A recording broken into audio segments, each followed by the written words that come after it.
Good morning, everybody, and welcome to the Sambazon Morning Update, all part of the Wallex U.S. Open of Surfing presented by Pacifico. As we check out the conditions this morning, you see the big boards lined up. The first stop of the World Longboard Tour continues this morning as Zoe is getting prepared for a big heat with Rachel Tilley, Kevin Sparta, all waxing up that infinity surfboard.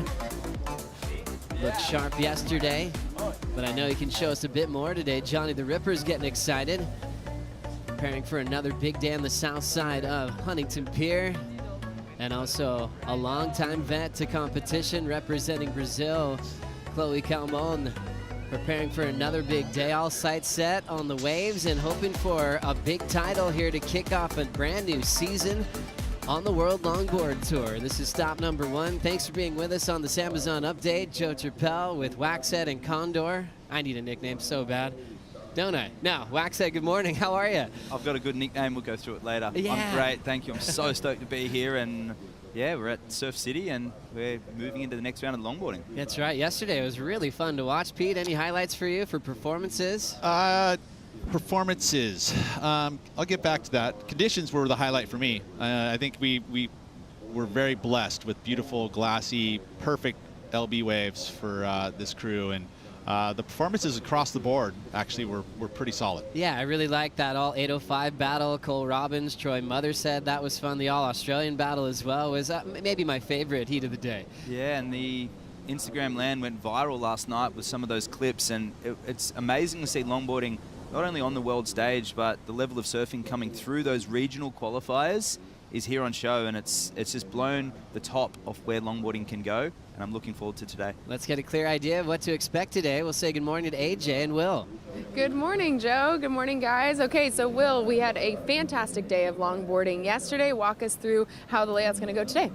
Yeah, it's a really exciting day today. We've got basically the winners from the weekend's opening rounds up against the winners from yesterday's elimination round. So we're going to start with the men's round of 16 and then followed by the women's round of 16, 25-minute heats.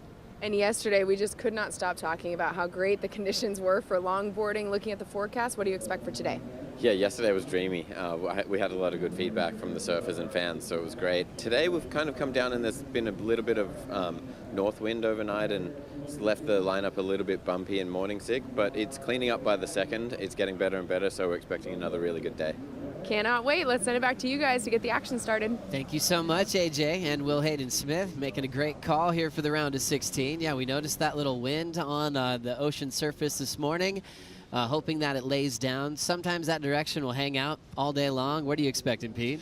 I would say that, yeah, more often than not, it will be hanging out. But what it does do is it ebbs and flows. We actually are on the south side of the pier, and the wind's coming from the northwest, so we'll get a little protection from the pier, right? And it keeps things nice here. And you know what? The surfers are as good as it gets. They're not going to be affected by it too much, I don't think. First heat's a classic. Taylor Jensen was unstoppable yesterday. Got on such a clean roll. I think opened with a 5, then a 7, then a 7.5. Are you expecting more of a performance like that from Taylor today? Well and truly, you had that feeling he was just building. He didn't catch a lot of waves, and typically with Taylor and his world title campaigns, he really warms through his heats like a true veteran. But he's got Jack Van Wagner, who was on fire yesterday, beating one of his local friends, Kamana Takayama, and riding a surfboard made by Kai's dad. So it was bittersweet for him, but he's got nothing to lose, and he's going to be one to watch in this heat as well. He actually did apologize in his post-heat interview. He's like, sorry about that, you know, but I love the boards, and it was really cool to hear from Jack representing Carlsbad Board Riders Club.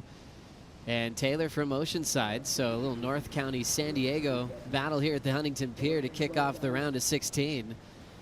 Jack looked sharp, real cool style, and really spontaneous for me to watch. I can't quite predict what Jack's going to do on every wave. Yeah, not knowing too much about Jack, and this is his professional debut, but he looks a lot larger on the board than he is on land. I thought watching him surf and really handle that board, much like Taylor, I thought he could be 6'2", 6'3", but no, he wasn't necessarily as big as what he's surfing. That's a compliment to his technique.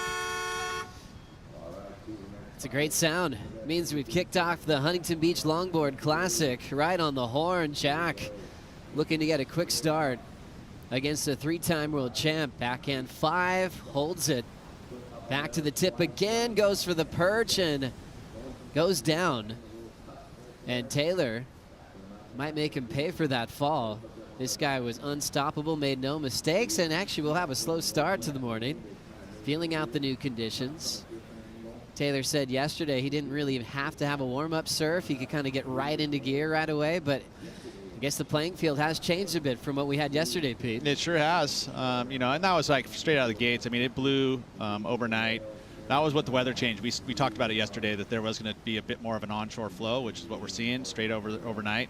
Didn't expect it to be as early as this morning, but hey, it's here. It's going to probably be kind of a bit ragged most of the day. As it warms up, though, I believe that you'll see it kind of settle down.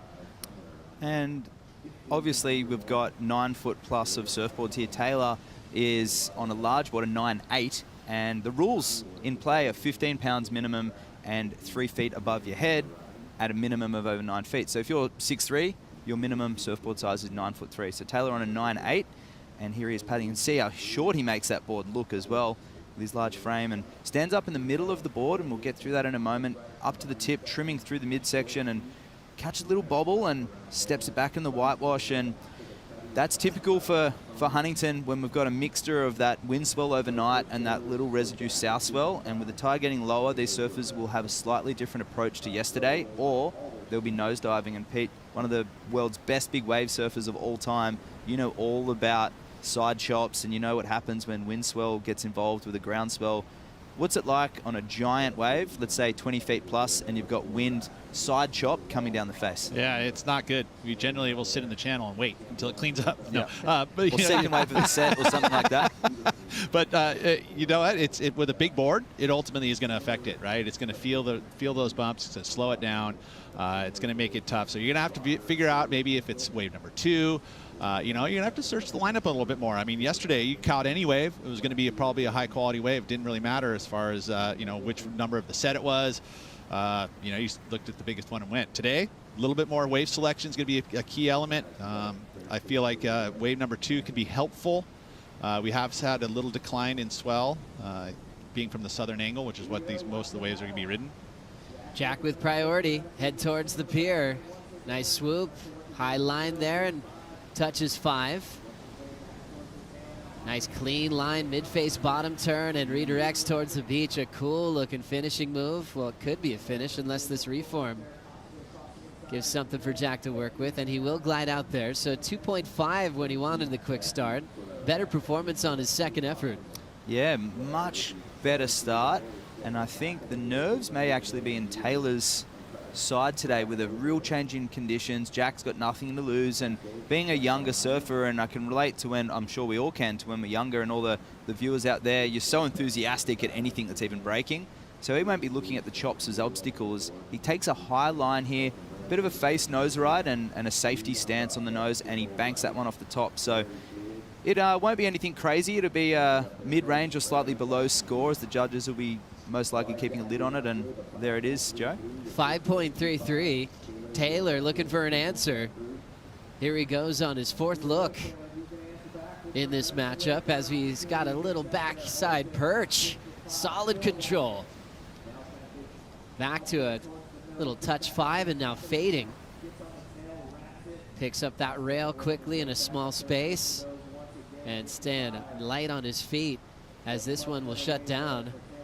Nice footwork there for Taylor Jensen, needing a 5.11 to take the lead. He had to change gears quite a bit on that last wave, Pete. He did, but I will say that moment on the tip that lasted a little longer than we've seen all morning is going to pay dividends for sure. As he gets there, pulls that back foot up, doesn't quite go 10, but definitely had the 5 hanging there for a long time. Another little tap, and then the carve.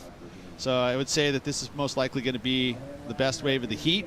And it's just a matter of determining how high it is, or, you know, in the comparison to the 5.33 of Jack's. Catching up to Jack as he's screaming down the line. A little backhand float, super cool on that connection. He's got some big concrete pilings to deal with right there, but he's looking calm. And he will officially shoot the pier to the north end. Same wave, so judges are looking at what he's doing on that side. It's just a step off for Jack. It can get pretty stressful when you're trying to make sure you've got the right angle seeing if you're in the right part of the wave to have some space to go through the pier. We had a laugh with Troy Motherset. It was good to laugh because he didn't hit the pier, but he came very close yesterday to a collision.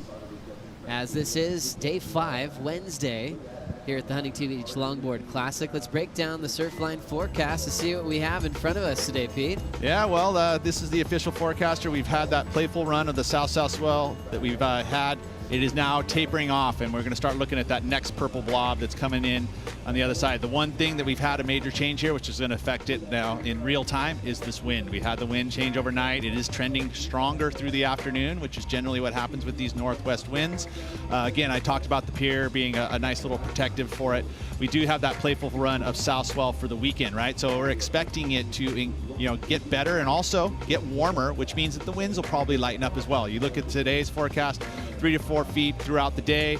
The one factor there, the 10 to 12 foot or 10 to 12 knot wind in the afternoon. That's what we're going to have. It's probably strengthened a little bit. It feels like it's already here, though. It really doesn't feel like it's going to get that much stronger, but fingers crossed that's the case. Looking out through the next 4 days, 3 to 4 foot. We have that 3 to 5 foot for Thursday, Friday. That's really actually the wind swell, probably added on top of the normal swell we'll have.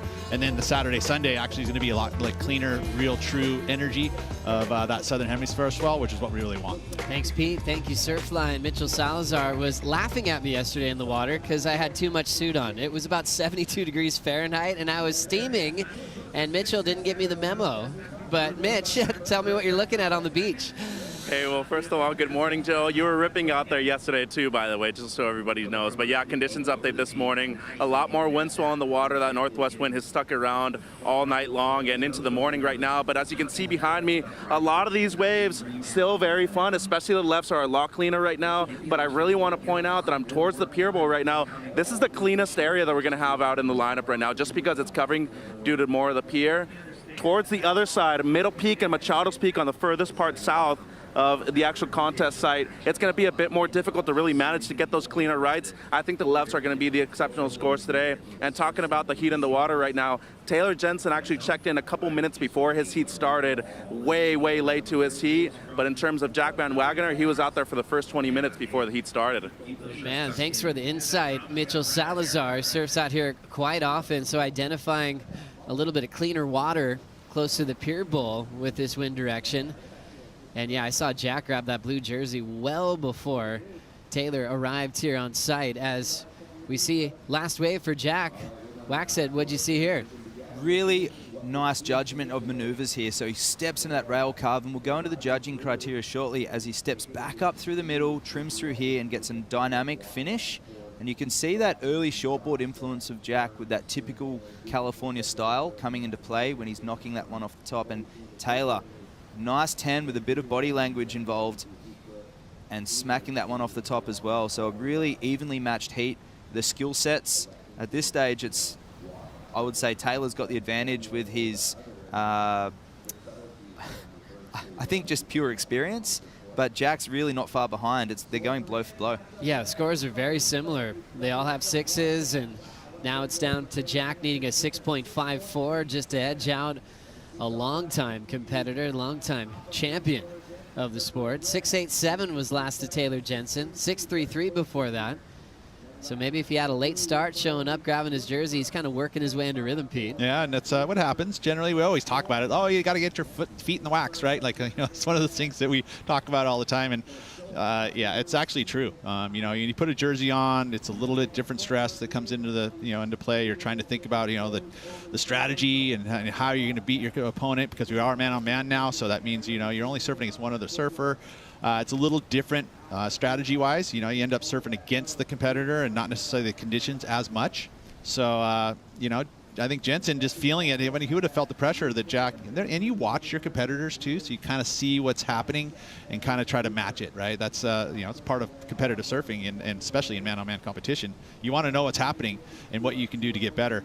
And it feels like Taylor, to me, all of a sudden went, well, okay, you got that 6.67. I saw that you had a couple of maneuvers there. It wasn't just that long tip ride that he got his 6.33. So he added a little extra element there by going a little more vertical. And the judges ate it up and added an extra half point. So that's what gave him the lead. So true. We've got some great heats coming up in the round of 16. Really looking forward to seeing Connie Stewart take on Troy Motherset Ben Skinner, fresh off the win in Europe, flew here at a moment's notice. Wasn't even here for 24 hours. Got through the early round with a heat victory as he takes on JR later on today. Well, it's going to be, there's so many scenarios and matchups. There's goofy versus natural. There's world champs versus up and coming. There's rookies versus seasoned veterans. There's going to be some great storylines by the end of the day. And right now, I mean, I'm interested to know, I'm assuming Jack and Taylor haven't had a professional heat together. I have never seen it. And I'm saying Taylor may not know what's in Jack's wheelhouse. At 18 years of age, through a summer, surfers can improve session by session, especially at an event like this. We've seen it time and time again where wild cards and rookies surf out of their skin in the opening events because they've got nothing to lose. So that may be in the back of Taylor's mind, and who knows, maybe he was watching yesterday's heat recap, getting some info on his surfer. And just to add to that, and Taylor probably on the other hand in his career, right, trying to refine yourself at an older age, I'm older myself, trying to get better each and every time, it's a little bit more challenging, whereas a kid, it's just happening instantaneously. Going for the perch, stretch 5 to hang on through the turbulence, and Jack does survive. Back to a 5 and then controls it as he'll just drop down with the float. He's got his rally pocket out. Certainly does. Almost reminds you of those beaver tails that would be hanging behind a lot of longboarders back in the day. As he'll step off there, Jack needs a 6.54. It's interesting when you break down flow, but then when you have a real bouncy lineup, you know, how the judges will really react to that. And I think the clean transitions will be critical today because we don't have as clean conditions. So someone like we saw on Jack and Taylor's higher scoring waves, if they're really committing to a turn and walking in and out and making a clear, defined change of direction with control, that shows the flow element in choppy onshore conditions. It's so easy in yesterday's conditions to get those transitions, but and here we have. So yesterday that would have been an amazing critical nose ride, but with the chop today, there's less. Well, it's just flow. It's choppy. There's right, less flow. And yesterday that was a nice, clean nose ride. We saw Kyle Flint, you know, nose ride through the bowl. And that one with the waves yesterday. If you got one like that, that was almost an excellent score. But today, on the lower tide, especially as we get towards that low in late morning, it's going to be a bit grovelly. 12:15 on the clock in the opening heat of the morning in the round of 16. So far, it's 3-time world champ Taylor Jensen still in the lead over Jack Van Wagoner. We'll be right back.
The Wallex US Open of Surfing presented by Pacifico is brought to you by Yeti, built for the wild, by Nissan Cup Noodles, the original instant ramen, by Shiseido, official sunscreen of the World Surf League, and by Wallex, official digital wallet of the US Open.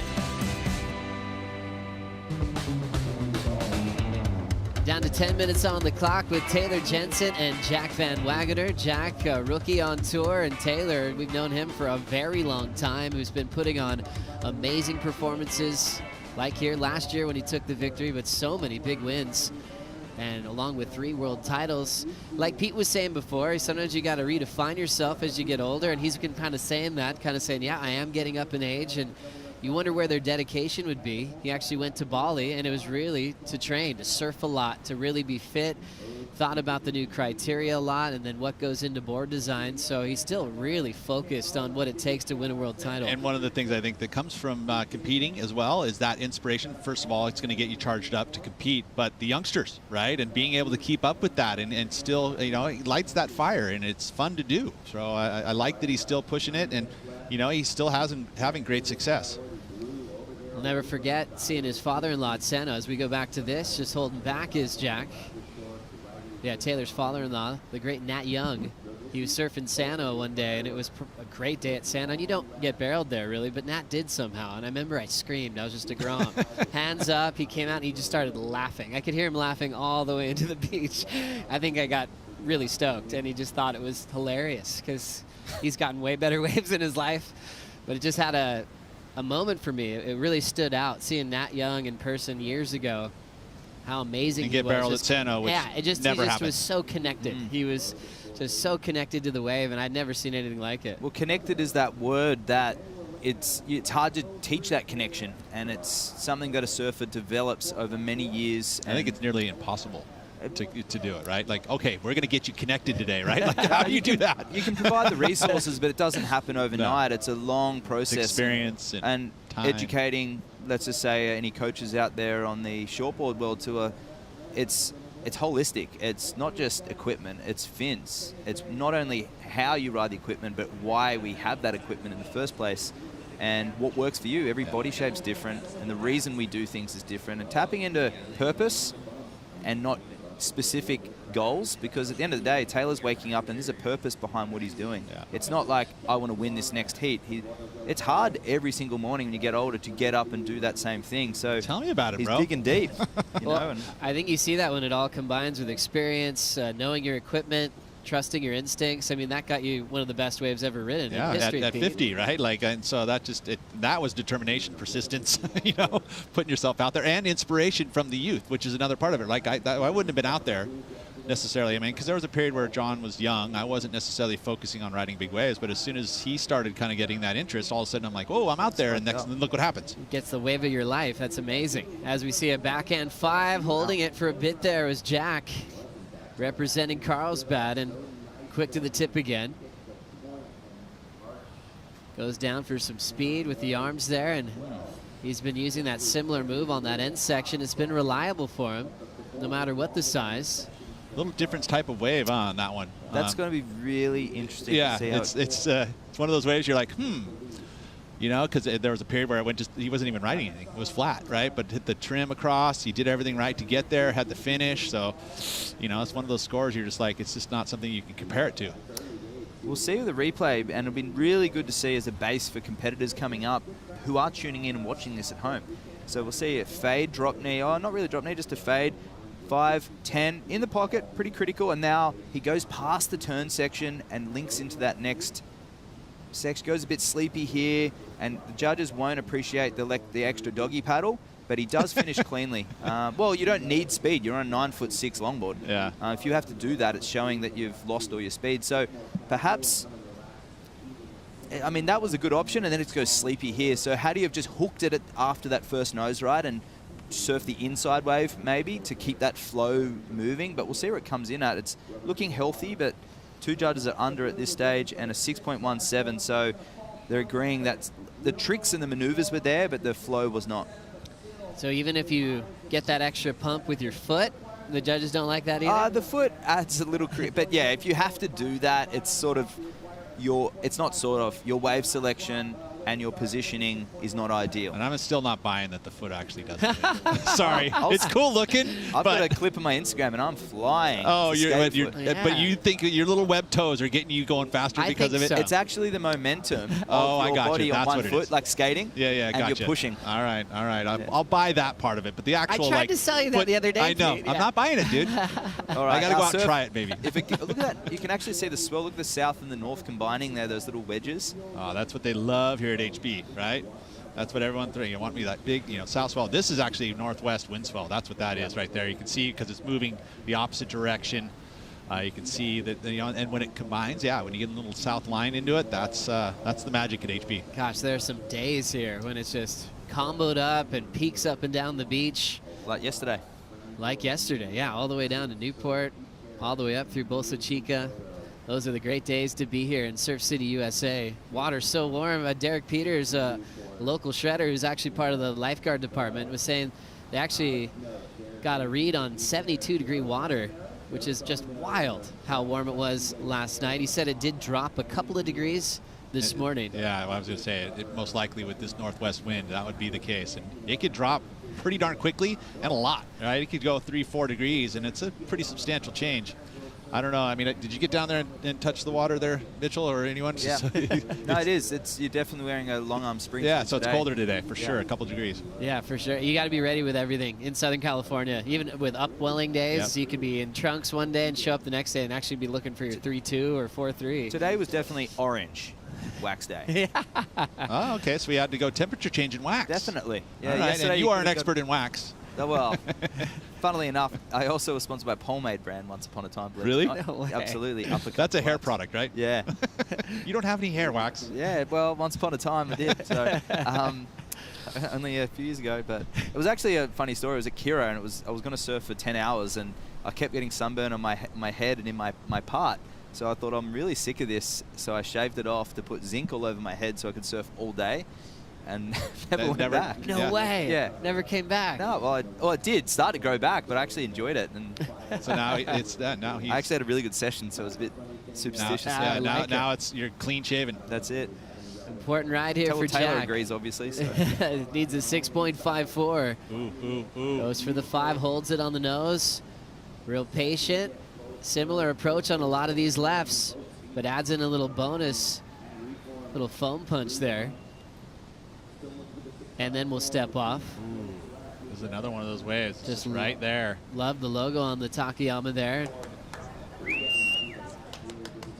That's his sister Reed there, and that's young Cormac from the South Bay, who's an up-and-coming goofy footer. Hopefully we get to see in years in the future.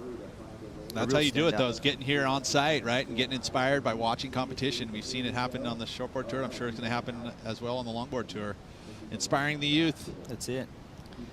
2 minutes to go. Taylor looking to control the lineup. Still waiting on last of Jack. And we'll see Taylor glide into what looks like a really great wave to ride. Quick 5. Nice posture on the tip. Solid bottom turn and springing over the whitewater again. Now setting up a quick 5 where the wave's going flat, still able to fade that cutback, and will step off. So Taylor counting a couple of 6-range numbers, trying to improve on one of those with 90 seconds to go. Jack with priority, and waiting for now 2 scores to come in as we approach the final minute. So really close heat when you look at the numbers. It's been hard to separate these two. And Jack's gonna roll again.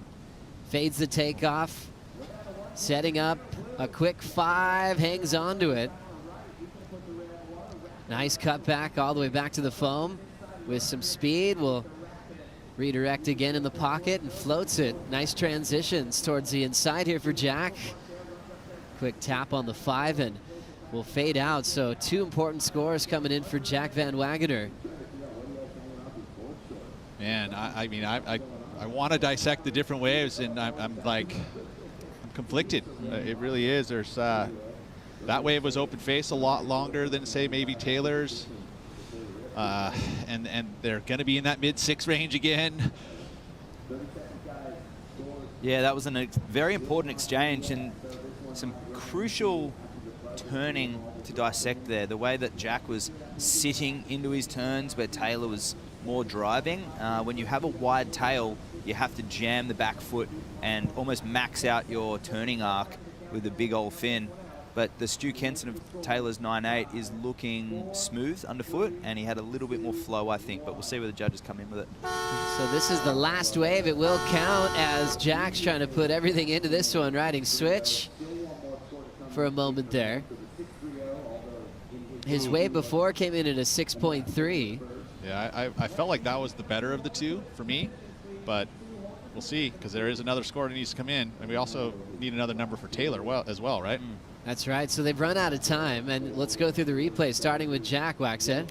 That's all he could do, a 5 and a 10 through the pocket. But see that turn is a little, at the end he had kind of to slap it, and then here sits into it, sits down into the turn, and doesn't walk out of it. So amazing surfing, surfed that bowl. Really, he couldn't have done anything more. So amazing surfing. And here's Taylor, 2 steps up.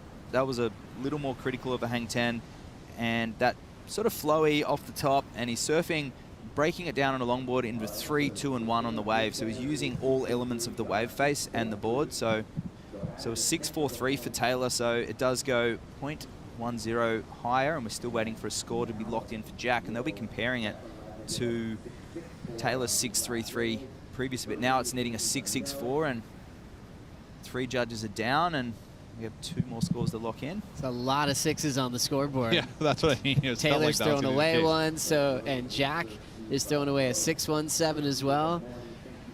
He had a 5.67 on his previous wave, Jack Van Wagener, so he stayed in second in his final wave in the 3 range. So it will be the 3-time world champ Taylor Jensen getting the jump on Jack in the first heat of the round of 16. Moving on to the next round. Very close seat as the boys shake hands. You can really see the relaxed body language of Taylor.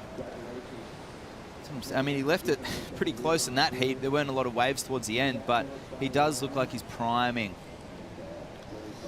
Looking forward to seeing how he's going to go in the next round. Kevin Scavarna coming up next against Eduard Del Perro here at the Huntington Beach Longboard Classic. We'll be right back.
Good morning, everybody, and welcome back to the south side of the Huntington Pier. This is the Huntington Beach Longboard Classic, the first stop of the World Longboard Tour. We get to go to Bells, El Salvador, And also, if you're in the top 8, you get to compete for a world title at Malibu. The best longboard wave in the world. Might be some debate there, but I think everyone loves to go there, especially if they're on tour. There's so much great history at that amazing venue that we've been enjoying for the last couple of seasons on the Longboard Tour, but a different format. Now you've got to be in the top 8 to get there. Talk about incentive to perform well during the regular season to get a shot at first, uncrowded Malibu, but then second to win a longboard championship. During the break, Kevin got started, Waxhead. Beautiful opening wave there for Kevin. I love that carving drop knee. When I see Kevin really connect, he's on a lighter board than what it appears yesterday. And that reactivity is looking really nice. And that word searing is something that comes to mind when Kevin's on fire. And also Del Perro getting started, Pete. Yeah, that's right. A nice big peak. That's one of the bigger waves we've seen this morning. And he trimmed across it on the nose. That's a bit more critical, although the wave not quite as long as Kevin. Kevin was able to pack in a few more maneuvers, but a pretty even exchange. Fun heat here. Two contrasting styles from different parts of the planet. Del Perro comes from a place that has celebrated longboard competition for many years, coming from Biarritz. Some of your best memories, Wax said, competing over there, and what the culture's like. It's phenomenal. It's the only place in the world where you can have like 16 hours of competition throughout the day. You kick it off at 6 a.m., 7 a.m., and you break for 4 or 5 hours, and you come back because the tides are so big. You can barely run a contest when it's small at high tide. And that's something that Edward, being a very experienced competitor, but he runs a surf school, the Del Perro Surf School down there at Biarritz. And tides, conditions, you have to be so onto it in France and the Atlantic. And these types of conditions and every day the change doesn't phase Edward because he's well experienced, but this is what he gets at home every day. Oh, it's so cool. Let's now hear from Taylor Jensen with AJ. Taylor, that was a closer heat probably than you wanted it to be, but Jack is somebody that you actually have some experience going up against in Oceanside last year. How did you lean into that in your heat? Yeah, that was pretty scrappy, especially at the start. The conditions are way different today. It's pretty tricky, and I surf with Jack a lot at home in Oceanside, so I know what he's capable of, and he got me last year at an event, so yeah, I knew what I was in for and just kind of tried to make sure I was on the better waves and yeah, keep it smooth and clean. Another day, another morning heat for you to start things off, but another heat win. How is this helping you find your rhythm early? Yeah, I'm just kind of in a flow. Like I'm staying at home in Oceanside, sleep in my own bed, drive up early in the morning, get a surf in before everybody's here, and it's just kind of, yeah, trying to find a rhythm and a flow with it and see what happens. Well, so far so good. Congratulations. We'll see you in the next round. Thanks, AJ. Thank you, AJ. Thank you, Taylor Jensen, into the quarterfinals here with a chance to defend his title from last season. And cool to hear about that experience he has had with Jack. So he's able to get some payback on the grommet as we take off with Kevin Skavarna taking a right this time. A couple of cool little fades. Now setting up the 5. Now perching, holding it. Solid lift under his feet on that nose ride. And rides away. Oh, that was cool to watch, Pete. National title just here in February, but it wasn't on a longboard. He won it on a kneeboard. Got some in for, yeah, national champion on a kneeboard here in February. They had the KS USA champs here. I got that info from Edward Quinn. Friend of mine from originally from Santa Cruz, but hangs out in the South Bay. So he's got a crew of longboard fans, but also a bunch of kneeboarders that are all cheering him on here. That's really cool. I love that they have a huge kneeboard contingent, especially here in Huntington, that prepare for the championships. What did you see on this replay? Just a lack of flow. He got all the maneuvers done, but you can see his hands moving a lot, and that wave didn't offer him many clean sections. He did everything he could, so it would be a nice backup to go with the 6, but I don't think the judges will go too high. And then Del Perro here on the right, Pete. Yeah, the bigger wave, that little critical section, and then gets the float. So he's liking the rights, and he's picking the set waves. Seems like there's a little bigger waves in this beginning of this heat compared to the last. And I think that'll be a point of difference today for me. It's just as a judge, okay, wait, let's see how are we going to see the most critical sections. Well, if you can kit yourself on the bigger waves, generally longboarders, they don't really necessarily always look for set waves. They can kind of ride any wave. They just look for a good line. But I think that'll be a little bit of a point of difference. If you can get yourself across the peak on one of those little bigger set waves, that'll be helpful. Have you ever ridden a kneeboard, Pete? I have. My dad's big-time kneeboarder, but it didn't stick. I'll be honest. Yeah. I like standing up. Standing up, yeah, exactly. But it used to be Maybe when I included get in a way lot. older. A lot of events used to always have a kneeboard division. It Yeah. almost felt like it was going to be a lost art. And they're trying to promote it. Don't get you wrong. That's why he hit me up. He's like, hey, I like it. This is a national champion Yeah. right here. And it's a really tight community. I will say that there's a great place for kneeboarding. Barrels. Why not, right? You can get real tight and compact, you know, and I think that's some of the reasons. I mean, here specifically, you know, like there was a big community in HB that was, you know, loved kneeboarding, and also in Santa Cruz. And there still is a bunch of guys that are still super into it. That community is small, and they're very tight.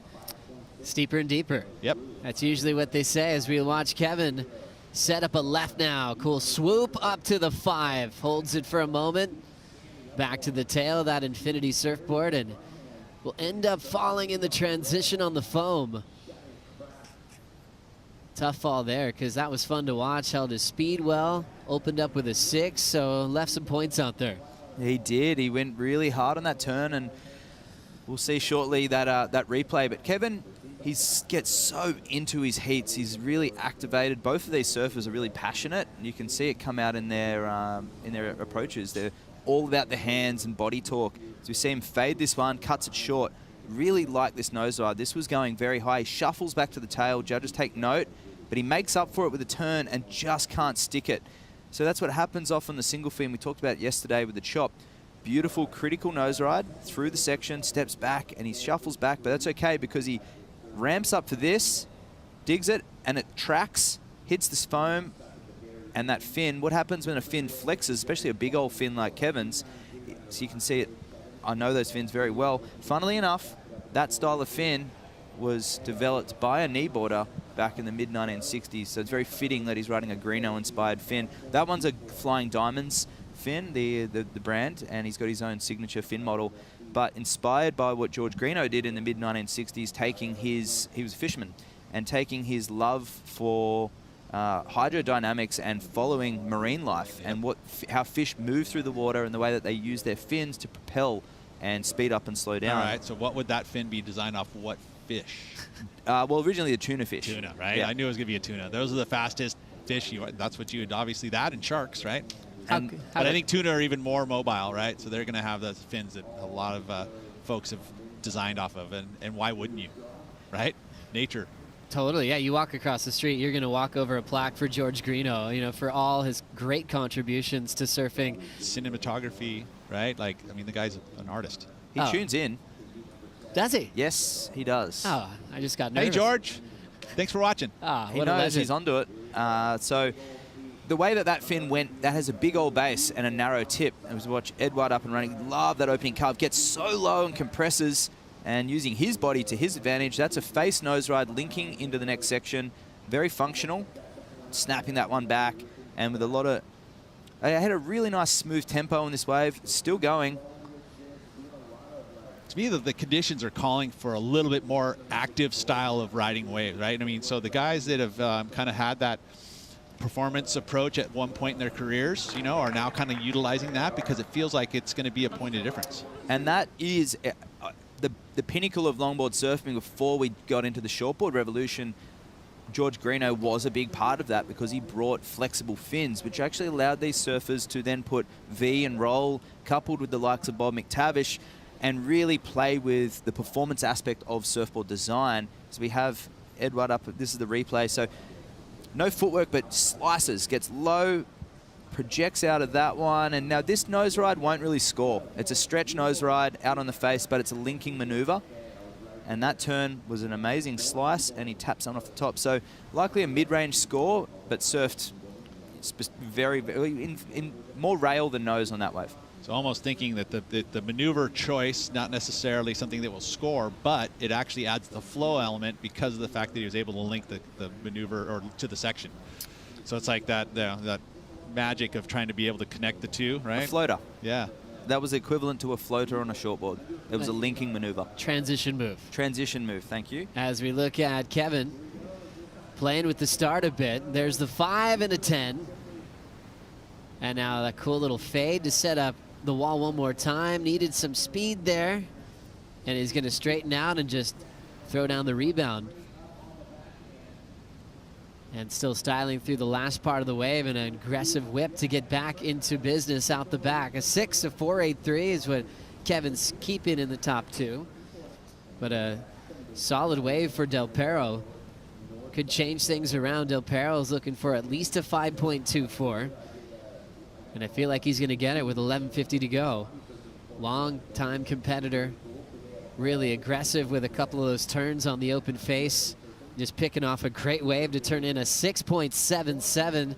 He does get the lead change. Yeah, and the judges really appreciating taking the time for those big, long carves. We said it in the previous heat, if there was a bigger wave with a cleaner face and surfers can capitalize, Edouard did exactly that. So that linking nose ride was the difference. Although it wasn't critical, they would have seen that as use of the criteria in the full length of the board.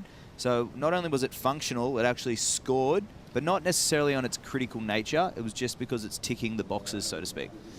It's cool to break down these two. Real contrasting styles, isn't it, Pete? When you look at Kevin, there's a little unpredictability there. There's kind of some rawness to when he goes for a big turn. Yeah, and I mean, where you look at Edouard, he's kind of just fitting to a textbook type competitor, putting the board in the right places at the right time. Here we go, Pete. There you go again. Look at this replay here. This one at this point right here felt like they mistimed it. Like just unfortunate there because it wasn't able to line it up. And in reality, kind of missed that section because it was actually a good section to be able to get something done. And he kind of just struggled to get through it. I don't see this going into his top 2. I mean, maybe for the moment, but I don't think he'll hold on to it until the end. So there we go. Kevin now thinking about what he's got to do, because he didn't get enough on that last wave, 5.03, so you can hear that from the beach announcers upstairs.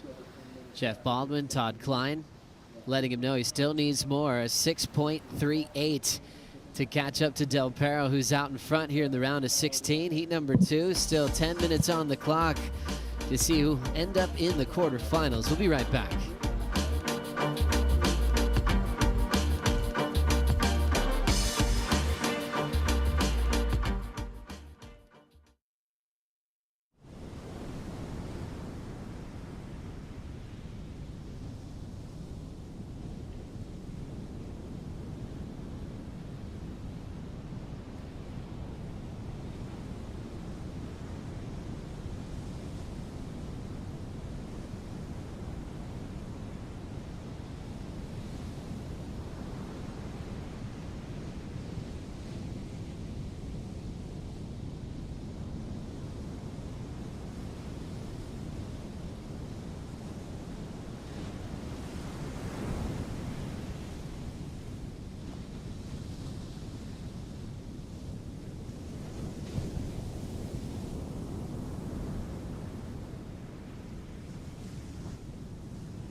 You're watching the round of 16, heat number 2, as we've got Kevin Scavarna up on his diamond tail model from Infinity Surfboards as he goes for the 5, quick perch, and then a big section lands on his feet. But maintaining control and grace through this inside section. Del Perro starting to move from out the back. And trimming down the line, sinks as he goes to the nose. But sitting pretty far out the back. He'll be in the takeoff zone in a second here. Kevin was chasing a 6.38 to take the lead. Pete, what's interesting about Del Perro's surfboard? Well, you think about it, we're in this like traditional style. You see a lot of like throwback style designs. Well, in this board for Edouard, he's got the triple stringer, which we've seen all throughout, even in boards that were made in the early 60s or mid 60s. But his board there is actually utilizing some of the progressive elements of the world right now, carbon. And it has carbon stringers that are running throughout the board. So it's going to get a little different kind of flex pattern than you would have on a normal surfboard. I don't know how much it does in waves this size, but it's something that he said, yeah, no, we're using some carbon stringers there. So still a throwback to the older design, but using new materials. Yeah, it does actually make quite a bit of difference, the flex of a board when you're walking up and down. So we saw Edouard do that linking 5 before, and he nearly did it on the replay here. So we see this opening 5 is lovely, and this turn was really beautiful, carving it back into the pocket. Now he steps back up again, and this wasn't actually a mistake. The section was pretty ugly behind it, so he actually regained priority out the back. So I think that was not a bad move that he... Oh, and that's kind of sketchy. That was a mistake. That was a mistake. that one was... Yeah, that sucks. But when you're walking up the board does flex. So Taylor mentioned he had a little twist in his board. We're yet to discover if that was an actual twist in the board or a little spicy twist that the shapers put in as opposed to the model. But I will bring up a story about a twisted board that actually became something of a world record. It's actually Robbie Nash, longtime sailboarder. He actually had a board that twisted, and it ended up being, when he was going that direction on that board, becoming a very fast surfboard. So, you know, well, it's ASIM rocker and rails, and it works. It does, right? I mean, especially if you're going fast in one direction, it's going to twist it, it's going to go faster that direction. Stringless boards, right? They contort and twist under your feet. I mean, hey, in design, why not start adding twists anyway, right? All of a sudden, you know, a little ASIM. Well, stiff fins on a flexi board does add. And I see Rachel Tilley, as we'll go into her heat, she's got a very stiff fin in a very flexi board with a lot of rocker, and I can see that board moving under her feet, and that's what she enjoys. And that's what Edouard, coming off a performance background, I think that board's quite thick and it looks cumbersome for him, but he's obviously enjoying the pop and the lightness and the lightweight nature that his log is giving him, but still in the criteria, but it's giving him that flex that a bigger board generally wouldn't. So here he goes, activated. Straight up to the tip. Beautiful timing. Oh, look at him. He's perched. He's perched into another section. That was awesome. The wide feet won't get too much recognition from the judges. Once again, it was a linking maneuver, and he made up for it through he stayed on the nose the whole wave. So there was moments there it was critical, and surfing all the way through the pier. So Edouard's putting together a really strong heat here. Apart from the little nosedive here and there, he's done everything he can, and he's surfing us up to the shore. So well done, Edouard Del Perro. 4 minutes left. He may make things a little harder for Kevin, who at the moment sending a 6.38. Del Perro's partner, Lindsay Steinrad, a longboard champion who did well yesterday. She has a matchup with Mason Schremer in heat number 4 of the round of 16. We'll get to that big heat today. But yeah, Lindsay's been on a roll, got the wild card, thought she was almost going to have a retirement year, and she's right back at it and supporting Edouard in this one. So we'll see what the judges do at that last wave, just kind of streaking that backhand 5, was a bit stretched out with his stance. I just liked how he was able to connect the section without really making a move, which is, you know, a bit like, I was like, whoa, there's some flow there in my eyes. You know, I don't know where the judges will go with it, but I agree with you. It wasn't like he was actually on the tip, which probably wouldn't have been able to pull the move if he had done that, but I just like how he connected it and stayed there perched through it. Well, there's not much else he could have done apart from walk to the middle, but it did set him up for that section too. And though it may not have looked that good, it did have an element of flow to it, so it was functional. And he was carrying some speed as he did it. And then also through the pier, right? There's a difficulty involved in that. Scary, a little fear involved, yeah. Well, and then got a maneuver done in the shore break. It's almost one of those things, what you do and don't do can determine what happens in that next section. So by him not walking backwards, he's maintained that forward momentum to go through the pier. If he'd have cut back and set the section up, he may not have had that momentum. It wasn't a 10, it was a close 5 there, so judges will take note of that. And here, he's just flying through the section. Super critical. That's so iconic. And I mean, like Malibu may not be the world's best longboard wave for many people, but you can't deny it's the most iconic. And Huntington Beach, as far as beach breaks go, for competition, it would have to take the cake for the most iconic beach break where we have a World Tour competition. Last score for Del Perro. Just like you thought, Pete, you really enjoyed that commitment there on the nose and went to the perch section. Best number of the heat, a 7.83, and he's up again. Wow, he spends a lot of time in the ocean, I think, and you can tell by how quickly he got back into the lineup. Nice. Cool wrap there for Del Perro, and now trimming through the final steps of this wave. So he's probably feeling some confidence after hearing a 7.83, because Kevin now needs a giant score, 8.6, to make it to the quarterfinals. Well, Kevin, it's one thing we all love about Kevin is he backs himself, and I think he knows that he could do it. So this is going to be an exciting wave. See if it comes up for him, and he's out of there. So the minute 15 left to go, he's going to, what do you think, Pete? I'm thinking a set wave, critical, similar to Edwards. And if Edward got a 7.83, I think Kevin could get a 8.6. It's definitely doable, but it's now about the ocean, and the ocean and that connection that you have there. Just give me the opportunity at this point. If you have your wave chance, start doing it. Yeah, some surfers have that special ability to dig deep. There's always stories about Tom Curran being able to create waves in places that waves weren't breaking the entire contest, and Kelly one would come right to him. for that too. Yeah, Kelly had that. Dolphins would start popping up, and he'd follow them up the point. Well, Kevin's got a scrap for this one, 35 seconds. Channeling his Innegrino 5 and 10 combo. A smaller wave, but he's done well so far. 5, another great perch, good footwork.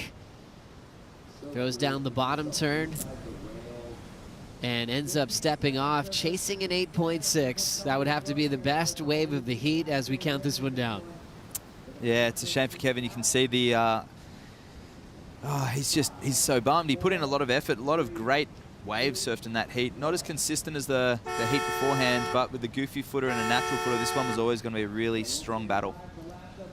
Well done to Edouard Del Perro. Lindsay happy with that performance. Del Perro's off and running into the quarterfinals here at the Huntington Beach Longboard Classic. He peaked on his last wave, that 7.83, and a 6.77, so a solid performance from the longtime competitor. Looking for a world title this year. He's picked up great event wins in history, even at the Surf Ranch in the past, as you'll see him just celebrate on his way in. Declan and Kai are already set up for heat number 3. They both put on great performances to make it this far. And for me, Kai, maybe one of the greatest heats we had so far. That was yesterday against Weston. Speaking of kneeboarding, Del Perro will take that one into the beach and prepare for the quarterfinals. And Kevin will now prepare for the rest of the season. Remember, this is stop number 1, so the full-time competitors that are being eliminated today will now get ready for Bells, get ready for El Salvador, and still try to make the top 8 to make the World Title Day in Malibu later on this October. Declan and Kai coming up next here in the round of 16. Heat number 3. We'll take a quick break. All the action continues in Huntington right after this.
The Wallex US Open of Surfing presented by Pacifico is brought to you by Nissan Cup Noodles, the original instant ramen. By Pacifico, live life anchors up. By Hurley, born from water. And by Wallex, official digital wallet of the US Open.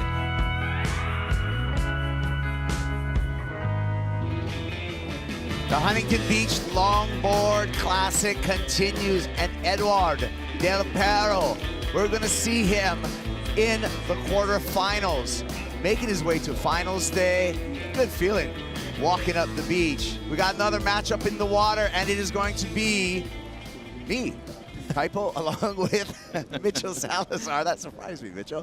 Hey, what another wonderful day. The stakes continue to rise. Now, winning this round, you're in finals day. You're in the quarterfinals. Yeah, and that's really a good finish already when you look at the 3 tour stops that we have. And Huntington Beach, I think, is the most difficult out of the 3. And personally, at least securing yourself a quarterfinal finish, Kaipo, it's a huge start for the year. Competitive machine Del Perro, but we got a brand new heat out there with a couple of Aussies.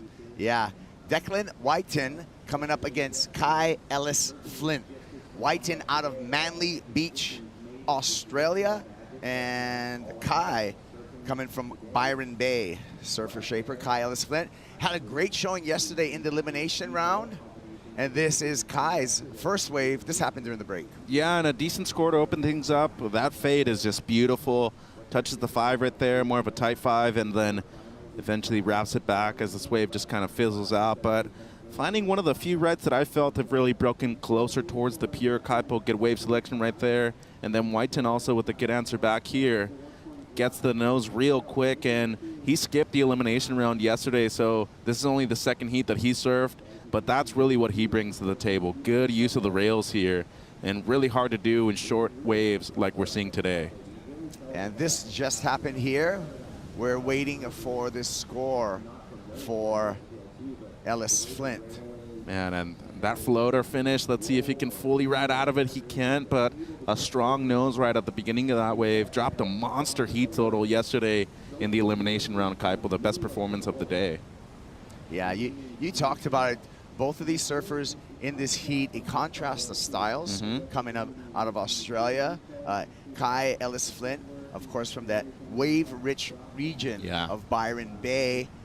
More in the city. We have Declan Whiten from the city beaches, the Sydney Northern beaches, in the way of Manly and the Manly Malibu Club there. So this is going to be an interesting contrast of styles. I'm here for it, coming out of the same region, yeah. And we talk about Manly and how influential that city's been to the development of surfing worldwide. I would have to say one of the original board riders from that area too, but Byron Bay, I mean, they've had some talented surfers in the past, former championship tour surfer and former champion at Pipeline, Kieran Pearl from there, Ellis Erickson, who had a great junior career too, but I think Byron Bay, very underrated when it comes to the quality and the consistency of the waves too, produces a good amount of surfers that eventually look for the qualifying series, but been a few years since we've seen somebody really storm the WCT Longboard Tour from that area, Kaipo. Yeah, and Kai being one of the new faces that we're seeing on this World Longboard Tour. Declan, he did get a start in 2022 on the tour as a wild card in Manly, made such an impression there as a wild card. Now he's a full-timer on this tour. That's pretty cool, especially when you're able to do it with just one single event as well. But right now, this is a real tight heat, knowing that both of them are capable. And Ellis Flint yesterday had a good balance of both rights and lefts. His 2 top scores came off of rights, but his backhand surfing just as good as anybody else. And his physique, I would have to say, besides Taylor Jensen, he's probably the largest guy in the event as well. You see him very tall, long arms, able to paddle in the waves super easily, but his style is so unique and really takes advantage of the entirety of the board, Kaipo. Yeah, it's that is part of the criteria, right? Is utilizing the entire length of the board. Footwork comes into play, style, grace, flow. Of course, nose riding is something that we want to incorporate to ultimately get the top points here. And you put all those things together, and that's how you get up into the excellent range in which Kai Ellis Flint did yesterday, 8.5 for his top score. Yeah, and if you look at his 2 best waves, it really came down to the amount of speed that he was carrying through those long nose rides too. But today, conditions have changed quite a bit. Holding position on the inside of the right, but it seems like Whiten here with priority might have a look at this right-hander, Kaipo. Here comes Declan. He's going to activate right now. Going right straight to the nose for quick 5. Another one. A little more trim line there. Has to drop to the bottom. Nice bottom turn and top turn combo. Really cool banking there, and realizes, hey, there's no more potential on this wave. I'm just going to bail out, grab my board, and make my way back out. Both surfers, I believe, without a leash out there, which is another. So they have to be very aware of their dismounts. Yeah, but luckily, if you're going right off of the pier, it's not as bad. If you're going left into the pier, you got to be very careful. We did see a few incidents yesterday where a couple of boards made it into the pilings. Luckily for Troy Mothershead, he was able to keep his cool and hold on to his board the whole time. Seems like Kai might be looking at this right, backdooring the section. Ellis Flint, and he gets up to the nose for a little bit of a trim. Beautiful carve there, and tries to combo it back up, but now has to battle with the white water. And you can see in his body language a little bit of maybe disappointment. You could see what he was planning. He was planning a down carve and then combo it back up to off the top, but he just didn't get there in time. No, and then the carve to the bottom turn, that really works your legs too. I mean, the amount of strength that you need to have to keep a bottom turn that long, and especially on a board this big with a fin that has so much upward movement to it as well. Really difficult to see what Kai Ellis did right there, but you know, as of right now, you did see the body language right there. He wasn't that content with his performance at the end of this wave. This wave was strong, though. Gets the nose ride, Declan Whiten does, and then a strong finish at the end. Great bottom turn, top turn combination. Really hard to move that board around. This, though, great positioning. Was able to backdoor the section. That carve was beautiful. And see that technique right there to keep the same line the whole time after the carve into the next bottom turn. Really difficult, but just a little late to the party, Kipes. Yeah, on the paddle back out. We'll be waiting for those scores. Meanwhile, let's check in with the last heat winner. Edward Del Perro is with AJ. Another day, another wave where we are so impressed with your ability to just camp out, have a cup of coffee on the nose, but walk us through that wave that you just, it felt like you were in the flow with it. Yeah, thank you. Definitely got lucky to get that left because I had no priority, I think. And I didn't really know the situation at the time, so I saw it coming. I thought he was going because he had priority, I think, and I was like, okay, let's go, whatever, I try. And luckily, there was the other section that came through and allowed me to really extend up and hang 10 a little bit. And then I went through the pier and kept going a little bit, so that was pretty fun. It looked pretty fun, also fun. You're moving on, and the waves have just been so consistent. How have you gained confidence throughout this event in these conditions? Thanks to my crew and my girlfriend supporting me here, and that has to support me and all my emotions and up and downs. But I definitely had a restart with my crew and friends too that I call, and my brother Timothée that helped me get through this, and happy to restart and just get some rhythm in the water. Well, congratulations. You want to say anything to friends and family back home? Merci à tous ceux qui suivent. Je sais pas, non, il n'est pas trop tard encore. Hier, c'était un peu plus tard. Merci beaucoup. On donne tout. Maintenant, c'est les filles. Et Lindsay aussi. Allez, you! Ooh, a little U on the way out there. Yeah, Edouard is on to the quarterfinals. Two real strong performances in a row. I mean, monster heat totals right there. 15.33, a couple of strong sevens in that heat. Looking good moving into the quarters. Wow, that fade is just spectacular. The way he's able to go one way and then redirect his positioning on the board to the other side of this wave. Stellar stuff from Kai Ellis Flint. Looking to improve on a 4-point ride. Probably going to do it right there, and you know, can't overstate the significance of a fade at a beach break. It is so difficult to do. The angle of this wave is usually going one direction more than the other. In comparison or in contrast to a point break, Kaipo, you're usually only going the one direction. So the fade might be important, but it's not as important as a beach break, especially when you're trying to backdoor a wave, trying to really maximize your potential in the pocket the whole time, like Ellis Flint was able to do right there. Beautiful stuff and very impressive. Should be a decent score coming in for the surfer in the blue jersey. Yeah, we did get the previous wave scores, a 6.1 for Declan Whiten, a 6.33 for Kai Ellis Flint. Kai needs a Well, Kai just went to the lead with a 5.7. So the situation now, Declan in the red jersey with priority and needs a score of a 5.94. There's all the numbers from the judges on that last wave from Kai. Yeah, tight scoring right there. You can see the 6 on top. That's already touching the good range, but that score gets thrown out, and a good heat right now on our hands, 12.03 heat total, with a lot of consistency of waves so far in this one, Kipes. Well, we're going to take a break right now, but we'll be back with more of the action from Huntington South Side. The Huntington Beach Longboard Classic continues right after these messages.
Draushianka makes it through there. Shambino.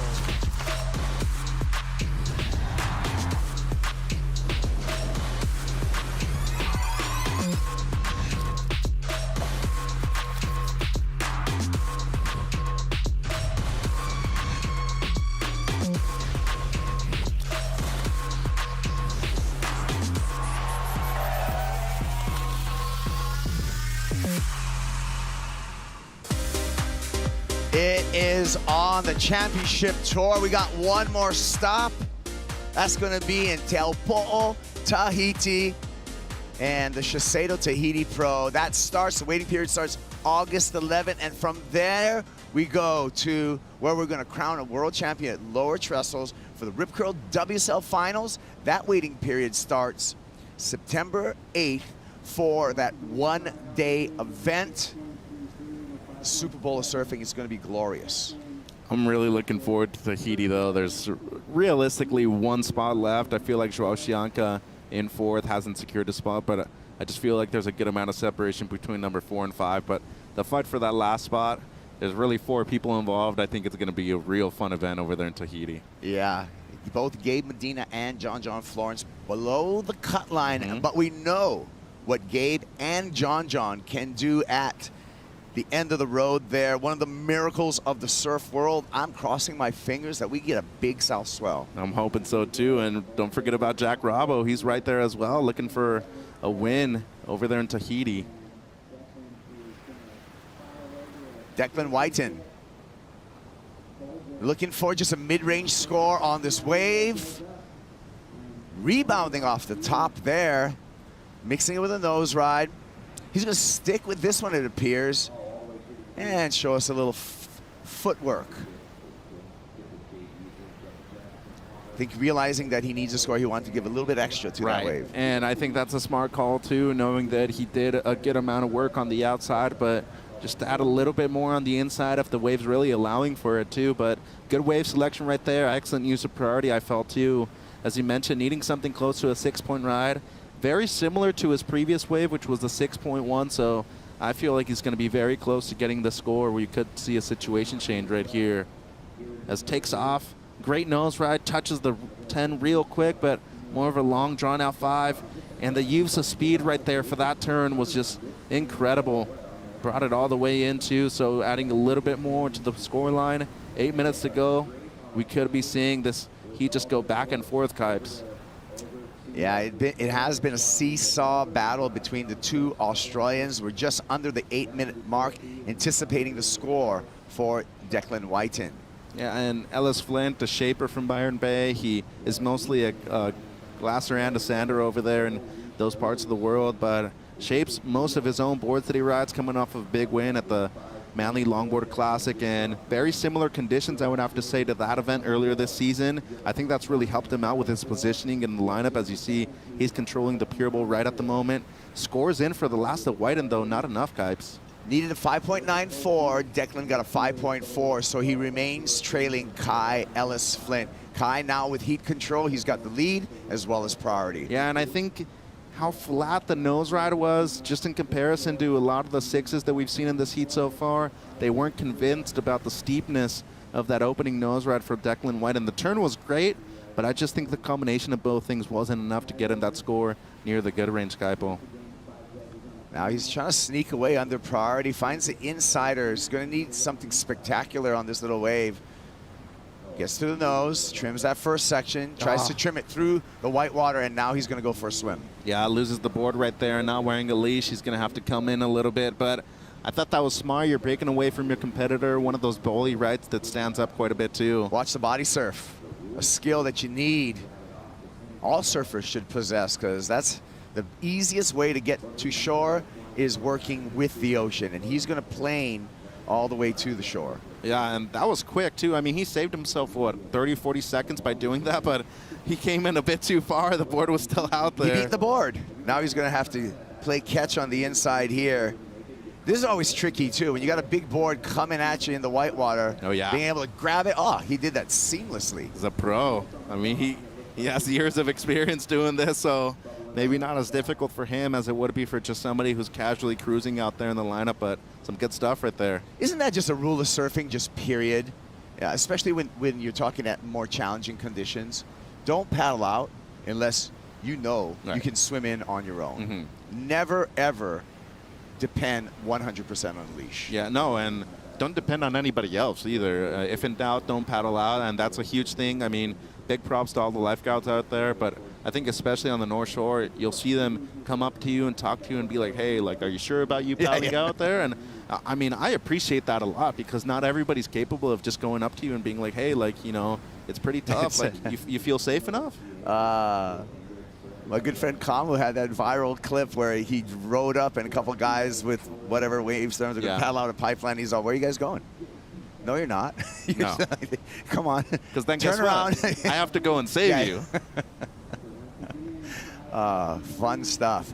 All right, so we're still monitoring the red jersey in Declan Whiten and seeing if he can make a comeback in this heat. We're under the 5-minute mark. He's trailing Kai Ellis Flint.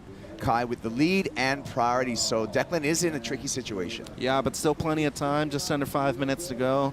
Wouldn't be surprised to see Ellis Flint be a bit more aware of Whiten's positioning in the lineup. He probably knows that he's sneaking up behind him at the moment, but I think with the playing field that we have out here at Southside, I mentioned before during my hit on the beach that it's really the cleanest wave over towards the Pier Bowl. That peak is, I think, the most crucial one that we're going to have today in terms of the best scores, but there's still two opportunities over there in the middle peak and towards Machado's Peak towards the south. Mitch, let's check out our heat recap in this heat and how Kai Ellis Flint took the lead with some great surfing, just like that faded bottom turn. And an amazing style too. This is his best ride, a 6.33. Beautiful nose rides, comboing it up with the turns, closing these waves out, but his wave selection has been impeccable in this heat too, finding two rights that have offered him quality maneuvers. And how about that carve right there into the lip line hit afterwards with that great bottom turn. A little late to that section, but still was able to get his best score.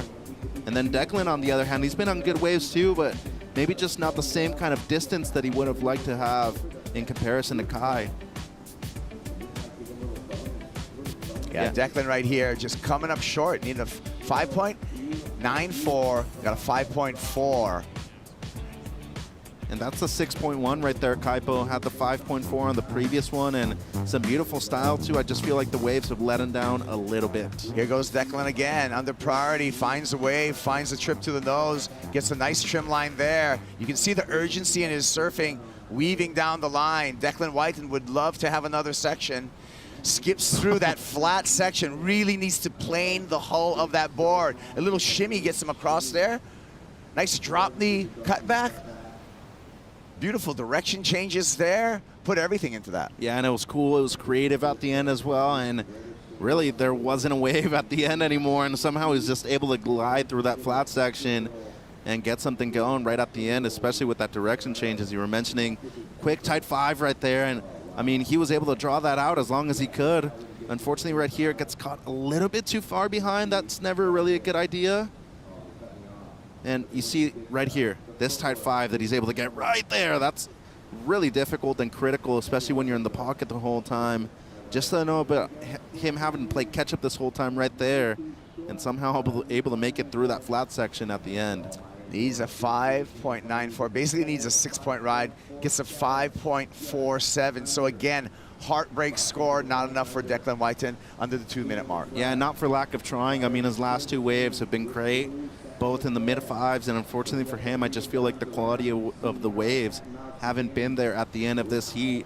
With a minute 45 to go, though, there's a set coming through. He's towards the southern end of the beach break, and Kai Ellis-Flint has to make a decision whether or not to keep Declan a little bit honest right here with 90 seconds to go, Kipes. The priority, you can see the separation between the two surfers. So if a wide wind did come through, Declan could have a chance, but Kai Ellis-Flint, he knows his peak. He knows where the best wave is, and he's guarding that peak. Yeah, but I'm surprised that he's not adding a bit more pressure because, I mean, a rogue wave could come through, and all of a sudden you're looking at something in the 7s or maybe even in the 8s. We did see Edward in the last heat get a couple of waves further away from the pier bowl, but as of right now, it just seems like Kai Ellis-Flint is going to be content to sit over on the pier bowl, establish positioning, keep priority over there, and not paddle for a wave that he doesn't need to go on. Oh, smile on the face, little conversation, maybe a distraction right there. Kinda, yeah. And Declan beelining it, and it is going to be a 2-wave set with 40 seconds. There will be enough time for 2 waves to pass through. Let's see if these guys can get into it. More importantly, let's see if they break. Oh, this looks like a left. Wow. Could have made a bigger effort to sell Kai on that wave. Right? Okay, well, now 20 seconds. You're only going to have one chance for one more wave. He's looking in, but with priority, this should be elementary for Kai to take the wave, and he does. So this is a trip to the beach and a win for Kai Ellis-Flint. He'll advance on into the quarterfinals. Props to Declan Whiten, though. He surfed his heart out right now and had a couple of scores that were very close to what he required, but another strong performance, 2 heats in a row for Kai Ellis-Flint, Kipes. Yeah. Gaining momentum through the competition. And Kai, like I said, we're going to see him on finals day for the longboard. We're moving on into another heat. When we return, Tony Silvani and Johnny the Ripper will be doing battle the south side of the pier. Stay tuned.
Every sustainable choice you make, no matter how small, matters. As surfers and ocean lovers, we have the power to ignite a wave of change. Drive your sustainability story using the hashtag WSL1Ocean. WSL1Ocean. We're going to be doing some great stuff here in Huntington Beach with the help of Shiseido. We're going to have a beach cleanup, some oyster restoration. Maybe we can get Kai Ellis Flint over to help us with some of those activations, because I know he's going to be around.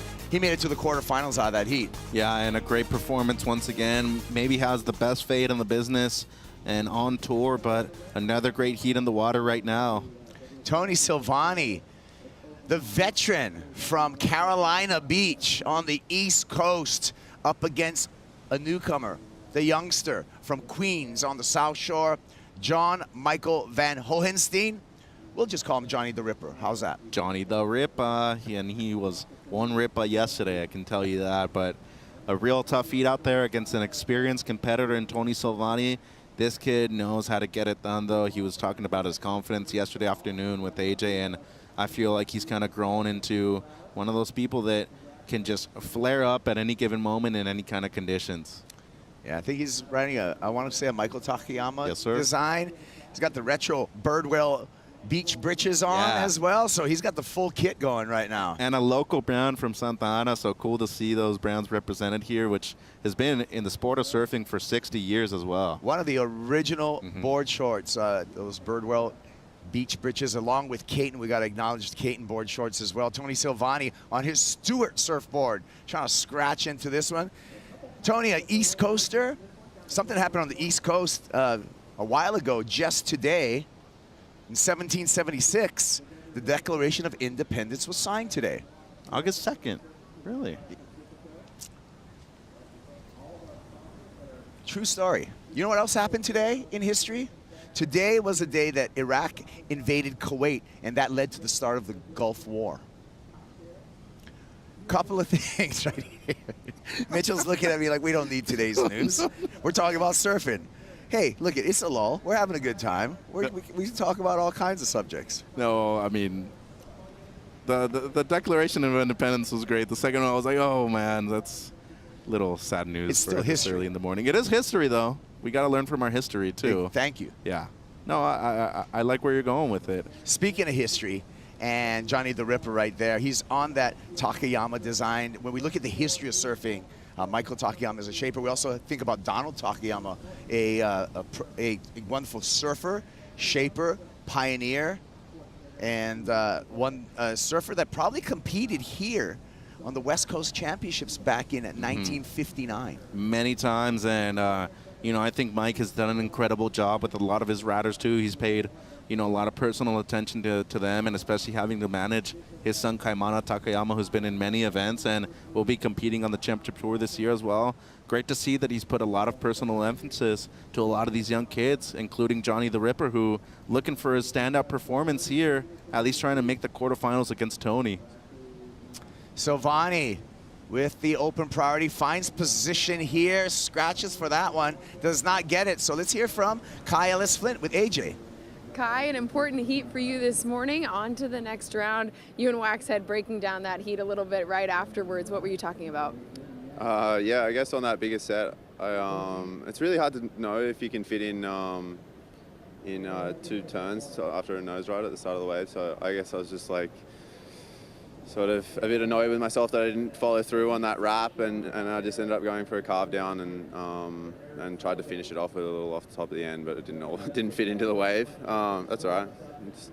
It was enough, though, to get you on to the next round. As you're working through this competition, how are you sort of identifying what you can do on the waves? Yeah, I guess I just go out there and surf. Yeah, I just go and have fun. Fair enough, fair enough. It's always fun when you're winning as well. For you, what are you going to take from this heat into the next one? Yeah, I don't know, just do the same thing. It seems like the judges are liking the nose ride at the start, maybe a little, a bit of a driving turn into it rather than just trying to set up straight to the nose, and then trying to finish off a wave in maybe doing a carve down or finishing off with an off the top or something like that. I don't know. Keep it flowing. You're doing great. Congratulations. Thank you very much. Can't wait for Kai to get excited. Well, he looks like Thor as well. I feel like he should name one of his board models either Mjolnir or Stormbreaker because he kind of surfs like that too. What were you referencing just? Are those Thor's hammers or what? Yeah, well, one's the Mjolnir's the hammer and Okay. Stormbreaker is the axe. Okay. So, yeah. I'm a big fan. That's amazing, Mitchell Salazar. Okay, here's our first ride. Tony Silvani to the nose, gets the 10, holds it there. Gets a hoot from Mitchell for that. Roller coaster off the top. Strong start for Tony Silvani, the veteran, like we said, on that Stewart surfboard. Bill Stewart, he's been making boards for decades. Yeah, and he's riding a model that's called the Bird. They've been working on this model for the last year, and it's obviously working great too. Real beautiful 10 right there in the pocket. I would have to say today, this is probably the most critical nose ride I've seen so far. Look at that, perched up 10 for a couple of seconds too. That is extremely difficult to do. Straight up into a bottom turn and into a lip line hit. Amazing stuff right there. But look at the footwork. Cross steps, get to the 5 real quick, but look at the way he's able to hang all 10 toes for a few seconds too. Real difficult, and was able to even get a little bit of lift out of it too. That Stewart Bird was flying down the line. Yeah. And there's a reason why it's called a Bird. You want to be perched up on that thing. So good start there for Tony. So we'll be waiting for that score. Priority now to Johnny the Ripper. And Silvani's going to have a strong start when the number comes through. It's just 5.83. Yeah, and a real good wave when we look at the context of how good the waves have been, how consistent they've been. But 9 minutes have elapsed already, and this is the first wave you've seen ridden in this heat. So both surfers had opportunities to go on waves early on. They let a few waves go. Maybe they were a bit too far outside and out of position. But when we talk about competitive experience and empirical knowledge within heats, Tony Silvani might be the most experienced surfer on tour that still hasn't won a world championship. Been all over the world, competed at high-level events, has won events worldwide, but still hasn't able to conquer the one thing that he still really wants. Yeah, and when you look at someone like Tony, he's gone through the roller coaster and the ups and downs of longboarding and professional longboarding. He's surfed through the different criterias as well. You know, he was also a part of, quote, the modern longboard era, when that was scoring, when we saw a lot of 2+1s, more rocker in boards, less nose rides, more turns. Now we've adjusted our criteria to more traditional longboarding, right, where we use the entire board.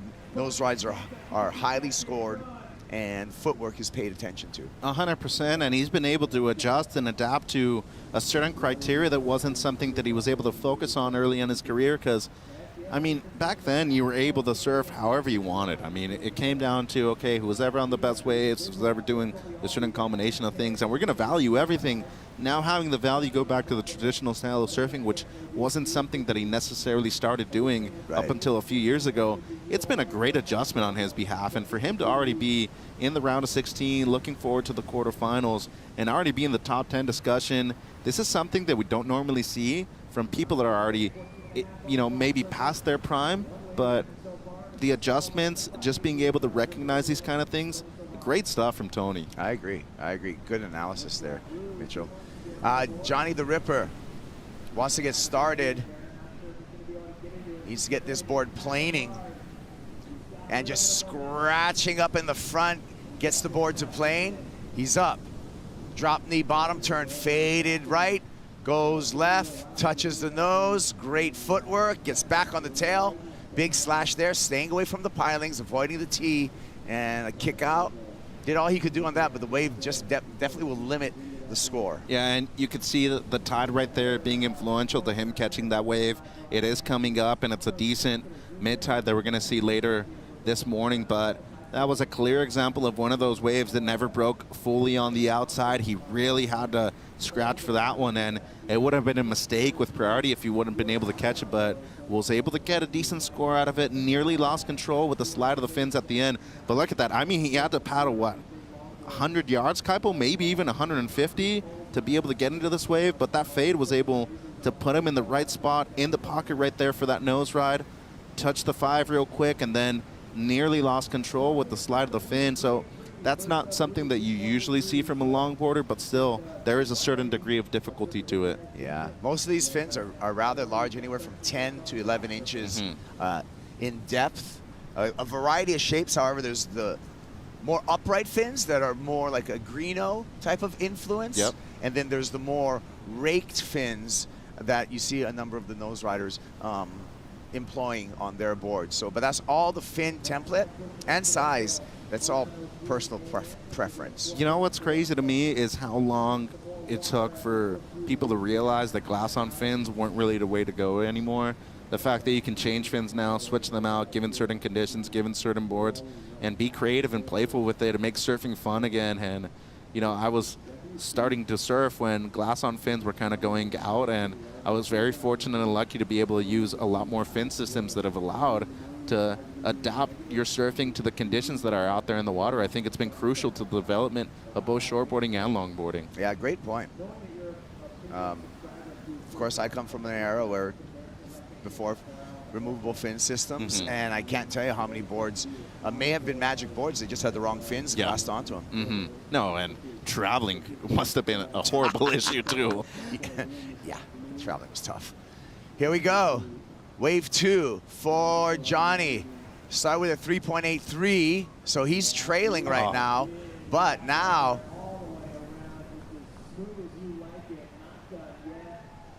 showing some variety. And got this wave under Silvani's priority. So well done to, 1, get that wave, and 2, he put on a great performance. Yeah, a smaller wave, but there was a nasty carve involved in that one, and only looking for a 2 at the moment because Tony doesn't have a backup score yet, so this should change the situation out on the water. But, you know, a kid that doesn't necessarily come from a beach break, he's had to adapt to these beaches down here in Southern California, has done very well. Gets to the nose right there, touches the 5, and then look at this carve, brings it all the way around. That's a roundhouse cutback. And to be able to do that on a longboard in a real tight space, good effort there from Johnny. So it should be a decent score. Might even improve on the 3.83 as well. So we're waiting for that number. Silvani been patiently waiting on the outside. You can see him positioning himself closer to the pier. Sees a wave coming through here. Silvani's looking to activate. Looking left, looking right. Again, a lot of effort to get into these waves. Gets to the nose, has to get back real soon. Needs to find some clear water and does not. So a little false start there for Tony Silvani. Depending upon the positioning of Johnny, we'll see who gets priority. Oh, Johnny's already at the peak, so he gets priority. Yeah, and unfortunately for Tony right there, used priority on a wave that won't really give him a score that he's looking for at the end of this heat. So with 10 minutes to go, Johnny probably going to keep that number 1 spot. Judges owe us a couple of scores. We're going to take a break. We'll be coming back with those scores and the conclusion, Heat 4, round of 16 here at Huntington.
Welcome back to the 2023 Huntington Beach Longboard Classic, heat number 4, the round of 16 for the men in the water now, including Tony Silvani. I got a chance to catch up with him before he headed out for his heat, and he said this break here at Huntington reminds him so much of his home break at Carolina Beach. It's a beach break, there's got a pier, but even more importantly for today's conditions, he actually likes a little bit of texture on the waves. He said it's what he surfs in at home, and so he comes out here to the West Coast, and some of the people will be complaining when it's not quite glassy. For him, it's a condition that he thrives in, and as he gets ready to paddle for a wave, I'll send it back to Mitch and Kaipo in the booth.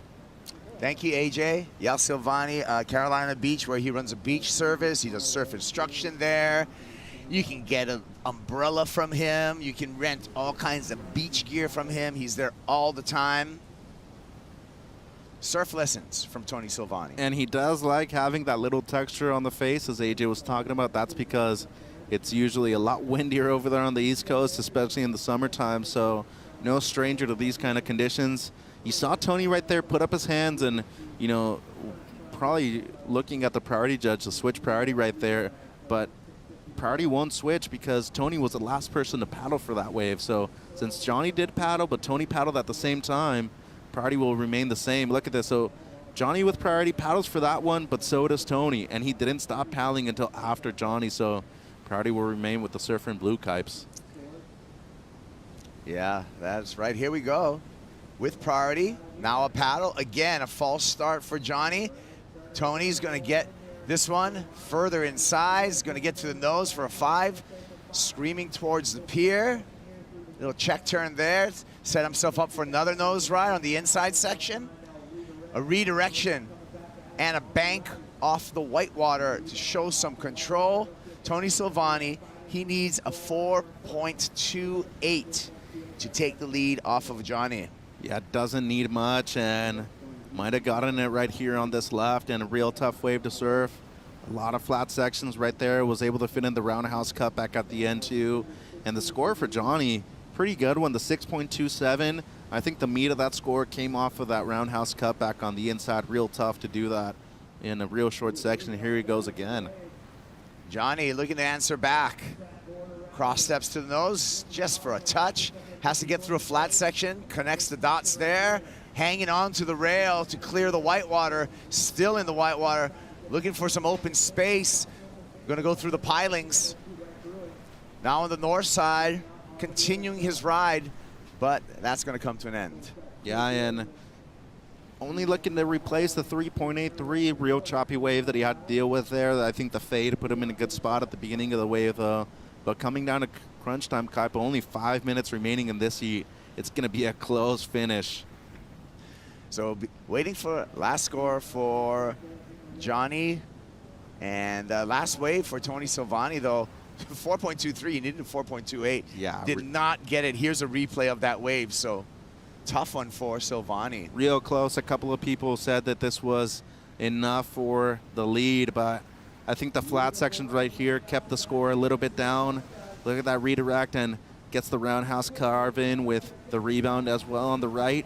And then this wave here from Johnny, a lot of chops that he has to deal with after this initial section. Wasn't fully able to get to the nose, touches it slightly right there. And then unfortunately for him, gets caught behind this whitewater section and has to go through the pilings and through the pier. I get asked this question quite often, Kaipo, if they can still score you through the pier. They do. As long as they see you, they're still going to score you. And then this wave right here from Tony during Johnny's replay, still looking for the 4.28. That is if Johnny doesn't improve on his 3.83. So another close ride. I don't know. There's been 2 waves in a row that have been very similar, Kipes. So we're going to wait for the last thread. Tony Silvani, again, he needs a 4.28. We're waiting for that last wave score to see if it makes a difference. Meanwhile, Johnny paddles for that. Feel no harm, no foul, because he'll remain in priority because he's the only one out there. Tony Silvani's wave comes under his requirement at 3.87. So John Michael Van Hohenstein, there in the blue jersey, remains in the lead at the 3-minute mark. Yeah, and I think Tony needs to be looking right now. He's gone on 2 lefts back-to-back, and both scores have been under the requirement with 3 minutes to go. A set incoming Kaipo, and if I were Johnny right now, I would still looking to be better that 3.83 because it is a close heat at the moment.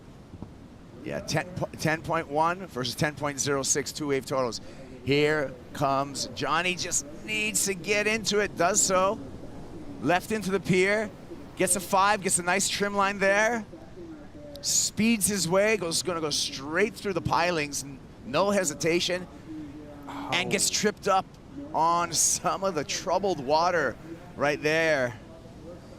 Silvani now with an opportunity, 2 minutes, 25 seconds, and waves on their way. It's good that that happened after he made it through the pilings, though. At least he didn't have to deal and manage all of that when he was going through the pier. A couple of waves approaching, though, with 2 minutes. So say that Johnny does improve the 3.83. If he does, by how much will it be? So Tony's got to be thinking something close to the 5 that he already has in a scoreline or something better than that. Good looking wave here.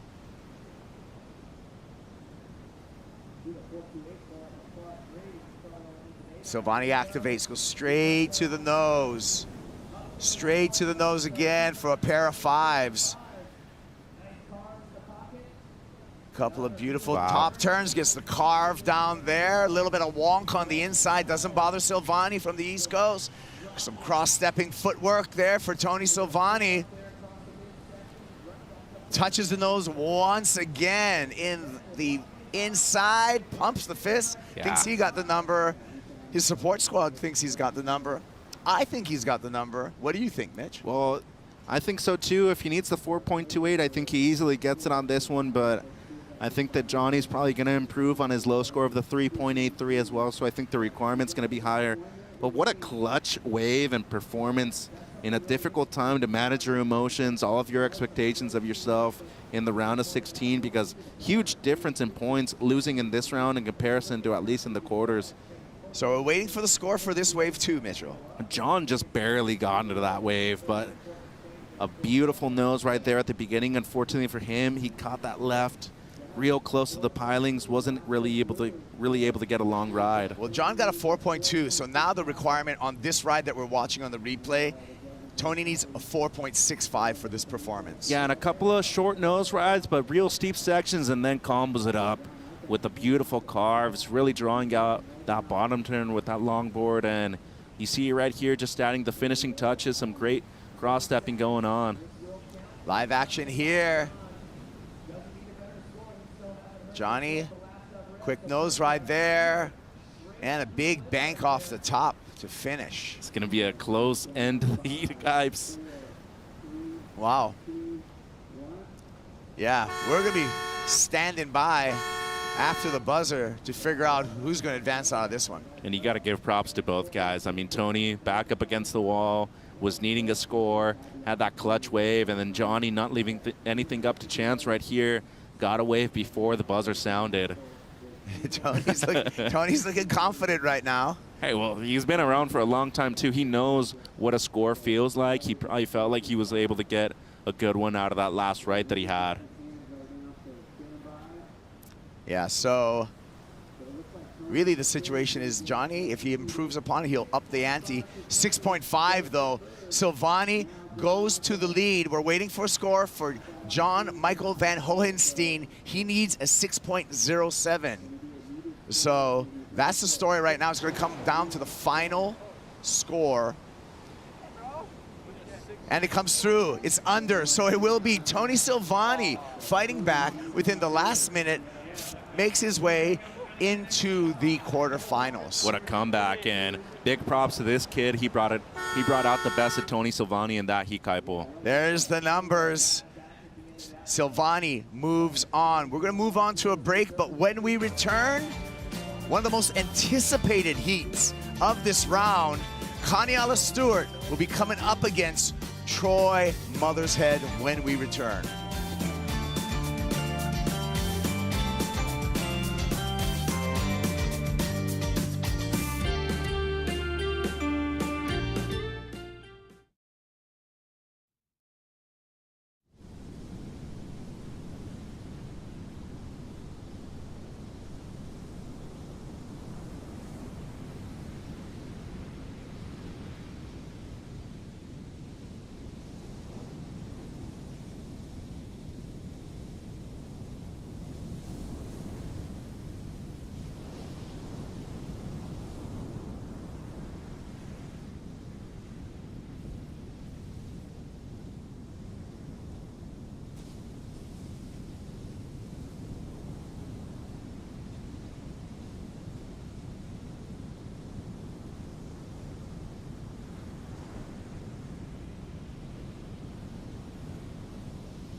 Wallex US Open of Surfing presented by Pacifico is brought to you by 805 Beer, Properly Chill, by Hoag Hospital, official healthcare provider of the WSL in California, by Just Chill with DeVille Vodka Soda, and by Wallex, official digital wallet of the US Open. The legend, Tony Silvani, comes through with the victory, riding that Stewart log to great effect, getting the win there with a 12.33 total. So a veteran in the game comes through triumphant. East Coast represent. I'm Chris Cote. This is Rosie Hodge, Matt Janowski, a.k.a. The Waxhead, here to talk you through what is promised to be a great matchup, and we believe the hype. Connie Stewart versus Troy Mothershead. This is going to be a big one for a lot of reasons, of course. Advancing through these rounds, paramount towards success, but I'm sure these two surfers have gone head-to-head many times in the past. Waxhead, you could probably tell us a little bit more about their competitive history, and then we'll get into their personal histories, as it is always fun to tell the stories of how these surfers got here. They would have had a few WSL matchups in the last few years, but with Troy transitioning into parenthood and Carniella really making his presence felt post-COVID, you could say.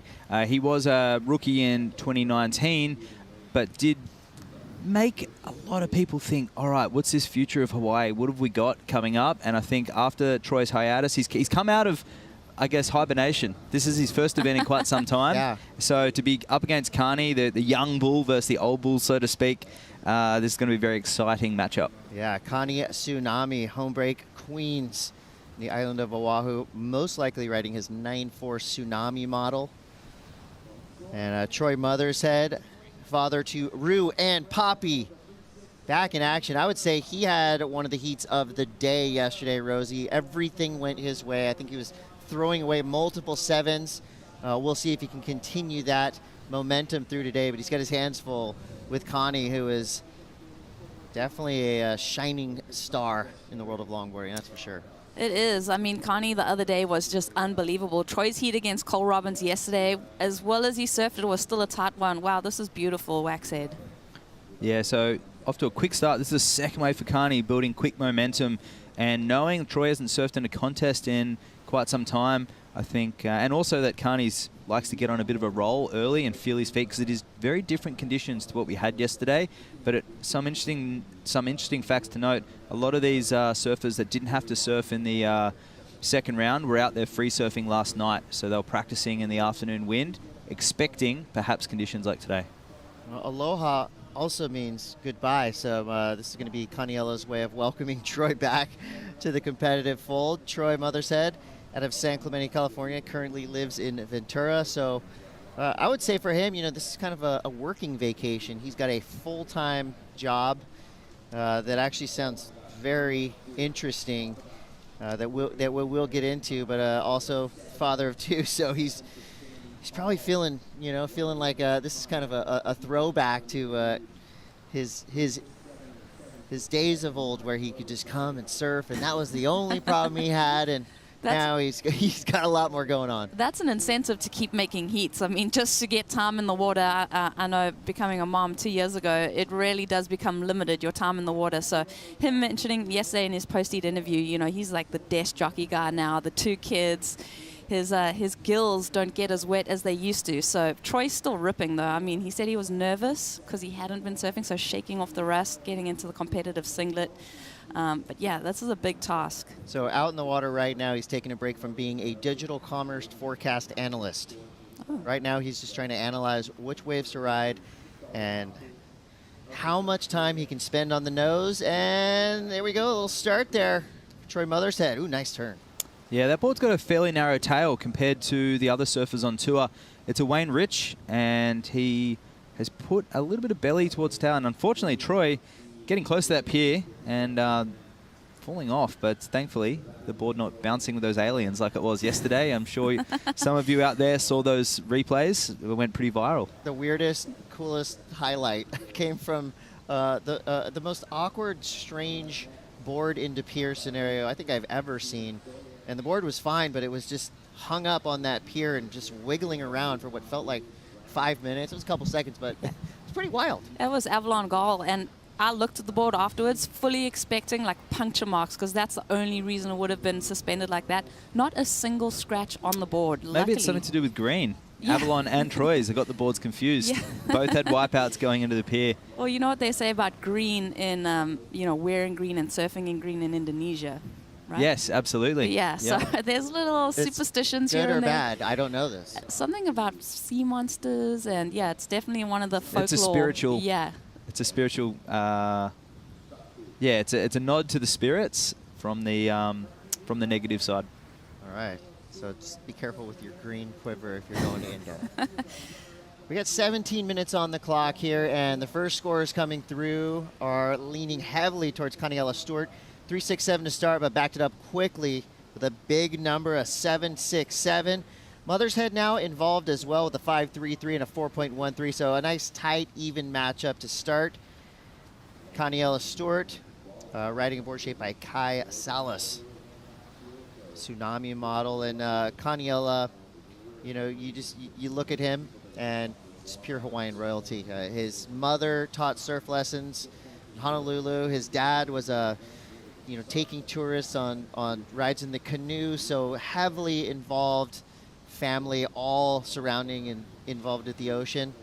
And I love how he wears that aloha spirit with him everywhere he goes. Big smile all the time.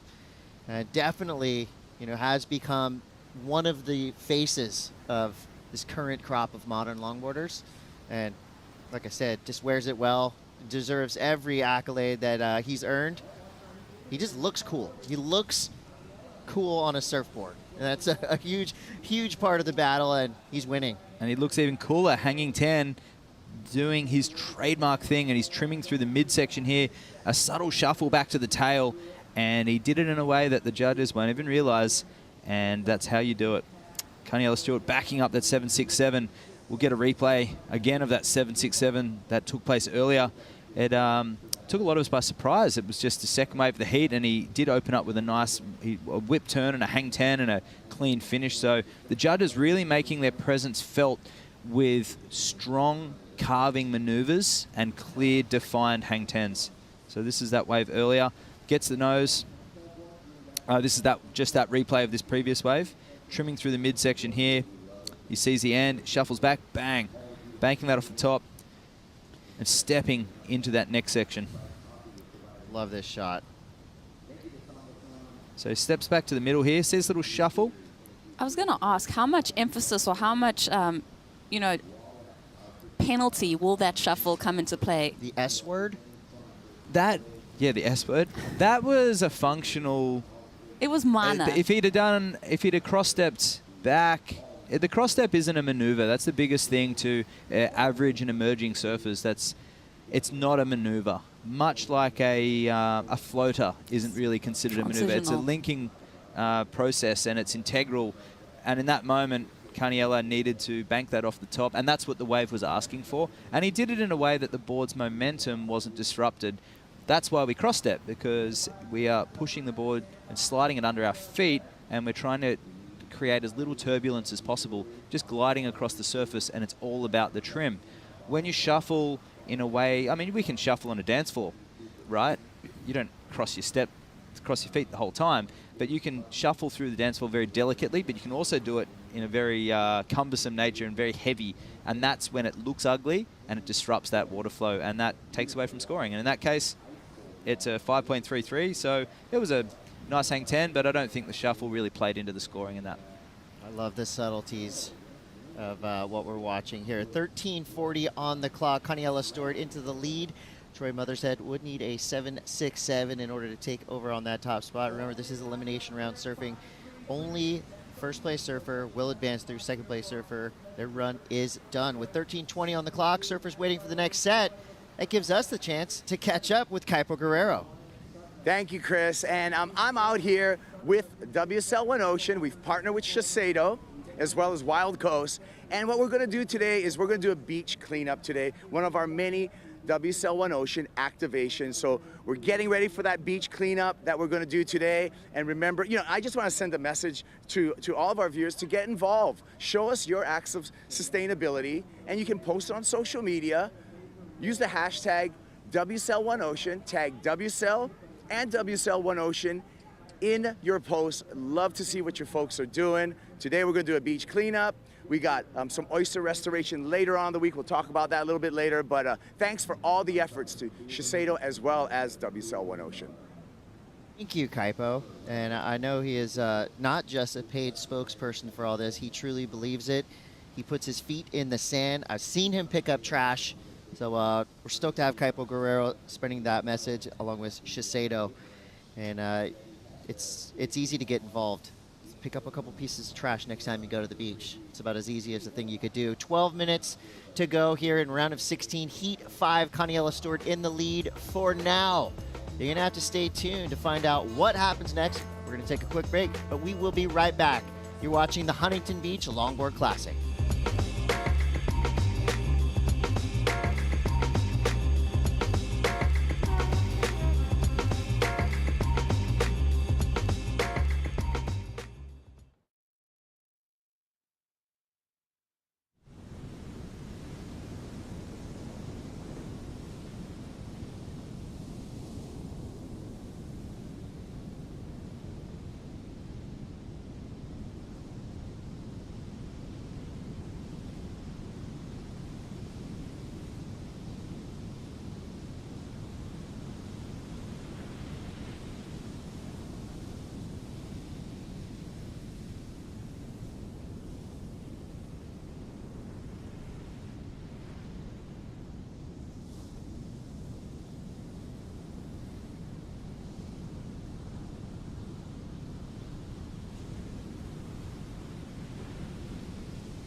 Action from yesterday where Troy Mothershead pretty much controlled this heat all the way through, except for that fleeting moment where he almost tussled with the Huntington Beach Pier pilings.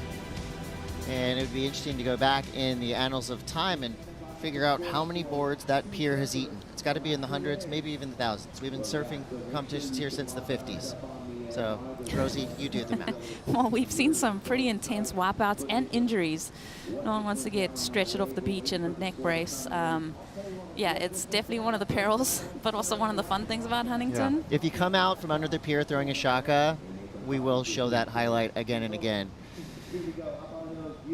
I love that Troy's having fun. He actually put that in his bio. Surfing is fun, and it was all caps and exclamation points. So I think he's living with, he's putting his money where his mouth is. That's it.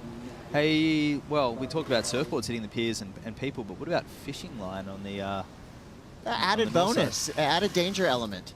That happened to Richie in his opening heat. He said he came in, his adrenaline rush, wax head.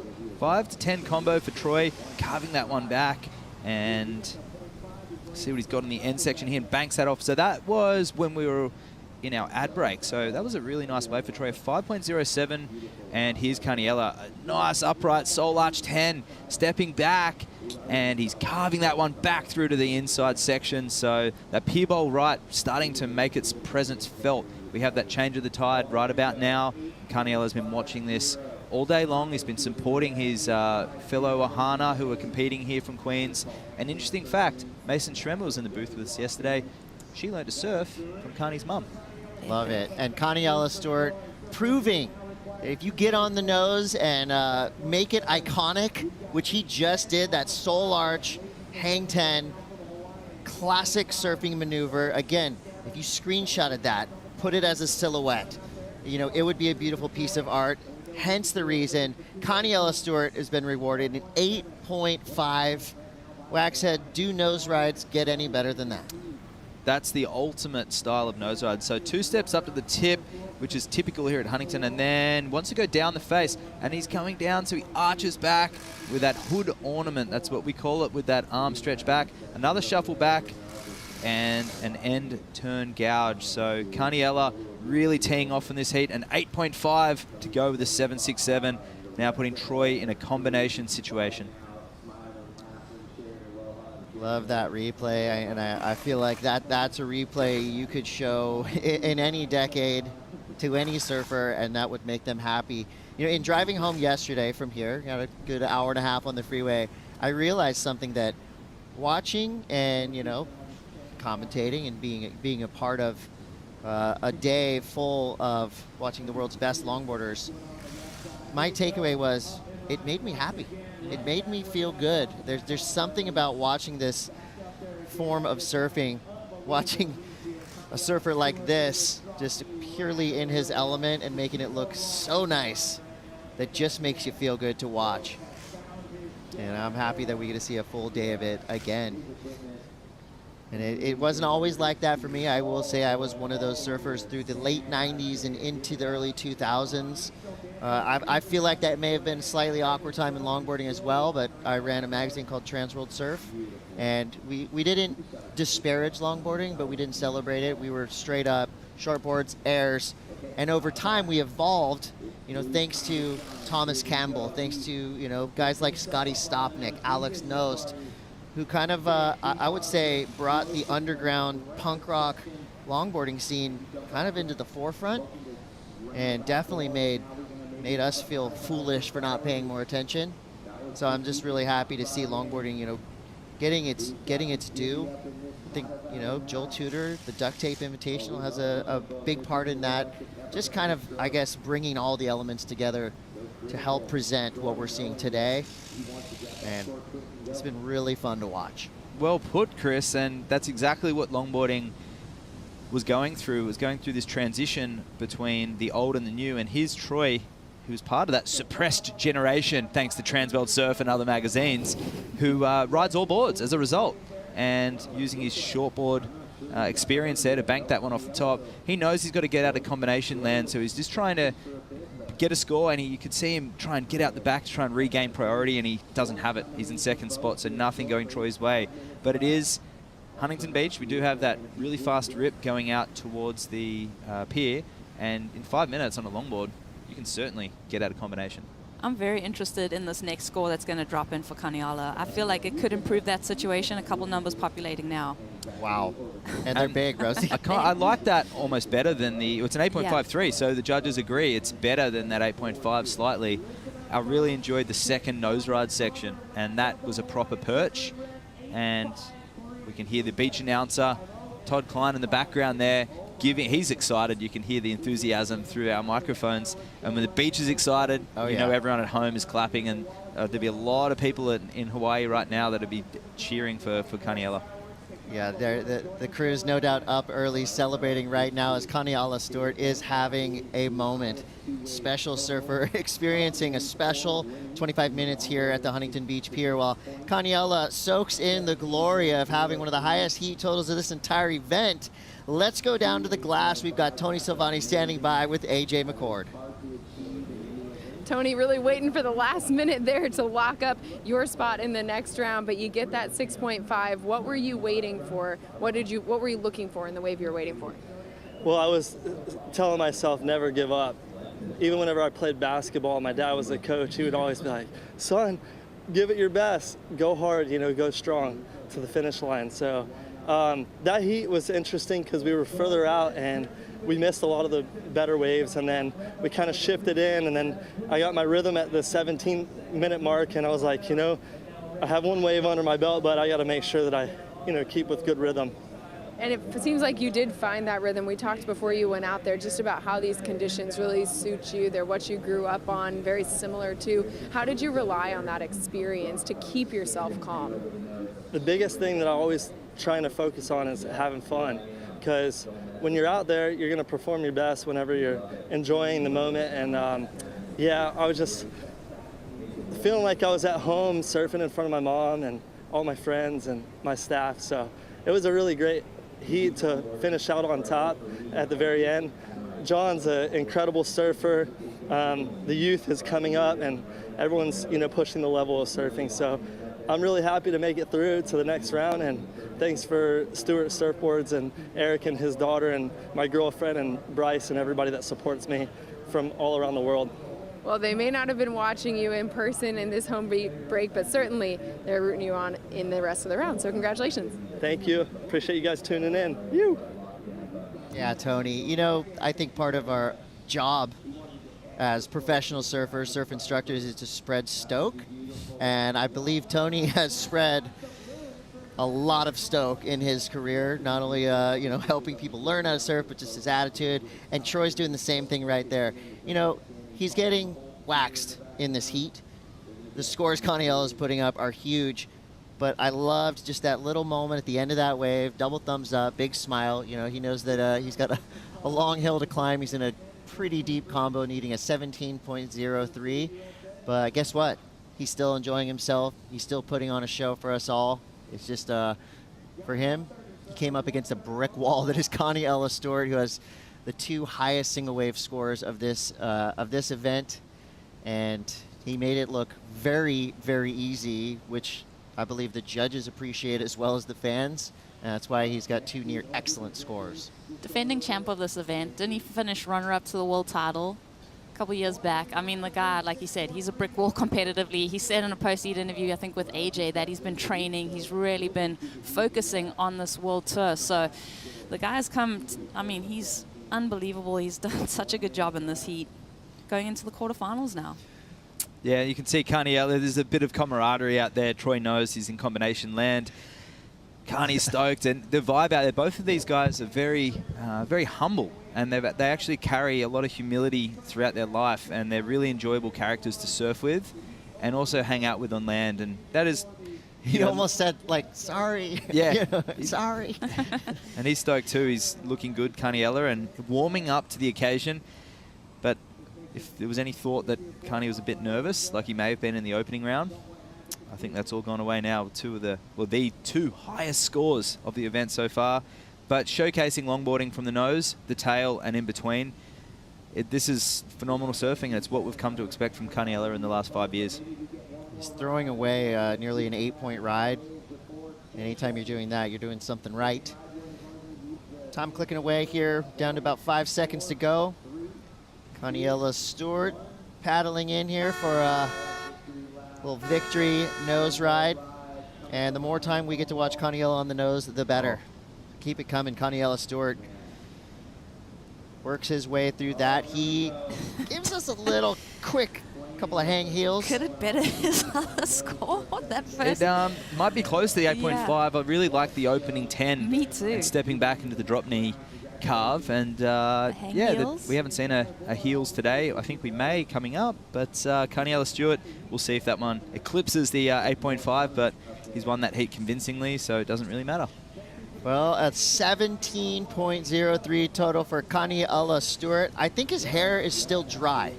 That's how good this guy surfed in that last heat. And we will see more of Caniello Stewart. And hey, congratulations, Troy Mothershead. Welcome back to competition. More Troy in the future, please. We'll be right back. You're watching the Huntington Beach Longboard Classic.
welcome back to the Wallex U.S. Open Surfing presented by Pacifico. You're watching the Huntington Beach Longboard Classic. Connie Stewart coming in with a lot of joy, which he earned by spending a lot of time on the nose of his surfboard. But we're back at it. We got 25 minutes on the clock. A fun matchup here. Taka Inoue from Japan going up against Stephen Sawyer from South Africa. So two distant corners of the globe converge here in Huntington Beach, California for a display of classic yet modern stylings of longboarding. Both of these guys have interesting stories coming into this event.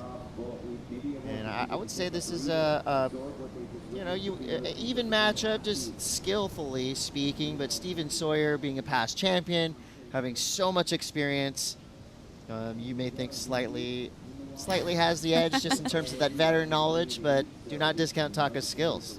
Never, ever. I thought you were going to say something else, Chris. Sorry, as he's a fellow countryman. Here we go, Stevie Sawyer. And I feel like there's a documentary in the life of Stevie Sawyer. I mean, this guy's story is just incredible. Shapes his own boards, designs his own boards. You see Taka now. Quick look there. Both surfers opening rides. We're fine. They're not going to be huge scores. Those to me more of just like a toe dip in the water, like assessing the conditions. So Taka from Miyazaki, Japan. That would be, say, kind of like the Huntington Beach of Japan. You know, surf city for sure. And you can follow at taka.pro.official. And one of Taka's goals to get his name out there, get his face out there, become a global superstar. He's looking for sponsors. So maybe us three, we can kind of be an agent for Taka during this heat. He's going to have to perform, of course. But if you're looking to sponsor an incredible athlete and a cool person, hit up Taka. Interesting fact, Taka spreads his time between a whole heap of different surfcraft. Competing in QS and shortboard events, stand-up paddleboarding.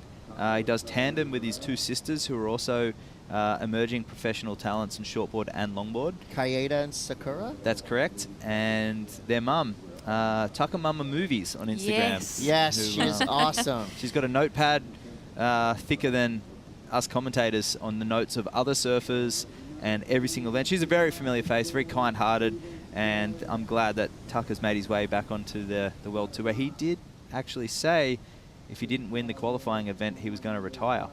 And he ended up getting the wild card, and he's back.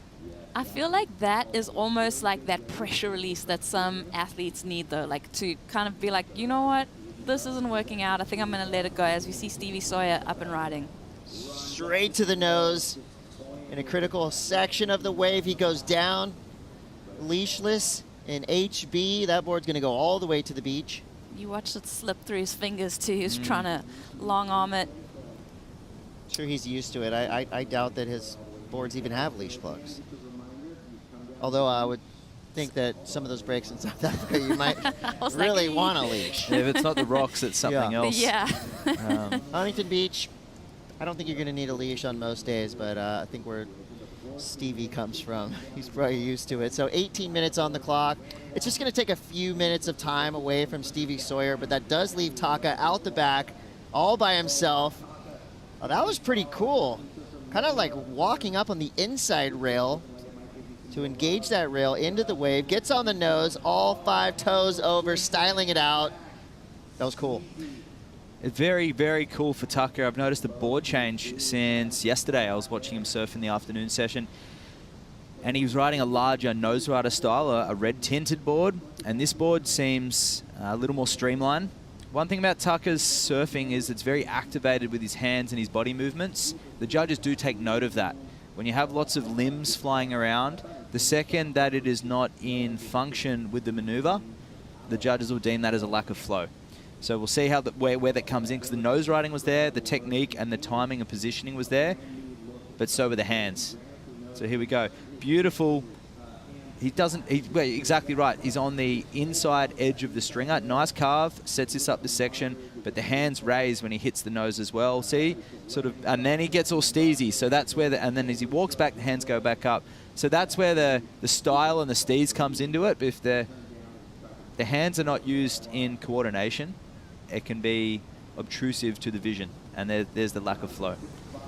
That was actually kind of low-key one of my favorite waves that I've seen so far. The walk up the inside rail, functional, cool looking, unique, and then the style out at the end. That had something something special on it, and the judges agree, a 6.5 for Taka. Steven Sawyer, his first wave came through at a 7, so a solid number to start. He's in the lead slightly, with Taka just needing a 1.44. I would imagine, though, to like keep your body composed when you're surfing at a beach break and it's rolling through very fast is tricky to do, as opposed to a point break where you've got more time to kind of really concentrate on what you're doing and your body composition. Absolutely, Rosie, and we see Stevie here, low body language, and sometimes the method of judging for this event has been showing simplicity and smoothness in a wave that traditionally doesn't demand that. It's usually quick, fast-paced, and if you can look relaxed and composed through those critical maneuvers, that is where the points will come from. And it's often restraint on longboarding, because everybody can do, like on the World Championship Tour, everybody can do the same stuff, but it's almost where you do it and when you do it, which is more important than how you do it. I feel like this heat has a different kind of vibe to it. You know, they're not aggressive with each other, but they're definitely more in the mix with each other, kind of looking at the same waves. That last heat, Caniella and Troy looked like they were free surfing homies, just out there in the water together. This one, and I would say, you know, with Steven, his competitive history, Taka hungry for, you know, to stay in the sport. And you see it right here, going straight back out to him.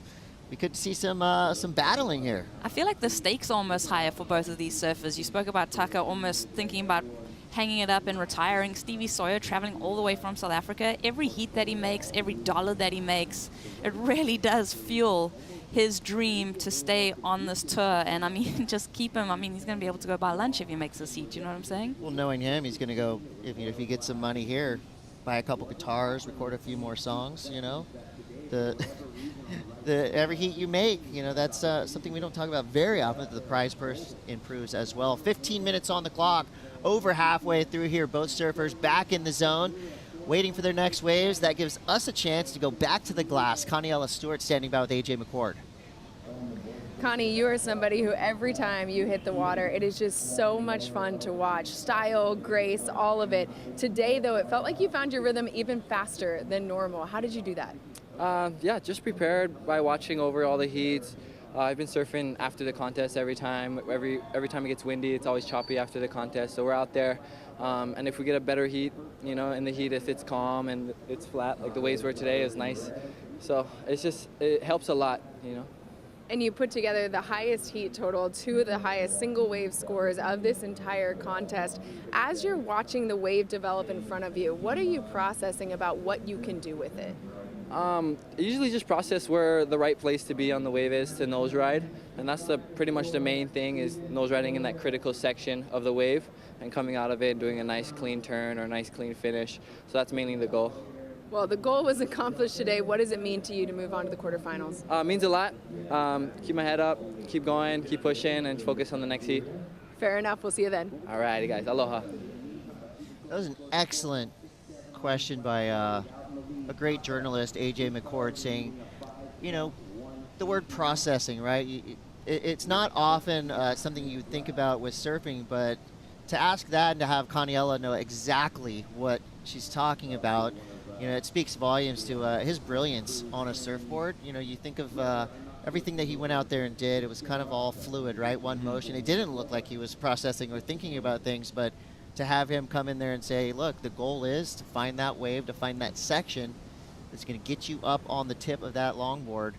So I like that there's a lot going on in the minds of these competitors, but they can't really show it because we'll notice. The judges will notice as well. If you overthink what you're doing out there, it might hinder your scoring ability. And although he's got that super cool, calm, collected style, he was he puts a lot of work in the background. I saw him doing some foundation stretches and some floor routine, and his fellow countrywoman, Khalees, was just going, I don't know what he's doing. I said, well, I know exactly what he's doing, because it's something that measured athletes and people who are rehabilitating or training for a goal, they go through that. And obviously Khalees hasn't had to really cross-train much, given that natural talent. Carney was there a few years ago too, where he was just, we saw Jack Van Wagner in the first heat today, really bringing his A game and feeling, you know, strong and comfortable with his surfing.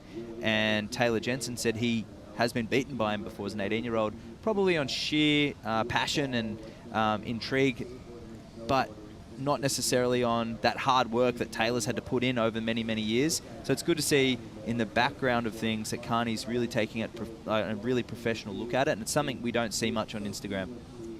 Great point. You know, all these surfers definitely born with an innate natural ability, but the better everyone else gets, the better you have to get, so by any means necessary. 11:45 to go. Steven Sawyer in the lead for now. Taka right there in the convo, though, needing a 5.18. We'll see what happens next. You're watching the Huntington Beach Longboard Classic. We'll be right back.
Welcome back to the Huntington Beach Longboard Classic, part of the Wallex U.S. Open of Surfing, presented by Pacifico. We're here in the round of 16, Heat 6. Former world champion Steven Sawyer going up against Taka Inoue. Had a moment this morning to talk to Steven Sawyer. Anytime I see this guy, wherever I am in the world, love to catch up with him. He's so awesome character, and the Pacifico fan picks agree with me. 54% leaning towards Stevie Sawyer, but 46%, nearly half and half here. So the matchup for the fan picks, pretty much like the matchup we're seeing in the lineup right now. We are close to even now as Taka Inoue gets on the nose, double dips, dropping all 5 over. Big snap to finish. So a split peak there. Always fun to see that. Maximum use of the waves coming through here. So Taka would be looking for a 5.18, depending on what Stevie Sawyer did on his last wave. In talking to Stevie earlier, I said, well, what are your goals? What do you want to do here? And he said, big part of it is to showcase his surfboards. Longtime surfboard designer, shaper. He was 16 when he made his first hand-shaped board. And we're going to see him on his latest model right now. Looks like it works pretty well. Yeah, holding that 5 all the way through, trimming, and it looks reactive. I saw the first wave he actually slid out, and I was just, the second wave, sorry, actually was going to say how flexible. Love this Soul Arch 10 from Taka. He did exactly what was required. Now here, a lot of anticipation for this turn, but he makes it count. And the judges have been kind of strict with this pull-out. They've been quite apparent when you do one of those turns, you want to be riding out with momentum and finished cleanly. Where Tucker came down with it and sort of sat down into it and then ejected in the whitewash. Completed, no doubt, but a lack of flow on that finish. These are the tiny subtleties that separate longboarding from shortboarding. We have 9 feet plus of glide, and the judges want to see you utilizing it, not just staying on the tail like an anchor, which often happens, and that's what it feels like when we're coming off the top and you're coming down with all that weight. You're on that last 3 feet, and the board's tail dragging, and that's an indication of you're exiting the wave because you're in the wrong spot on the surfboard. You're not exiting the wave because you want to. Yeah, you've lost control. So you have to move forward again, move your feet, even if it's a closeout, just to show you've ridden ahead of the whitewash. Same with the aerial maneuvers. They can land on their feet, but if they don't come out with their own trim and momentum, then it's almost deemed incomplete. I'm feeling like Taka now is entering the zone. He got great news from the beach announcers. That last wave, a 7.27, he jumped way into the lead. Now Stevie Sawyer needs a 6.78, and unfortunately for Taka, he built a ton of momentum. Things were getting hype surrounding this surfer from Japan with a 6.5 and a 7.27. Maybe just a little overexcited on that last wave. It looked like he was trying to do 8 maneuvers in one. And you'll see right here, this is just pure excitement.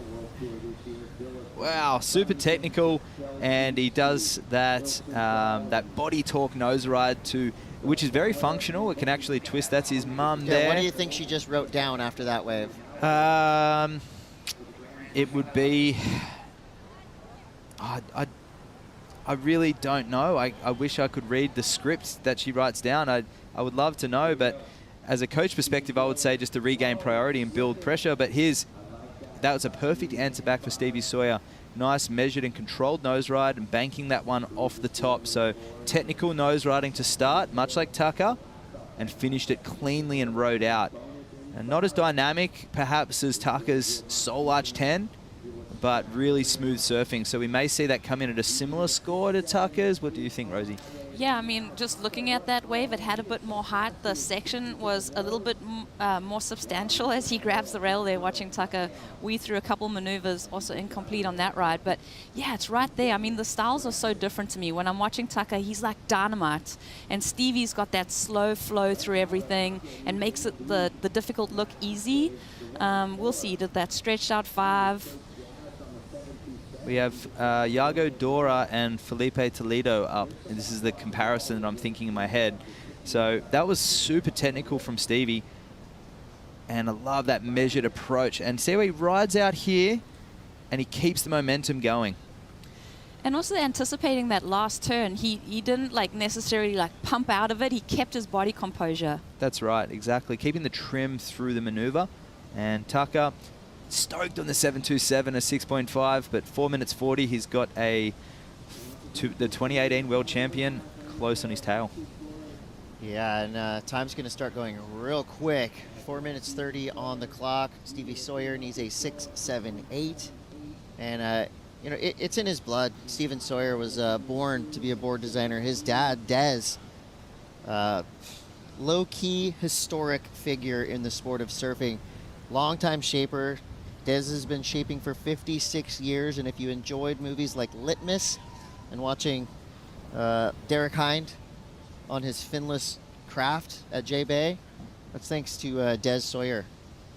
So do yourself a favor, go to the internet after the contest is over, and just look up some of these sections that Des has been the catalyst to providing. Derek Hind, Litmus, that movie, right there. That's worth the price of admission. And Steven Sawyer, his last wave comes through a 5.33. Not quite enough. He needs a 6.78 with 3:30 on the clock. Taka's been taking it to him throughout this heat. And Stevie almost needs to calm down. I mean, paddling for that wave that was never going to break. He's still got 3 minutes 20 on the clock. He doesn't have priority, which is a little bit of a shame for him, but he can, try and calm the nerves a little bit. He doesn't have to overextend himself. He needs that opportunity to come his way, but I don't think you can manufacture that score on a smaller wave. That's obviously what the judges are looking at. There's the showmanship that Tucker's performing, but he's doing it on larger waves. And on the camera, it can it actually looks, the waves always look better on the camera. When you're in the competitors area, I'm watching the waves straight out the front, and I'm actually find myself watching the camera because it's clearer, but the size of the wave can appear different on the camera. So Stevie's wouldn't have had that shock value or that showmanship that Taka did, and the judges are really picking up because no one has really done a nose ride like that. Carney definitely had moments towards the end of the heat, but not like that full arch back soul arch. So they're deeming that one to be critical, and that end section, which does always look very appealing to a judge. Right, Rosie? Yeah, and just watching this water, I mean, that texture and everything, it's undulating. I mean, we've got that south swell mixed in with the westerly. We've got that north wind picking up today. So there's a lot of movement and texture underneath your feet while you're riding these waves, which really is interesting to note just how difficult the surfing that these guys are doing in these types of conditions. Is Stevie making it look too easy? Yeah, that's the question. I mean, and sometimes we talk about that in shortboarding, but to really lock into the intricacies of what he's doing and how difficult it is on a day like today is pretty important. Yeah, I did really enjoy his style and flow, and it just must be the size and the critical nature of the nose rides, which he knows that he needs with 1:30 left on the clock, and he's second in priority.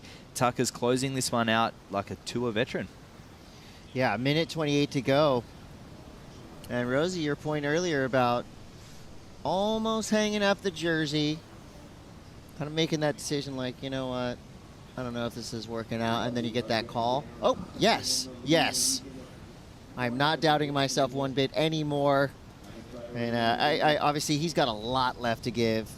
Wax said, you said it earlier on, I mean, SUP, shortboard, longboard, competes a lot in on the APP tour as well as the ISA, where he competes on his longboard as well as his SUP. So, I mean, his schedule's full for sure, and I don't see any retirement in his future anytime soon. He's a full waterman. Like, you just think of someone that can do anything at any time, that feels comfortable in the ocean. This guy's going to come to mind. Well, if we do lose Steven Sawyer in this heat, we've got 30 seconds left. Go to Spotify, check out his music. This dude is very accomplished in the water and on land.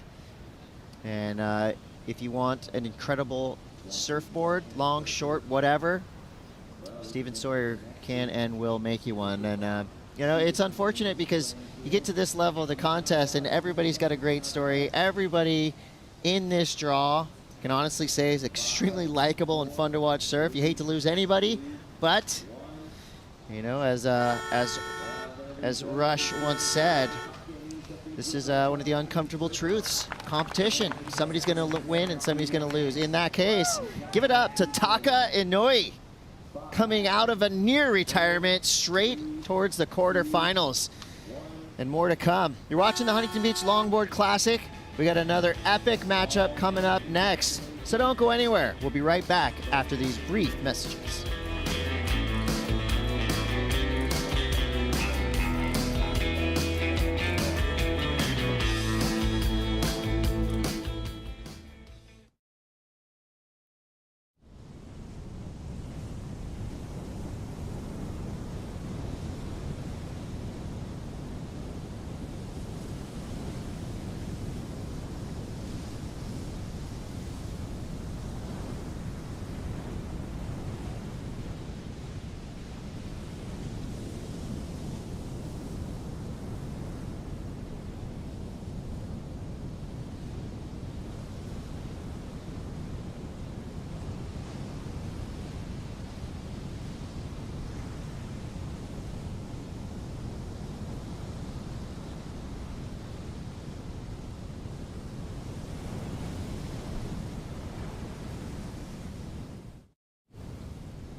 The Wallex U.S. Open of Surfing, presented by Pacifico, is brought to you by Yeti, built for the wild, by Nissan Cup Noodles, the original instant ramen, by Shiseido, official sunscreen of the World Surf League, and by Wallex, official digital wallet of the U.S. Open.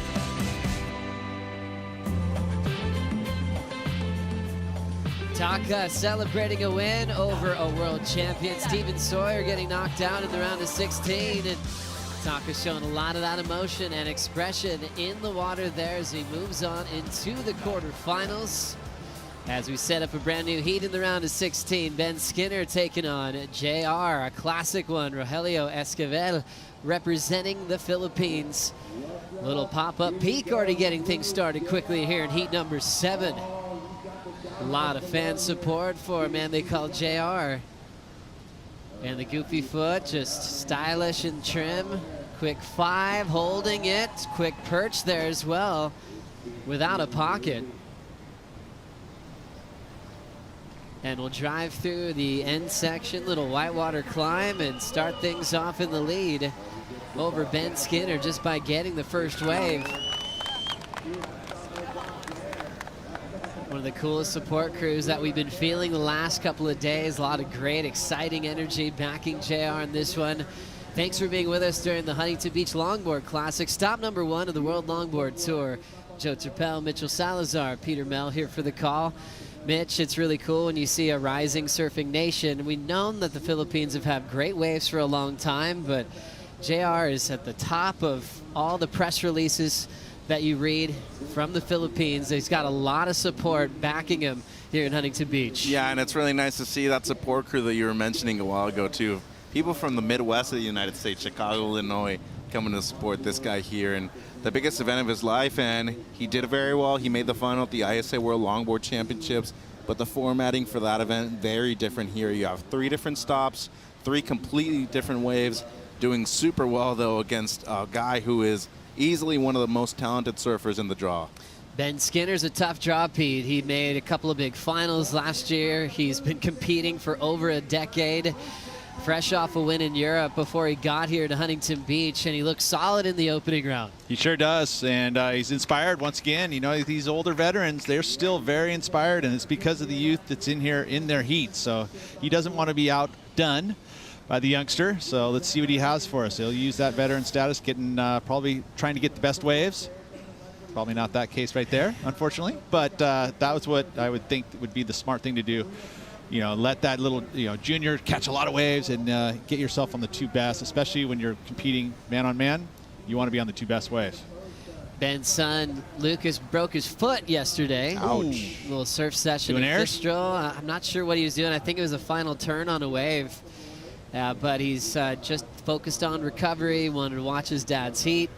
But yeah, we're wishing you a speedy recovery. Lucas won the Grom Search back at Bell's earlier this season, and he's going to have to go through a little bit of downtime with that broken foot. Ouch, 6 weeks. Well, the funny thing about this heat is that both surfers met in the middle of the beach break right now, but JR paddled really far south, and that's where he paddled out. Skinner paddled out through the pier where he normally does because he wanted to control the peak over by the pier bowl, but they've both opted to surf more in the middle of the beach, though, Joe. Yeah, it's positioning always so interesting. Some competitors don't like giving each other too much space. As we check out the opener of JR, Pete. Nice and smooth. I love that wrap there. And again, a little different style here. Drops the knee. So showcasing the variety. We love to see that. That's what he's obviously understanding what that criteria is calling for. And it's going to be a good, easy, quick start for him. Not going to be a huge number, but momentum. And the early exchange going to JR. JR got off to a great start at the start of the year. Won a great victory on his home break and then ended up taking a win in Bali more recently last month. So he's doing great. Got a lot of support from the government. And now the hope is that they'll create a series for qualification for the next generation representing the Philippines. And JR, opening ride 6.33. Ben Skinner, opening ride 1.0. So far, so good for JR, as we'll catch up with AJ. That's right. I'm here with Taka and Taka's mom, who's going to help us with the translation here after a really impressive heat by Taka. So the first question, how did you stay calm during that heat? Oh, okay. 大変印象的な試合運びをしていましたが、スティーブン・ソイヤーを相手にどうやって落ち着いて試合に臨みましたか？初めて CT に出た2018年の最初のラウンドの時にスティービーと同じヒートで、僅差で僕負けてしまったんですけど、で彼はそのままワールドタイトルを取って、それからずっと仲良くしてもらってて、なんか試合っていう緊張感があまりなく、友達とサーフィンできる感じで落ち着いてできました。Well, in fact, I'm not so nervous, and I felt very comfortable because he's a very good friend. He was the first opponent in the my first competition, my first heat in 2018 World Longboard Tour, my debut competition, and since then he is one of my best friends, and such a situation helps me to be calmed. What does it mean to move on to the quarterfinals? クォーターファイナルに向かう進出した気分、それを教えてください。そうですね、波数は少ないんですけども、すごいロングボードにいい波で、そして US オープンという、ちっちゃい頃から憧れだった舞台でクォーターファイナル進出できたこと、とても嬉しいです。I'm very happy to be here at the US Open. That was my dream to come here to join the competition. So just happy. Congratulations. We'll see you then. どうもおめでとうございます。ここで会えることができてよかったと思っています。Back to you guys. Thanks so much, AJ. That was brilliant. Thank you, Taka, for sharing your smile with us that entire interview, and you're stoked to be in the quarterfinals. And a lot of great longboarders that have come out of Japan over the years. Takuji Masuda, he was an incredible longboard champion and also charges at Pipeline. He still has it. Got a bomb this winter. Taking his son out there for a few laps as we catch up to Ben Skinner, Mitchell. Yeah, this was a very impressive wave during the interview and had to use that speed to his advantage to be able to get to that last section in time. And I mean, just used the speed to his advantage, but I think more importantly was able to use that rebound to be able to get this whitewater reform here at the end and adding in a little bit extra points too, Joe. And then the fade to start up the tip time, Pete. Yeah, I mean, you think that Ben's going to have to use his stature, a little more power involved, obviously a little bit bigger and stronger, so that's going to be his point of difference over Junior, who is going to use that glide. Mid-range score for JR. And a good, basically, comeback score for Ben. Yeah. JR throwing down the 4.6, 6.33 before that. Last to Ben Skinner, a 5.5. So we've got JR with priority in the lead. And Skinner hoping for a 5.44. Ben Skinner, one of those surfers that loves building boards, has his own surfboard company, likes experimenting also with new materials like carbon, like we were talking about earlier today. But he was also a talented shortboarder, so he can bring in a shortboard mindset to his longboard equipment. He won a national junior title on a shortboard years back. But he's been involved in longboard events for, gosh, well over a decade. But even last year, Mitchell, I think he really gave Harrison Roach a run for his money last season. He did, and you talk about that shortboard influence. You can obviously see the approach when he uses his rail, but having Moz Quinn over there in Great Britain now, I think has obviously helped him out when it comes to shaping a lot of his boards, having somebody that's as talented as a shortboarder like those guys over there. Perching and holding it is JR.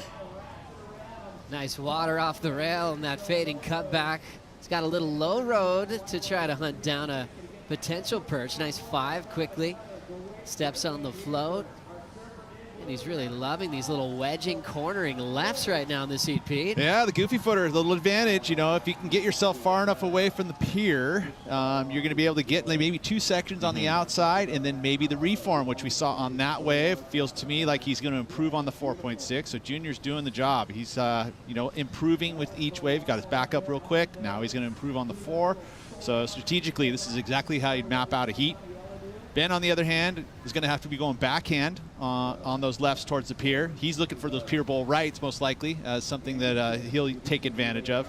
But beautiful, like that little carve where he actually got the whip out of it, little point of difference for me. And then the inside double up where he's able to walk around down here in the open face.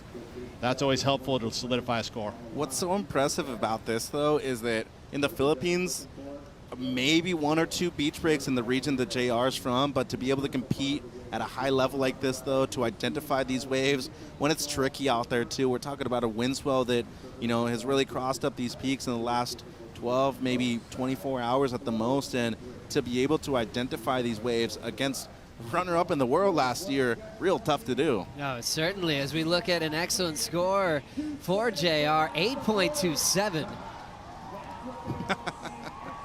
You can hear that crowd. There they are.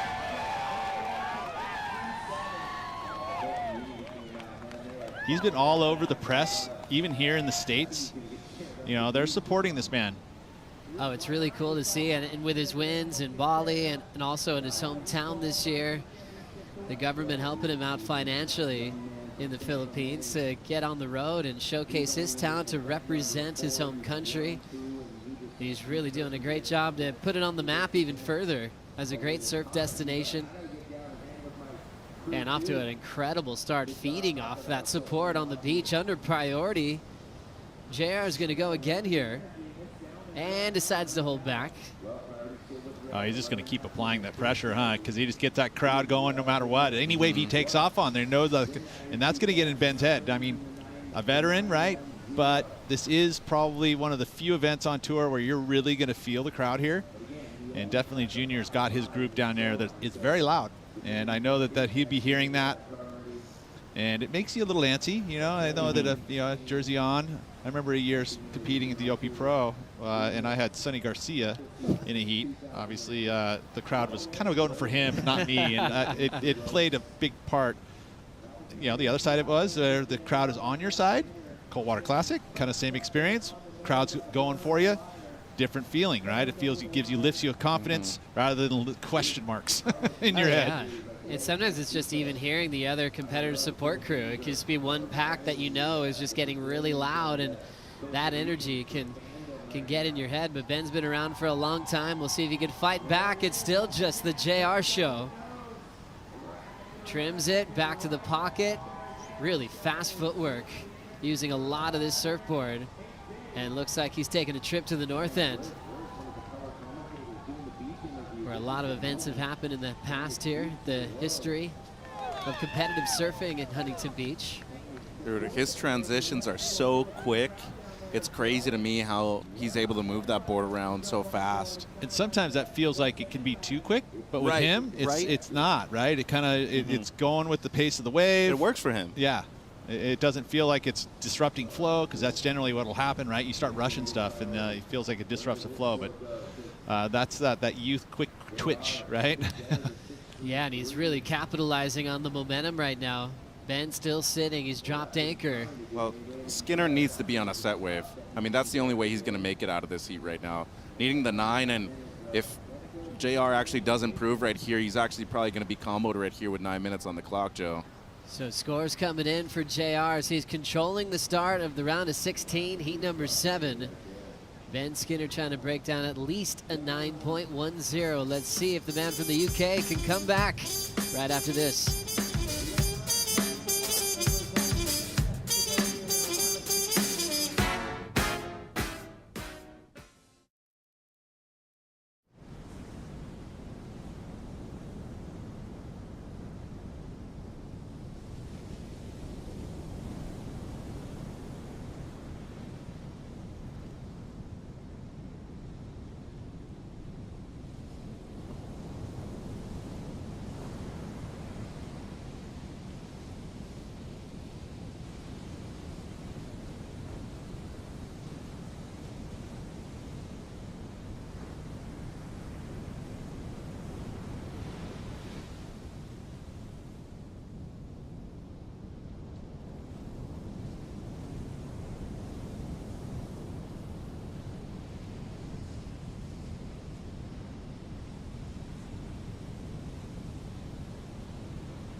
Looks for the wrap. Alley-oop is a huge one and stomps it.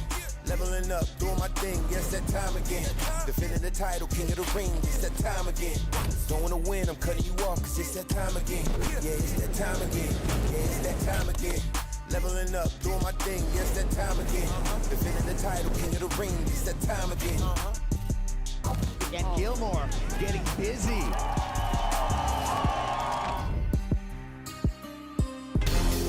All this September 8th, the waiting period opens for the Rip Curl WSL Finals. It's a waiting period, but just for one day to crown the world champions on the championship tour. Felipe Toledo, world number 1, along with Carissa Moore. Carissa's looking for another world title season, looking for a 6th title this year. Felipe is looking to go back-to-back.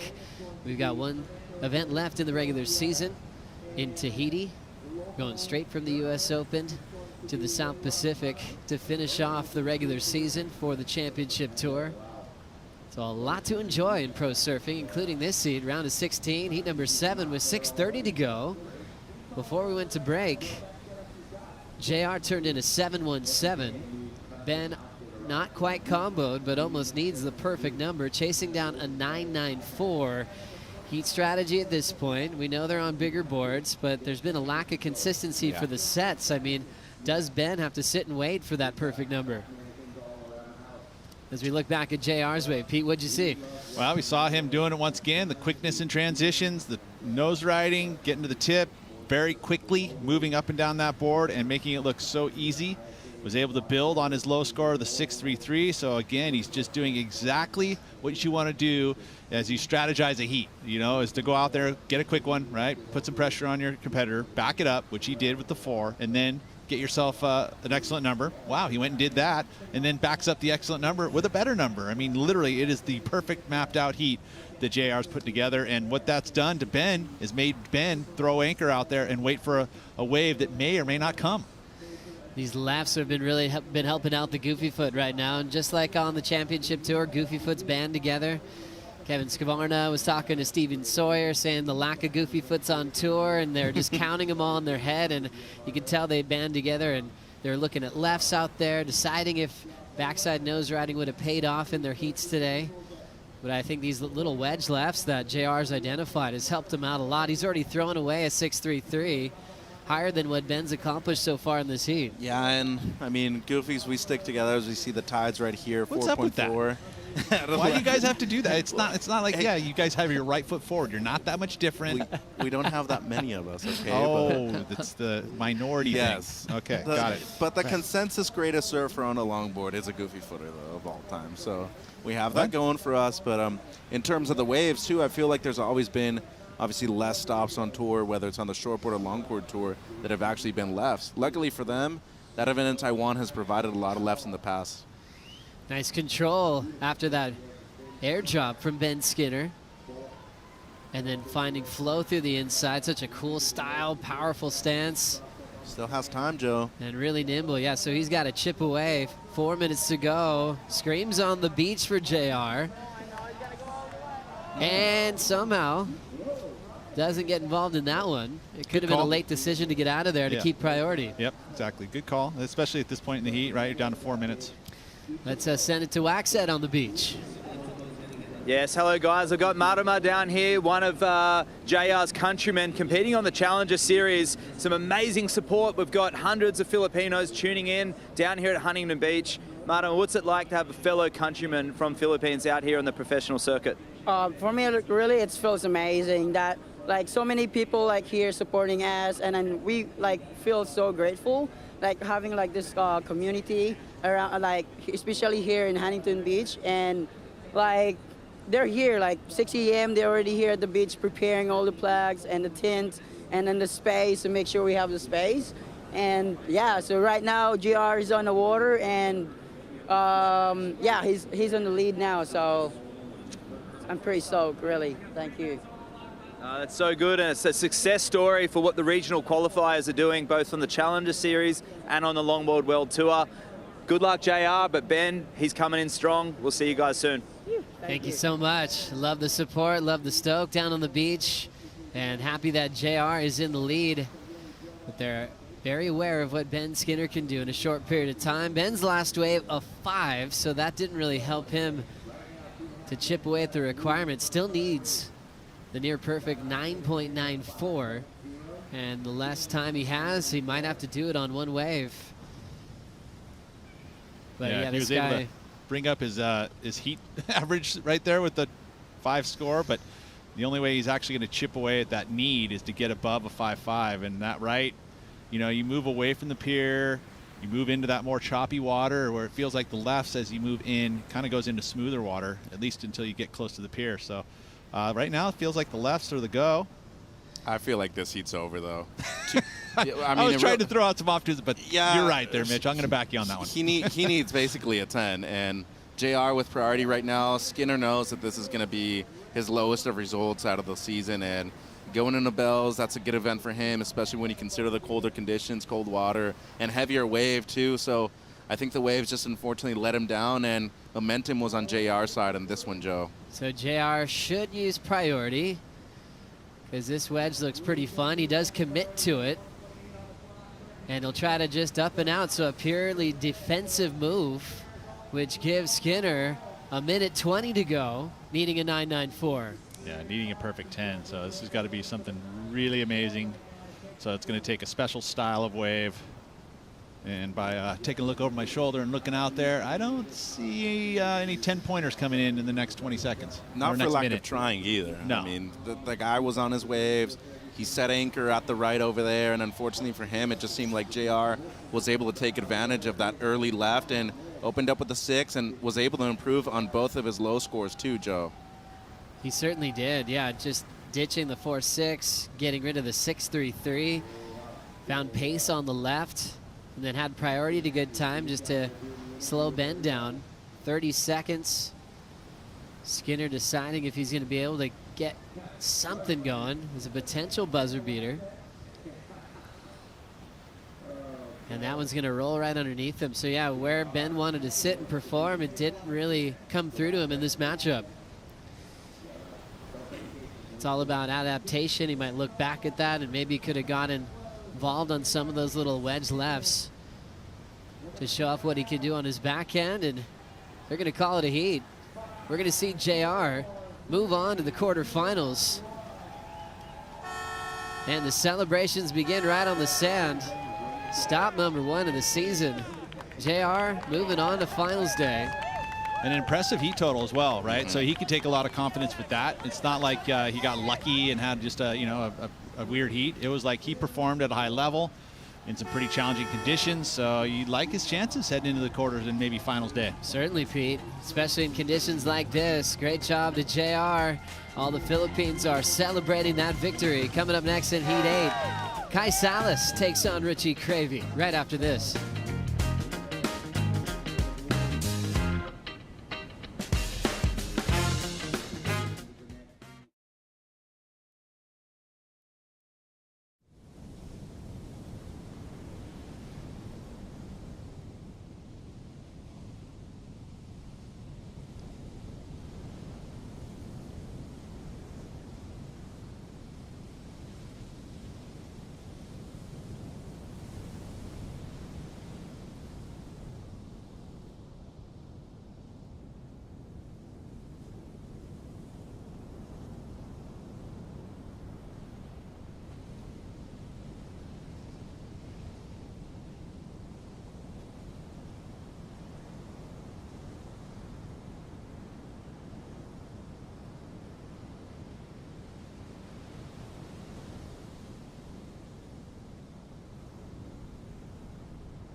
The Wallex US Open of Surfing presented by Pacifico is brought to you by Nissan Cup Noodles, the original instant ramen. By Pacifico, live life anchors up. By Hurley, born from water. And by Wallex, official digital wallet of the US Open.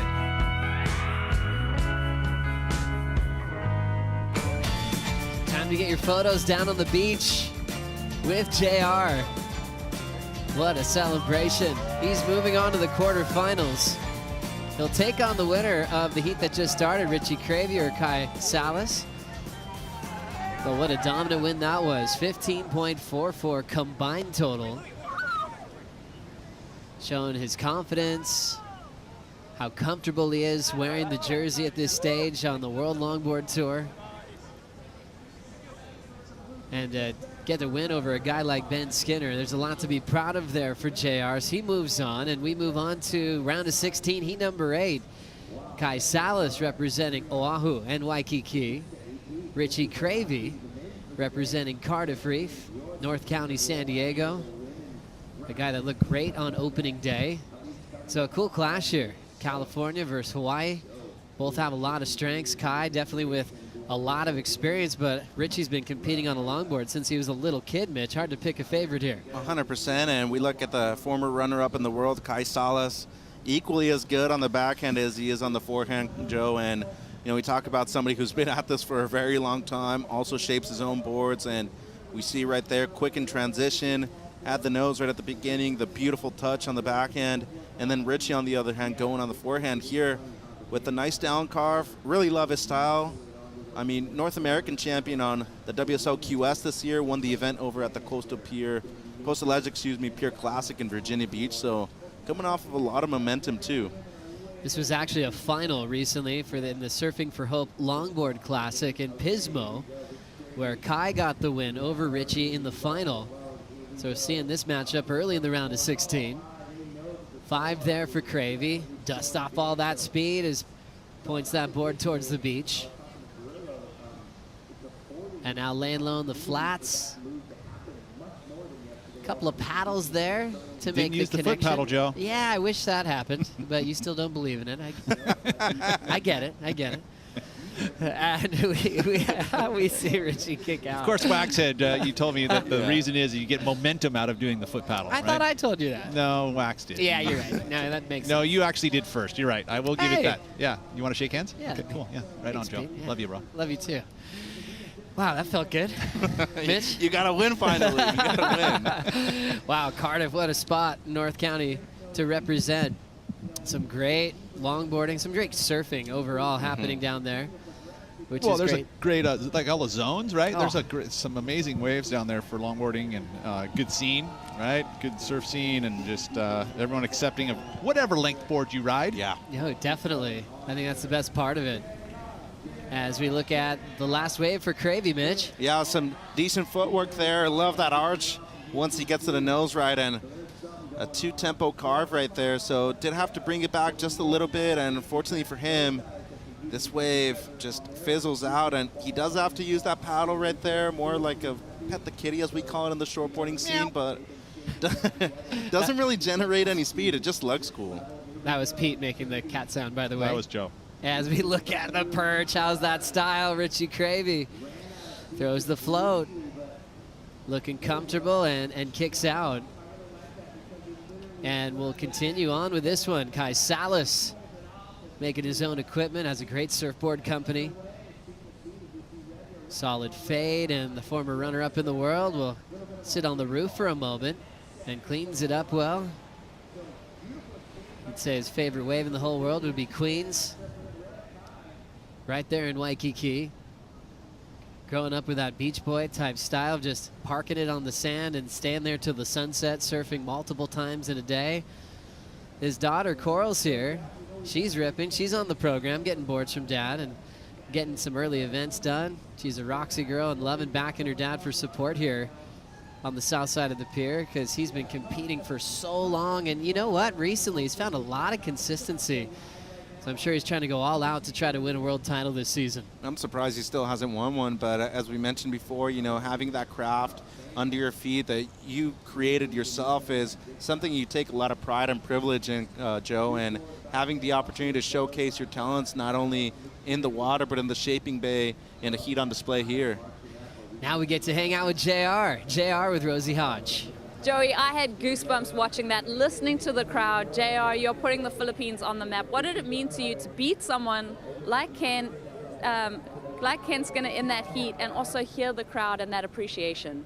Yeah, it was like super nice to hear all the Filipinos here cheering for me.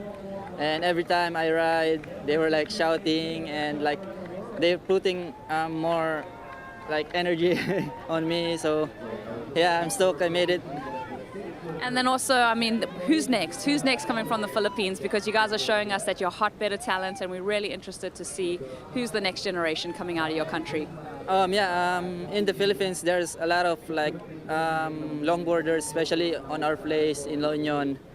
Yeah, I have so many friends that really good surfer, like Roger, King, Rico, Jo Marie, and everyone, Benito, and the La Union surf team is really good longboarders.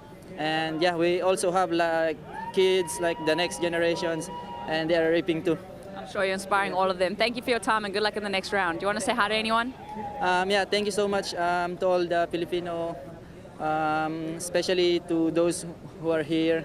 Maraming salamat sa inyo, sa suporta ninyo, and sa lahat ng mga nanonood sa Pilipinas, maraming salamat sa inyo. And sa lahat ng tumulong sa akin para makarating dito and sumuporta, especially kay Manong Ronald and sa House of Representatives. And yeah, thank you so much. And yeah, let's go. Keep an eye on this guy, Joey. We'll send it back to you. I love it. Thanks so much, Rosie. JR happy with that big win over Ben Skinner, moving on to the quarterfinals. So polished in his interview, so ready for this moment in his career. And a ton of support from his home country and right here on the beach in Southern California. Meanwhile, Cravey's just been building his score line. 6th, then to a 5.93. Another wave to lock in as he's in the lead so far over Kai Salas. Kai with a 5.83 opener and then to a 5.2. As we see Richie using that knee paddle technique. And back to his last wave. On the tip, hanging it there, into the sole. I loved it. That was pretty cool. That's why that wave went into the 5.93. He was out of there early, didn't go for, actually that was a 6.1, right? Both very similar scores, basically, pair of sixes, if you really wanted to throw the average out there. And two different styles. This one actually built up through the inside for him, and he was able to redirect a couple different times, which ended up giving him the score of the 5.93. So really quickly, it felt like momentum was with Kai on these rights, and then all of a sudden Richie was able to get these couple lefts, and now it's pretty even Steven. That's right, that last wave ridden during the interview as we watch Kai set up the tip, solid 5 there. Drops down to the bottom, then sets up a wrapping turn. Solid approach there. And now frames it stylishly over the white water and hops out. As we now look at the backhand 5 from Cravey. And lays low in that parallel stance and will hop out right in front of Kai. So this is a battle for priority now. They're just going to continue to paddle until they hear the announcement that priority's been set. Cravey with a little bit of a jump start over Kai Salas at the moment, Mitch. That was smart. He recognized that Kai was right there. I mean, you do want to kick out and recover priority, and I don't know if that was a wave that Richie was needing at that point of the heat either, so maybe a small mistake, but if he recovers priority, it's at least putting him in a position right now with just under 14 minutes to keep the lead. But Salas needing a 6.1, which would have to be his best score, Joe. Gonna be close. Had the one beautiful carve right there in the middle of the nose rides. Really enjoy this battle between these two incredible longboarders. Richie Cravey, a proud father, surfer, marine biologist, a fisherman as well, cares about the environment and the ocean. I think for some surfers, they get into shortboarding and maybe find their way into longboarding at some time. I think it was always longboarding for Richie Cravey. His father actually made a miniature longboard for him when he was just a little kid. Didn't have to be 9.0, but he just wanted to start working on that traditional type of surfing so he could practice. Well, now for big moments like this. Pretty cool. I think, you know, and you can groom a youngster to learn how to ride that style of surfboard. I love the movement on the backhand nose ride from Kai Salas. Just, you always talk about what it feels like to be perched up there like it's flying, but since he didn't have a ton of speed, he just was able to show that he still had control on the tip of that board that he made himself. There's the 5 from Cravey. Now setting up some tail work. We've seen that similar type of move throughout this event. There's kind of this spring-loaded connection on the end section on the left, Mitch. He's got a real cool style too. Really admire the way he's able to use that ledge of the board once he gets to the tip to his advantage, and leaning back like that requires so much core strength, and I think a lot of people fail to understand how difficult it is to get all 10 toes on the nose like that and maintain it for a long time too. So he's looking to improve on a 5.93. He's been on a roll with his wave selection too. Here comes Kai, just up and out. He's been stuck in the 5 so far this heat. His previous wave, 5.77. They're just putting Richie just out in front, a 6 and a 5.93. So really not a whole lot of separation just yet. Yeah, building boards now for a lot of surfers on tour. Kelis Kaleopa'a, who's coming up next on the Salas program.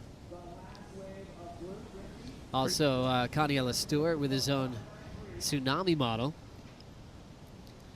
Pretty neat to be able to actually ride a handcrafted board that you've, you know, put your blood and sweat into. You done it before? I have, yeah. And it's, yeah, it's a lot of work, to be honest. Like there's, you know, and especially get a little frustrated if it doesn't work for you. Right. I mean, it's, a lot of people have a shaper that can work on boards while you're competing, can get all that stuff done for you, but he's got to focus on performance. He's got to give himself his own feedback on what might work. And then he's competing against guys with his boards under their feet. Then he's got to provide for somebody he might actually be surfing against at some point in this contest. I think you got to pull rank right there. It's like, hey, you know, I just shaped your board, so you better let me go on a few waves. I might just tell the glasser that he can go surfing. Right. Oh, there's so many great stories with surfers that would shape their own equipment. I mean, it was common. Rabbit Bartholomew has classics where he'd actually have his competitors shaping boards and they'd play tricks on him. As we look at the 5 there from Cravey. Ooh, solid perch there, Pete. Yeah, and this is going to be the best number of the heat.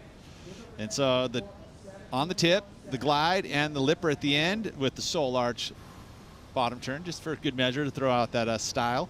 Got himself the biggest number of the heat and extended his lead. So now pushing Salas into a situation that needs a pretty good number. And we haven't yet to see him break into the 6s yet, so Kai's got to change it up a little bit.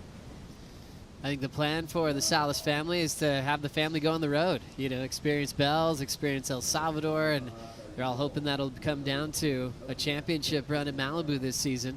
Good looking wave here, Joe. Kai, important time in this heat to chip away on the lead that Richie has over him. Keeping that high line, settles down now, 5 to 10, holds it. Great cross-step footwork. Nice easy fading cut back, and now Kai back up to the tip. Was able to survive that 5 and throws down the float. So great execution for the man from Waikiki, needing a 7.17. Yeah, he identified the fact that right next to the pier had that little double up section, so he just definitely waited until he could get to the tip to go through that critical section on the tip. Would have loved to have had that end section be a little stronger, but see what the judges think. Solid one there that Richie had to pop over. So cool that we're still seeing some size. Yeah, a bit unpredictable when they're coming through, but still contestable conditions all the way through day 5. A little more bump on the face, but they're gliding through well. What about this one, Mitch? I feel like this is actually going to be a very close score. That's a technical 10 right there. Just the nose ride, being in the pocket, not enough lift, and he's somehow just able to go through the section with that Hawaiian power that he has underneath his feet. Touches the 5 there real quick and able to adjust and get the 1 floater at the end. So he's looking for the best score of the heat, and it could be right there. I mean, when we talk about the technicality of that opening nose ride, as difficult as it gets, right in the pocket, Joe. Well done for Kai, who's chasing a 7.17. Everyone at home, did he do enough to take the lead off Richie Cravey? We'll give you the update on the scores in heat number 8 of the round of 16 right after this.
Round of 16 as we are perching with Kai Salas.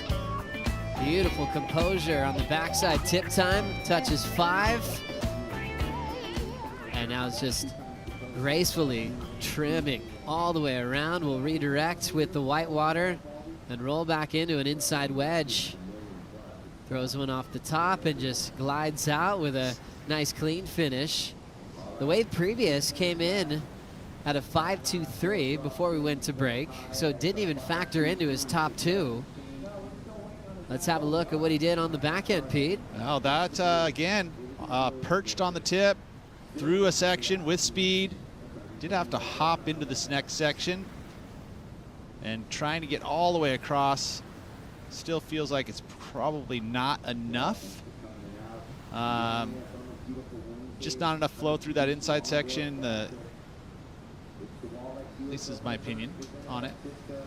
I've been extremely wrong at times, but I feel like this is going to come up a little bit shy, but kind of right in that mid-range again. And you can even see by his body language as he kicked out, there was a little bit of a disgust, I think, as he kicked out. He was like, yeah, just needs more.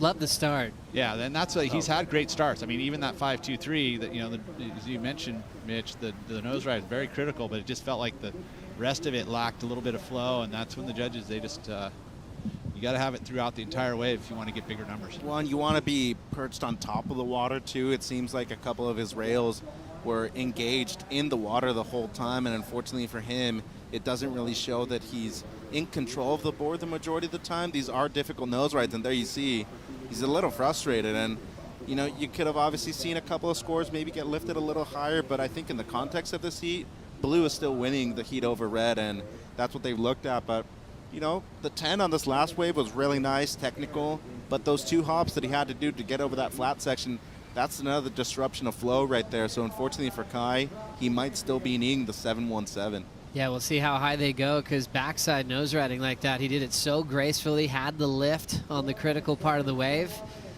and maybe just the wave letting him down, not having a big wall to work with. He did finish, though, and judges are taking more time. Yeah, that always makes you think, because, hey, did he turn the heat kind of a thing, and now we're starting to see it trickle in. His best so far, Kai turns in a 6.93, so definitely rewarded for the commitment. Doesn't need much now. On that backhand nose ride, going through that section with speed as well, so he definitely is feeling the criteria now, knowing what they're liking so far. Another one of those waves gets him in the lead, so now we've got a battle for 325. Cravey holding the lead and priority. I think there's just been a little bit of a momentum shift with Kai feeling the reward of his best wave so far, Peter. Yeah, and at this point right now, there's 3 minutes, and yeah, it's great in one-on-one competition to have priority, but and try and cover your surfer, your competitor. But with 3 minutes, it feels like Kai will get another opportunity, and he's definitely closed the gap in a big way. Adding an extra point and his high score now only needs the 6.08. So it's not like there's a special wave needed to get that score. So this could be an interesting finish for Cravey. That was huge for Kai because, even with the frustration he was getting, he would have loved to have heard that score and go, oh, wow, I only need a 6 now. And like all of a sudden the tables have turned and momentum is with Kai. But at this point, right now, Cravey's going, usually you want to kind of ask for waves. At this point, he's like, yeah, I can handle it going flat all the way to the end. I mean, the longer we wait here before another wave, the better off he's going to be, especially since he's holding priority. Yeah, but the only issue right now is that Cravey has the outside for the right, and he has the inside for the left, so he's taking away both opportunities for Kai Salas right now with priority. 2 minutes, decision time. Ooh, look at this, little chaser over to the pier. So Cravey's going to have to use priority at some point. Looks like he will commit to this, so now Kai will have priority. Richie riding this wave. Doesn't look like there's too much on it. Throwing down a quick just adjustment turn and a little floater, but you could tell he was already distracted with what Kai might be doing out the back. You feel like Richie's been definitely looking for the lefts, right? And that one was a full pillar bowl right. It just kind of was like, okay, I'm just literally covering this wave just so that Kai doesn't get it. But now he handed it over. So at this point, with a minute and a half to go, he's just going to need the ocean to pride. And it would be a pretty cool comeback if Kai could pull it off. Look at this, minute 22. Kai holding back, just chasing a 6.08 now. His wave before was a 6.93. Oh, I see something outside. So Kai Salas got a few 5s in a row and then adjusted. That's just a veteran experience, adjusting to what the judges were looking for. Got himself back in this heat. Sold Richie on a wave to get priority. Just give himself a shot here. You can see him just pacing through this lineup, trying to find a little bit of space down on the south end. And again, he's changing directions. Oh, that set just shifted its energy towards the south end and unfortunately just missed the entire bank here over by the pier bowl.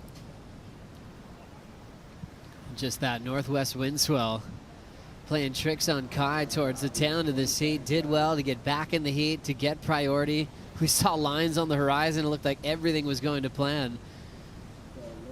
But this might be it for Kai here at the Huntington Beach Longboard Classic as we count this one down.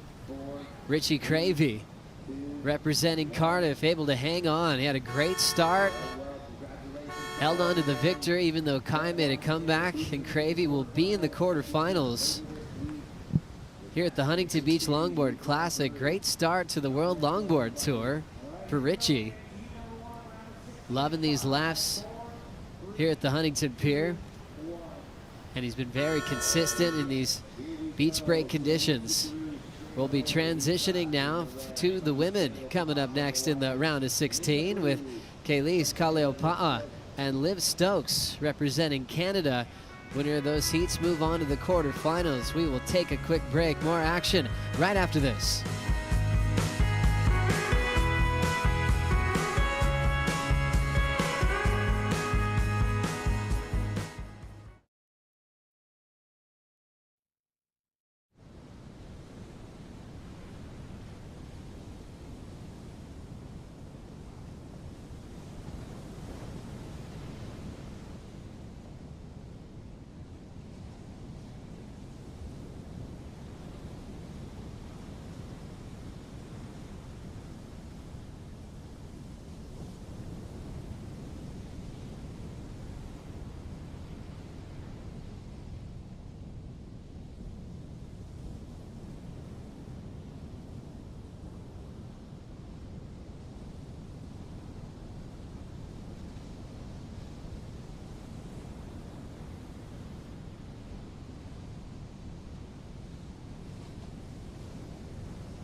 Welcome back to the Huntington Beach Longboard Classic all morning long. It's been dudes out at the pier, and now it's time to switch things up. We're going to Women's Championship Tour Longboarding, and we have got an incredible heat to start you off with. I am Chris Cote. This is Waxhead. That, my friends, is Chase Leader. This could be your new favorite surfer after this couple of 25-minute heats. Chase impressed all of us yesterday in competition at 17 years old. Already looking like a veteran out there. You didn't make it through your heat, but you made it into the hearts and minds of a lot of fans watching, and you were requested to join us in the booth. So we welcome you, Chase. Thank you. I'm super stoked to be here, and waves are pumping right now. Yesterday, super fun, and yeah, me and Eduardo, we were trading off yesterday.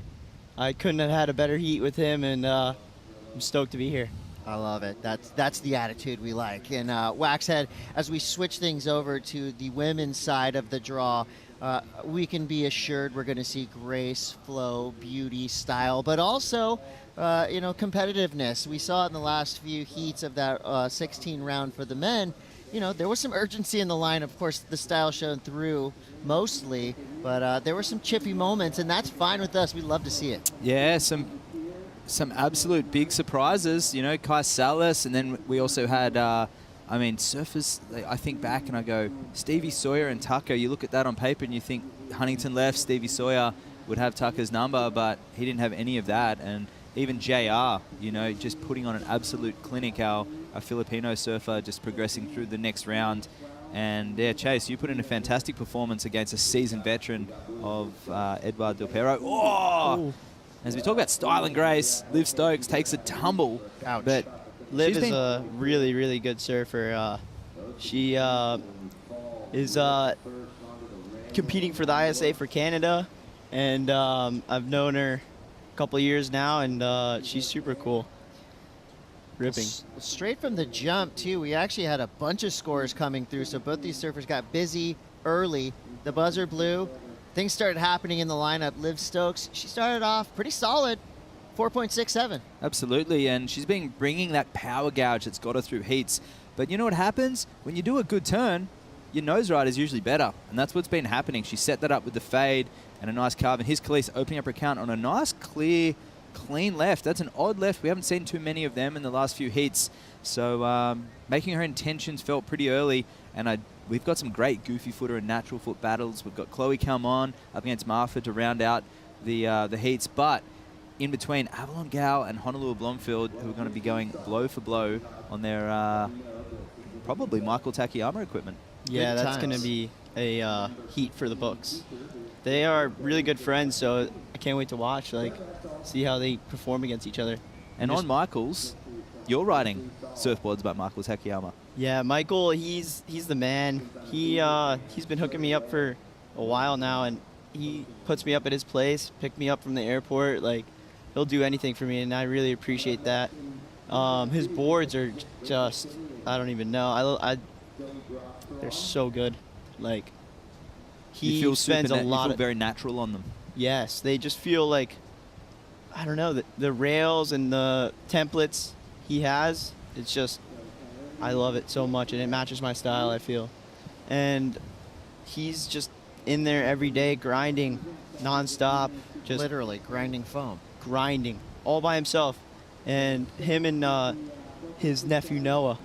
And I'll be in there sometimes. I'll help him sweep, and he'll teach me how to cut laps and stuff. And he's the man. You remind me of a young James Colhane, Sophia's older brother. Oh, yeah. He was doing a very similar and very stylish goofy footer as well, as we see another stylish goofy footer up.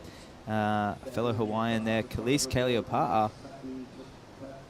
And just rounding that one off if she can complete this one. Oh, and doesn't complete. So she knows it. You see the grimace on the face. Yeah, that was bittersweet there, because she was about to finish up what most likely would have been a sizable chunk of points for Kalise Kaleopa'a.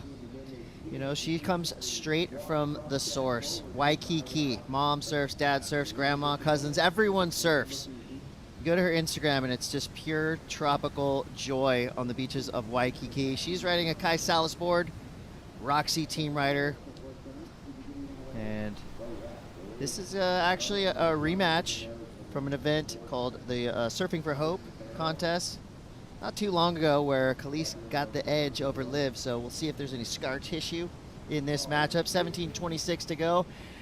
Liv with a quick paddle there. It's a no-go. So while our surfers get back into the takeoff zone, that gives us the chance to go to the glass where Richie Cravey is standing by now with Rosie Hodge. Thanks, Chris. Well, talking about rematches, that's one that you're really looking forward to, Richie. You said that you've been waiting to go up against Kai since your guys' heat at Pismo Beach. You found some form there. You found form throughout this event. How did you enjoy that one? Yeah, I've honestly been looking forward to serving against Kai since Pismo, the QS event for 2023.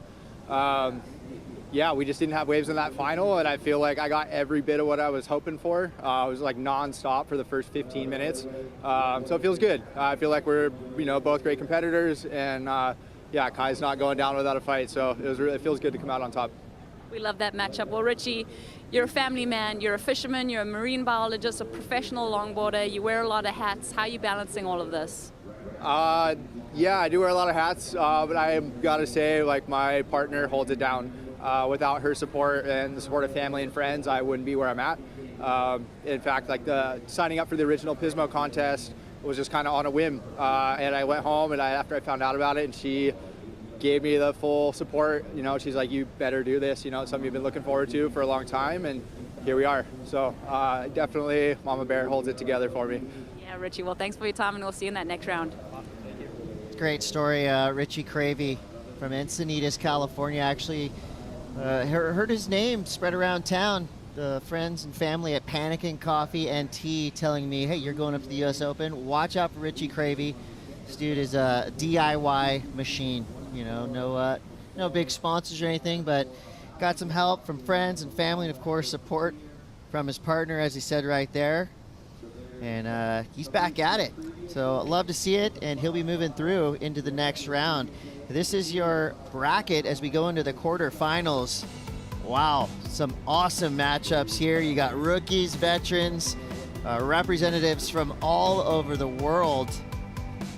And this is also a unique list of names. Of course, we've got favorites on there that we see each and every year, but some new names on this quarterfinal list. Absolutely, and we've got USA with Taylor represented, France with Edward, Australia with Kai, and the East Coast with Tony Silvani, Kanela Stewart Hawaiian, Japanese Taka, Filipino Rogelio, and of course the local Californian Richie Cravey. So goofy footers, natural foot battles. This is going to be fantastic. I got my pen out, guys. Who's going to win? Let's make our picks right now. You go, Che. You go first. Richie's been surfing really well. Connie's on fire. Taka too. You can't just name everybody. You got to pick one. I'm going to say Taylor Jensen on experience, but if Kailis Flint can pull together his nerves up against Rogelio. Awesome. Solid picks, guys. Thank you. I know it's not easy to be thrown to the wolves like that bright and early in this competition. 14:18 to go now. Kalise Kaleopa'a in the lead for now. Liv Stokes representing Team Canada. And I hope the Herring Nation is tuned in, cracking some tins to support Liv.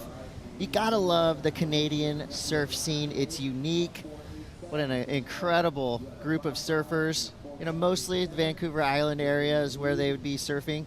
And for Liv Stokes, I mean, she's got to be happy to be out of that 5'4" full suit into some sunny Southern California weather. She actually surfs down in Carlsbad the majority of the time. All right, well then she's, spoiled like the rest of us. Yeah, well, it's predominantly through her parents being Canadian, and they took that move and never looked back. So, but she's surfing, for Team Canada, which is a sensible option given the talent pool in Hawaii and no doubt. California just alone. And here's Liv. She's got this powerful style where she steps back. She's ramping up for something, and very consistent. We haven't seen her fall a lot through this event. And I know Kalise is well aware of her pros and cons. And Khalees going right here, 4 steps up to the tip. Beautiful, smooth transition on that Waikiki model, which proves to be working well in the beach breaks as well. Beautiful surfing from Khalees, and that will certainly, well, that one was the 4.87, which I actually liked a little more than the 5.5. Yeah, both these surfers with a deep competitive history. You've got Liv, who just got a win at the Coastal Edge Pier Classic. It was a QS Longboard 1000. So I like that there are more opportunities around the world. And Chase, I got to ask you, between sets here, I know you grew up in New York, you know, probably looking up to guys like Balaram Stack, Yeah. you know, Sam Hammer, the crew over there. What drew you to ride a longboard? So I actually started riding longboards 5 years ago, and it would just be in the summertime, like waves are 1 to 2 feet, glassy, nothing else to do. And I grew up as a shortboarder, so I'd be like always on like super knifey thruster every day, like, and so it kind of transitioned me into riding different boards and riding the right board for the right condition. And I feel like that's how you got to do it. And like, it's sometimes you get frustrated riding the same board every single day, and it gets stale after a while. It's hard to get the longboard on the subway. No, I live out in Montauk, so that's 2 hours east of New York, but the city's a trip, man. I love it. Epic surf scene in Montauk too. I Yeah. would say underrated, just for how cool and unique it is. And I'm sure you guys get some sneaky waves that not a lot of us usually get to see. So Yeah. we'll leave hang on to that the one. subway and the Rockaway vibe for when people think of New York. They think of that concrete playground. Of but course. If we have Khalees back to live action, call this wave, Chase. She is, her Unusual. footwork is very graceful.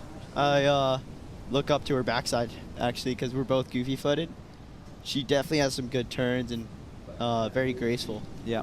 I like that. I like that both the male and female, you know, current state of longboarding is you can see there's definitely crossover and inspiration drawn from both sides, you know, and being that, you know, we're looking for graceful surfing, we're looking for flow.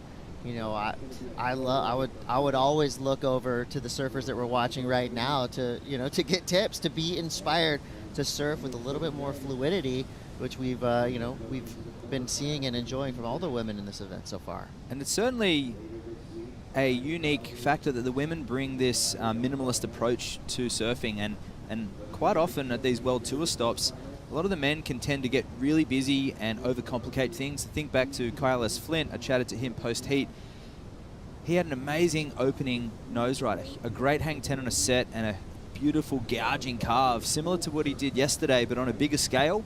And he went to tap it off the top because he can, to do a foam climb. Just because he can doesn't mean you always should, because in longboarding it's often less is more, right? Yeah. And he bobbled the foam climb, and of course, across shortboard and longboard, the foam climb is not a scoring maneuver. It is a linking maneuver, and it's one of those things where there's a lot of risk, very little reward. And in that case, Kai ended up making it through. It was a good keeper score in the low 6s, but I couldn't help but feel it was an 8 gone begging. You wouldn't see Khalees or Liv going for a foam climb after a great hang 10 and a nice power carve. And it just goes to show that if you surf within your body and you use it to your advantage and your power, and you can actually still can get really beautiful surfing done and some great scores to boot. Like, I feel like you, for example, your drop knee is very, like, your body type, I feel like, is just perfect for the drop knee cutback. Like, you drop knee and it's just gouging. Liv off the top. And, well, yeah, similar to you using the body to your advantage, and I don't have the reach that Liv does, being a little taller and more athletic in build. So I have to utilize, and Chris would too, we have to utilize our smaller frame to our advantage with quick feet up and down the board and ride the board and the fins suited to that body shape. And it takes a while to work out what works and what doesn't. And sometimes it takes somebody to get in your ear, or a shaper or a mentor to guide you in that direction. And eventually, like yourself, you end up finding something that feels like you. And tell us your first intro into longboarding. We sort of stopped there as we saw the exchange between Khalees take place. So there was an event in New York. There was the New York Longboard Classic. Yeah, and so Mikey DeTemple actually told me about it, and he made me sign up on the WSL Member Pro when you could still sign up, and I was like, all right, let's do this. And my first heat was with Matt, and it was so much fun. It was a great introduction. We had a killer heat. The waves were subpar. It was definitely New York surf, and cloudy, overcast, bit rainy, kind of cold, September. But that was awesome. Like, great introduction. Cool, and here we are, the Huntington Beach Longboard Pro. And I'm going to have to ask you guys about who won that heat after this quick break. 7 minutes, 29 seconds on the clock. Khalees in the lead for now. Liv needs a 5-7-0. We're going to dip out real quick, but don't go anywhere. We'll be right back with more action from the Huntington Beach Longboard Classic.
Welcome back to the 2023 Huntington Beach Longboard Classic over here in Sponsorship Village. We are in the tractor booth.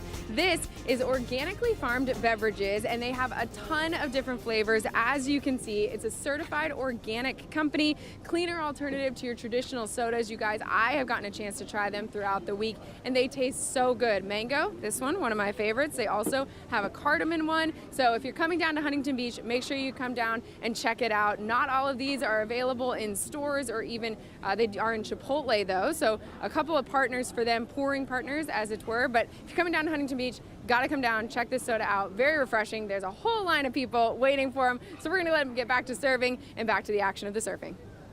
Thank you, AJ. Yes, there is a good time happening behind us. It's kind of like a mullet, right? You got business in front, party in the back. And right now, it's all business for Khalees Tele'opa'a. And scores, well, they're kind of hovering in that mid-range. 5.5, a 4.87, going up against Liz with a 4.67, a 3.83. So we're still pretty even here with 4 minutes, 26 seconds to go. The waves have been there. So why aren't we seeing those 9s and 8s that we saw in those previous heats? We will. That's what I'm predicting with 4 minutes to go. But it's those nerves. This is basically first heat jitters. Although we've seen the men surf, it's just a different tempo and a different pace. The women do bring a more stylish and relaxed tempo to longboard surfing, and in their own right have got a scoring structure that is suited to their precision and their grace, with the men a little more power orientated and using their bodies to their advantage. Here goes Liv, quick 5 off the top and banking that one. Not really getting the dynamic finishes that she's had in previous heats with those big power gouges, but she's only needing a 5.7, so right on Khalees' tail. This just happened. She's just filling that highlight reel. That wave doesn't quite allow her to get the big finish there. So with 3:28 to go, Khalees still in the lead. And all right, we're starting to see some tenacity here from Liv Stokes. Smaller wave, it could give her a little something here on the inside. Flirting with the tip there on a couple times. Little car down there. it looks like she's riding the Manatee. It's a more rounded off model from Michael. He makes it, and it definitely turns a lot easier than most of the other boards. And it looks like she's ripping it. I noticed, I think it was your board, you have a flip tail on your Michael Takayama surfboard. Yeah, so that's something unique I've never seen before.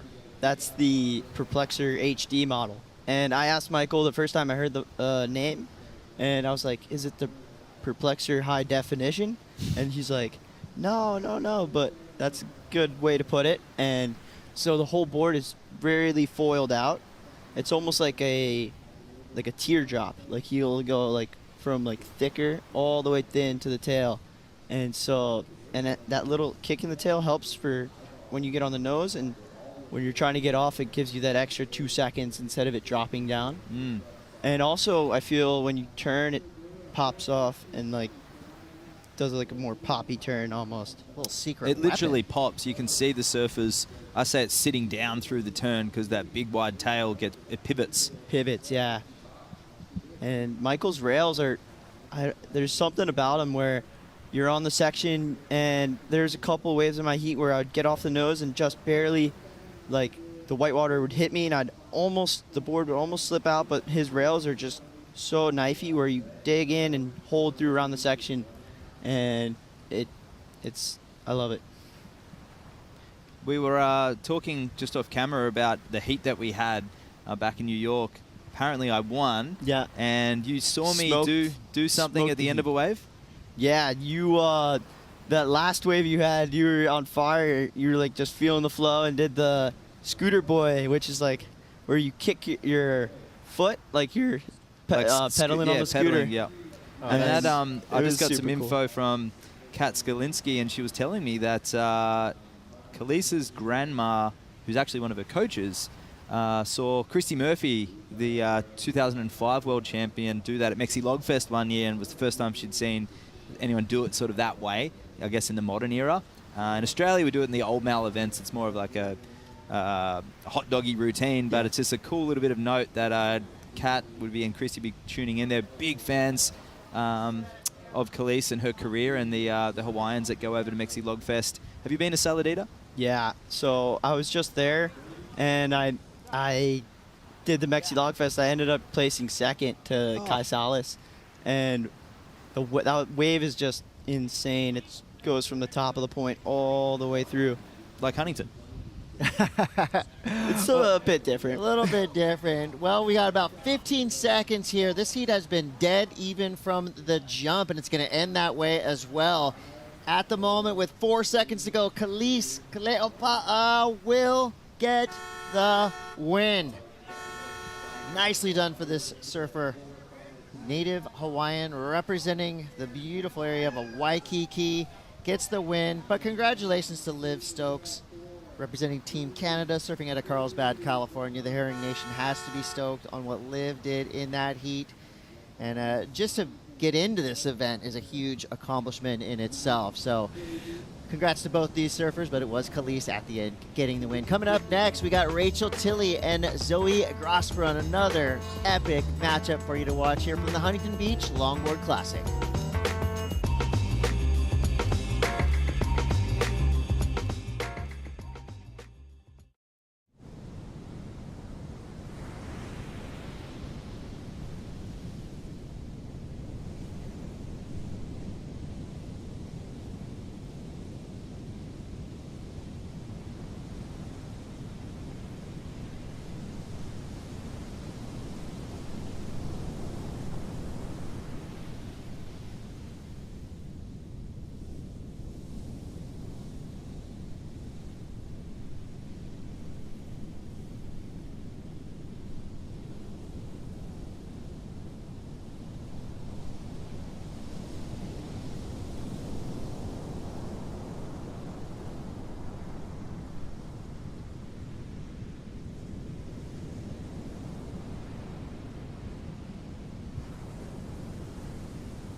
here, hear the yell, back to school, ring the bell, brand new shoes, walking blues, climb the fence, books and pens, I can tell that we are gonna be friends.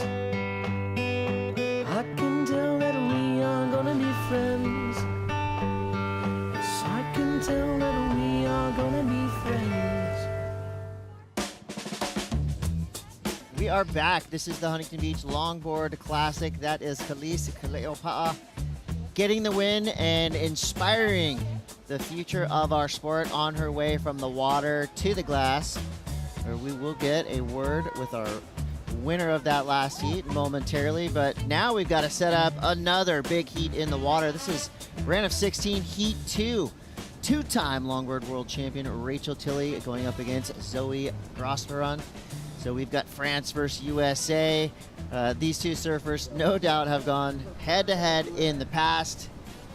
Chris Cote here with the Waxhead. And we've got Chase Reeder in as well. So we got a global representation in the booth too. We got Southern California, Australia, and NYC, the East Coast of the United States, represented by Chase. Fun last heat. Kind of nice tempo through it, you know, nothing too stressful. Unless I'm sure you were in the water, you might have felt a little different, but I think we're going to be in for another great matchup here. Your opening exchange starts with Rachel, Tilley, and Zoe both having a look for this wave from way out the back. Look at that. That was just tactical surfing right there for Rachel, but what a great start. Yeah, absolutely a great start for Rachel on that really reactive Josh Martin. A lot of rocker in this board, and that's going to suit these choppy conditions. It's going to fit inside the wave face really well. Zoe's also got a little bit of rocker, but more of an all-round single fin shape. Both of these boards do fit into the criteria, and I'm looking forward to this battle. They're very evenly matched. Yeah, for Rachel Tilley, of course, and you know, Chase, I could put you in this category as well. It used to be back in the day, you know, there was hardly any opportunities for longboarders to compete at an elite level. There was a lot of club events, of course, and, you know, regional things happening, but, you know, Chase, you came in through at a time where, you know, duct tape is raging. You've got longboarding returning to the U.S. Open for the past few years. Now it seems like there's more opportunity. ISA involved with the world longboarding events as well. So a great time to be a competitive longboarder, and, you know, say it time and time again, by pairing the traditional with the modern, we're in a really cool place to be a pro and also just a fan like myself. It's gotten very fun to watch, and it's inspiring, and it makes me want to grab a log, I'll tell you. Well, there's plenty more where those came from for myself, Chris, when you're in Australia, but yeah, Chase, what does it mean to you to have these qualifying events and the opportunities for your generation beyond to join you on the World Longboard Tour? It feels like a great time to be a part of it. Ooh, that was a good drop. It's super, like, a crazy time in longboarding. I feel like it's booming now, and hopefully we can keep this momentum rolling, and yeah, the next gen is coming in hot. Love to hear it. Zoe Grosperon now. Speaking of coming in hot, a nice size set wave, but just a lot happening, a lot to unpack after that drop. Dug the nose a little bit, ended her run there. Rachel Tilley did back up her opening wave with a 3.50, and she's right back at it, cruising up to the nose. Beautiful footwork. Great combo there. Nose ride, walk back to the carve. Not the finish that she wanted, but definitely gave the judges something to chew on with that opening part of the wave. Yeah, she's very lively. She knows Huntington very well, having surfed so many NSSA events here, like many are professionals on log and shortboard world tours, and here she goes, using that rocker to its advantage. Really sweeping bottom turn, and here straight-legged, which is why that board kinked out a little bit with the chop. So whenever you straighten your legs, you're leaving your board very vulnerable, and when any chops hit, you can't absorb. And here's Zoe, bending her knees here and getting a chop, bang. So I looked over my shoulder, and that wind has picked up as predicted, Chris, and it's not looking all too easy. But one thing to note, Rachel's wave was a little cleaner, the second wave of the set, And generally, when you pick that second wave of the set, you're going to have a cleaner line and more predictable sections coming up ahead, which is what we're seeing so far for Rachel, who's about to lock in a nice score. Yeah, the judges right now working on locking in their numbers. Surfers resetting themselves in the lineup. Gives us a chance to go to the glass. Rosie Hodge standing by with Khalees Kaleopa'a. Quickly becoming one of my favorite surfers. Khalees, a great heat win. But we were just chatting about the conditions. I mean, from the beach, it looks a certain way. Give us a first-hand account of what it's like out there. I mean, Huntington is Huntington. It's always so tricky. Compared to yesterday, like, it's very challenging out there. I had a really hard time, like, trying to find a good rhythm to get into, like, with the waves and stuff. But, yeah, just really stoked I got to make it out of this heat. Also saw you having a little bit of a chat with your mom after that heat. What's the takeaway? My mom's like my coach and my momager, and if I were to travel without her, I'd be very lost. I'm like super thankful that she dedicates so much time into me. Any words of advice that she gave you specifically after that heat? She just said to, like, take deep breaths, just surf, have fun, and that's kind of been my theme nowadays, is just to surf and have fun. Well, you definitely embody that. Thanks for your time. Back to you guys. Yeah, some moms would say win or you're grounded, but luckily Khalees' mom and entire family, they are ocean lovers, and you can just tell the joy that which she carries herself in and out of the water stems from her upbringing.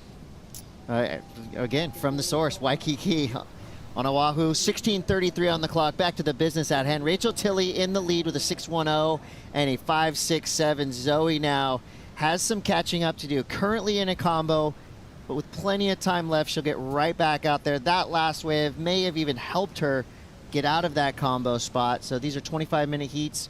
The basic rules apply. The winning surfer keeps advancing through in this event. Second place surfer, their run is done.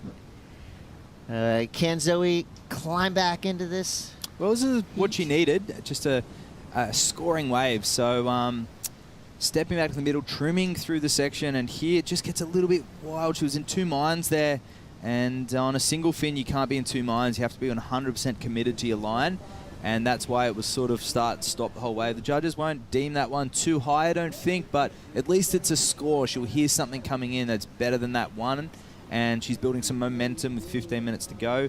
And hey, we're on longboards. She was back out the back in, what, Chase, 45 seconds? That was really quick. And on that last wave, she definitely let the board do the work. And with the girls' side, they definitely let the board do most of the work as compared to the men. Sometimes it looks a little bit more forced. And, yeah, the men can almost overdo it at times. Yeah, definitely. They sometimes it just, the nerves get to you, and you feel like you have to, I got to run up to the nose now, hang 10, cut back. Like, I feel like it plays in your mind a little bit. And if you're just loose and relaxed out there, let the board do the work, it definitely helps. That could be something we add to the judging criteria, unforced surfing. It partially is on the point breaks because it irons itself out. And somewhere like Malibu, for example, and Bells Beach, we've seen it, especially Bells on the championship tour. You need to do what the wave's asking you to do, and if you try and overcook it and overpower it, what you do there influences that next section, and longboarding is even more of that. It's more forecasting, and it's a repetitive theme for me, but it's not necessarily how you do it. You can do it in many different ways, but it's why and when we choose to do it. Here's Zoe up and riding from Anglet in France, and that one's not going to be the 8.24 she's looking for. And knowing Zoe personally for a very long time, I can tell she's activated. She really wants to get through this heat, but the best thing she can do now is just look for a cleaner, open face and a set. When she gets an opportunity, she goes for it. So if she can wait for a wave that offers a clean face, just get a set and commit, and that'll get her out of this awkward situation. Rachel Tilley now whipping into this one. Great start there. Quick turn. Close to the nose, I would say. Got to make it pretty clear to the judges when those toes are over. You're not going to fool the dismount. Yeah, the dismount was sweet, and I think to me the key word in longboarding is creativity. And there's a million ways you can go from the tail to the nose, but the subtleties that we see you know, helping these surfers achieve success just in terms of points and all that. But, you know, the inspiration that we see, I think that longboarding has definitely, you know, been infused with creativity in the past 5 or 10 years, you know, kind of reaching back to the traditional approach, but also knowing that there is a whole new world in front of us. Well, look at, I mean, even we'll touch on that in a second, but Rachel, the rocker in her board is creative in itself. She's riding something very unique, and her shapers crafted something to suit her style, and that's allowing her to express herself. If you can imagine the wave as a canvas, Rachel Tilley is drawing her own lines, and that is what makes her tick. That's her purpose. She gets up when she checks the surf, she's thinking about her boards and her approach and her style, and when she's out here now, she's got a specific plan of what she wants to take off on, and it's working well so far. But back to your point, coming from a skate interest perspective and Transworld Surf with a performance shortboard background, it's the creativity that inspires you, that makes you feel that longboarding is enjoyable to watch. Where Absolutely. for others who have been doing it for a long time, they might find that the attraction is in the subtleties that you can't really pick up on. To the layman, it's the more advanced subtleties like the footwork or the trim, the positioning, the line on the wave you're taking. And someone like Chase, you might just be stoked on serious, just straight out tricks like heel hangs, or I don't know. What inspires you? Yeah, setting up the wave and just knowing, like, oh, you're reading the wave, like, oh, this wave's gonna go so long, you can just hang 10 through the whole section and then get back and just lay into a gnarly turn. It's just all about how you're feeling on the wave too. Like, I never really plan on doing what I'm gonna do on the wave. It's just always just comes from the heart, like just comes out of like nowhere, you know? Self-expression. Love to hear it, love to see it, and you're gonna see more of it after this quick break. We've got about 11 minutes to go here. Rachel Tilley's in the lead for now. Zoe Grosbron needs an 8.24 in order to get back into that top spot. We'll be right back after these brief messages. This is the Huntington Beach Longboard Classic.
Shout out DJ Hendo Froth on the excellent selections. Our bumper music is on fire here at the Huntington Beach Longboard Classic, and we are back to it. Round of 16, Heat 2. Chase leader, Waxhead, myself, Chris Cote on the call. Rachel Tilley in the water and in the lead for now. Zoe Grosbron has some work to do. needing an 8.24 with 8 minutes left. Yes, it's breezy out there, but the good news is it's plenty consistent. We got rights and lefts. And the even better news is it's about 80 degrees in the air and about 72 degrees in the water. The perfect summer day for longboard surfing. Yeah, the weather's been great for the U.S. Open so far. And the waves, too. Yesterday, it was pumping all day. And this was during the break. This was just a 2.67. On her way to a solid score, but the wave really had other ideas. Yeah, that onshore breeze is creating a little bit of havoc for the flatter rockers, and someone who's not having any havoc is Rachel Tilley, just de-weighting with her hands up and gliding through this one. Almost used the top of that rib as a place to bank.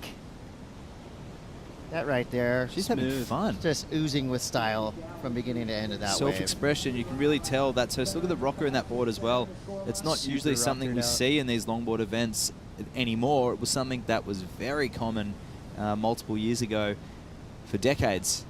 But proving there is a place for rockered surfboards, and it's in onshore Huntington Beach. So good board choice. Yeah, I mean, it looks like, I mean, her style, how she's riding it, it looks like a traditional log, but I love that she's using kind of a little bit of a modern tweak to give her an advantage here, which we're seeing. But Zoe now answering back, flirting with the tip there.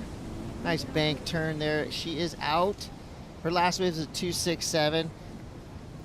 Nothing really too serious in her scoreline right now with a 3.53 and a 2.67, but I will say That'll you can help. tell maximum effort getting back out into the lineup. Yeah, 6 minutes 15 to go, using that current along the pier, and that's what creates this little rip bowl. So there is a south to north, a left to right current, and we have a northwest swell, wind swell, which is actually more dominant than the south at the moment, which is creating the choppy conditions. But she's using that current along the pier to get back out. She'll be out there in 10 seconds, 20 seconds, and that one will be her best wave so far, I think, and I'll see if the judges deem. So we see the flatter rocker, still some rocker, love the footwork, and this is her best wave for sure. Nice little transition, a little bit of a drop knee there, and 4 steps up to the tip, so the judges would like that combo, but this not really incomplete, and I mean partially, but it wasn't much of a great section either.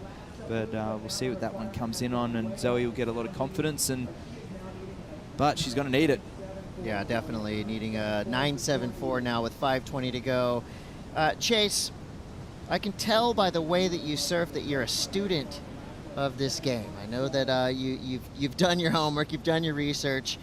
I can tell that just by how watching you ride your board. And you know, you're 17 years old, but tell us about competing here in this Coliseum, the Huntington Beach Pier. I mean, since the 1950s, we've had contests here. Yeah. I'm sure that you've been here before, you've competed out here, but how special is it for you to come here and basically sit where, you know, David Nueva's sat, sit where the greats of our sport have been? Do you revel in the special area that you're competing in when you're in Huntington? Yeah, for sure. My first heat, it was like 2 o'clock and the beach was packed. The pier was full of people, and I was looking back from the beach or from the water, and I was definitely getting a little nervous. But it's definitely crazy to be here in front of all these people, and definitely a huge scene. WSL's putting us up really nice in the athletic zone or athlete zone, and yeah, it's just great to be a part of this. Well, get used to it, man. You're going to be around for a long time, and that gets us hyped because that just tells us the future of longboarding is looking bright.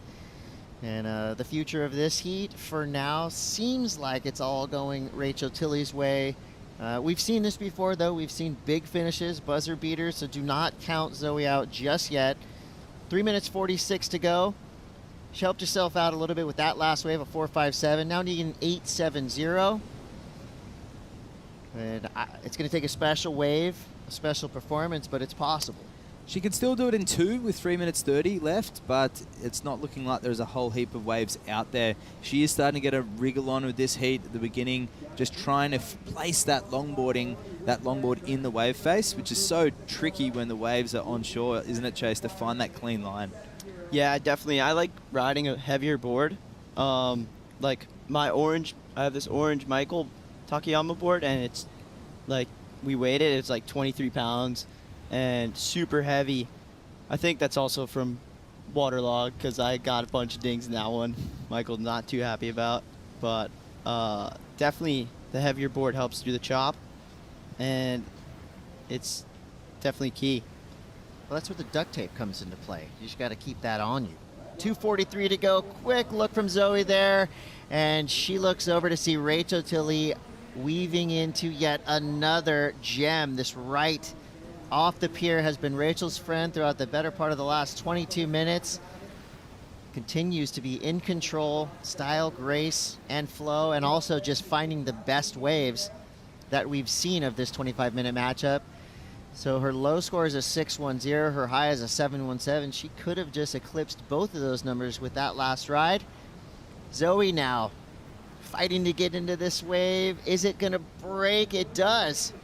She sneaks into it, gets straight to the nose, but just falls out of the back. So, you know, that was a literal case of momentum not going her way. Zoe Grosperon still needing that 8.70, and now with under 2 minutes to go. Yeah, tough situation to get out of, but Rachel's just looking right at home here at Huntington.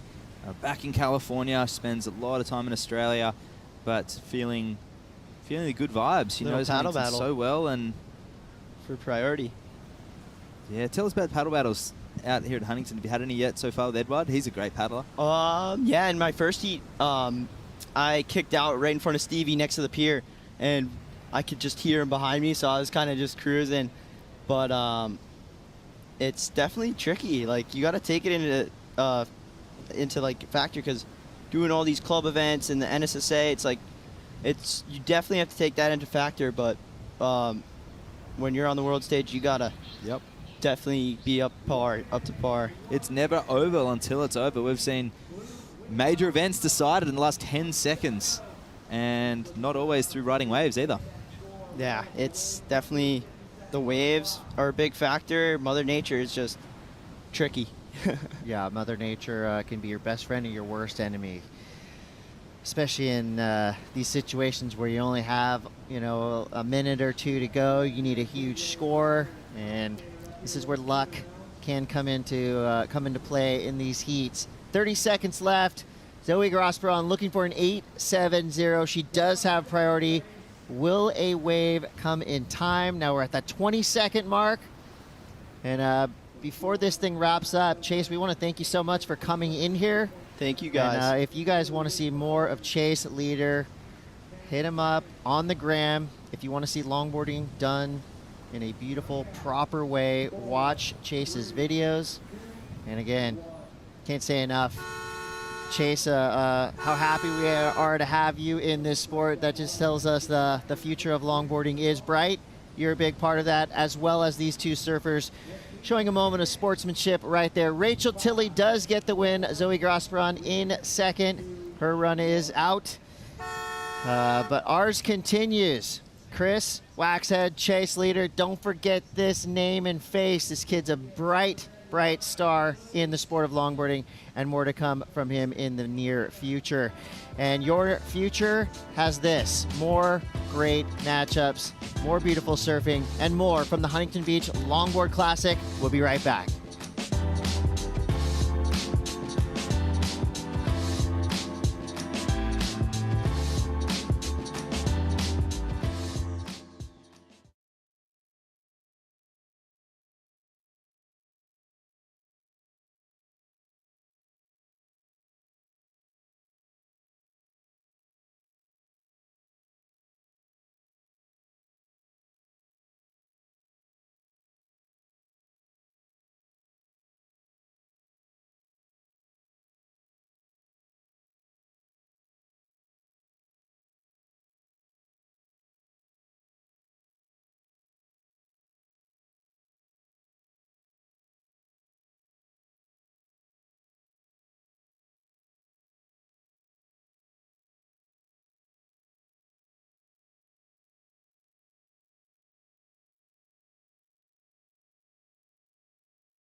Draushianka makes it through there. Shumbinho.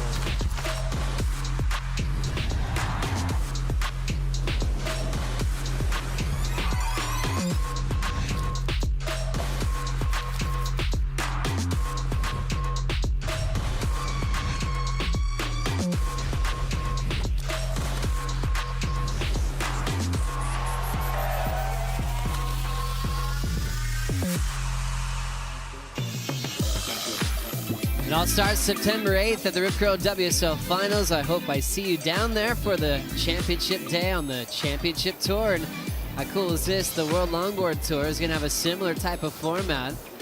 As we see our surfers coming in, Rachel Tilley getting the win over Zoe. Rachel in the red jersey, happy to be home in Southern California. Doing a great job. Hi, everybody. Joe Turpel, Mitchell Salazar, Rosie Hodge.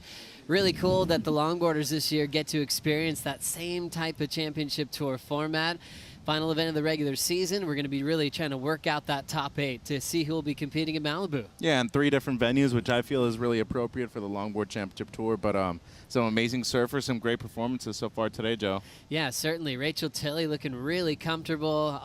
One of the youngest, I think the youngest longboard champ ever at 17. Thing is, a surfer in this heat right now, Sophia, has a goal of breaking that record, Rosie.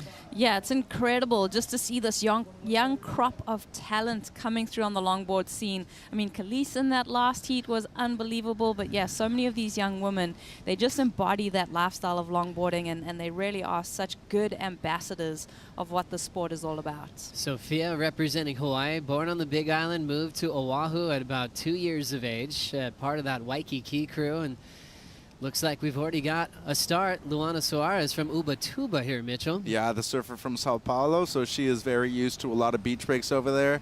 Some great footwork to begin. A smaller wave, but she's just going to bring this through and get a decent score to begin the heat, Joe. Ubatuba, thinking of world number 1, Felipe Toledo. What a spot. Hizunomi Botero. Yeah. Great talent.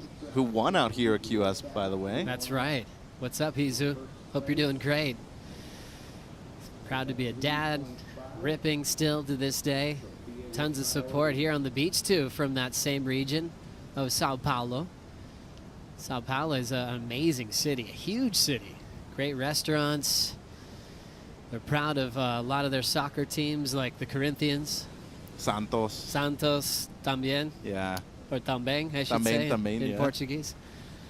But yeah, this is really cool. Next generation type surfer for Luana and for Chloe Kalman representing Brazil. And she's so proud of Luana and actually passing on some knowledge, hoping that she finds success on tour, Rosie.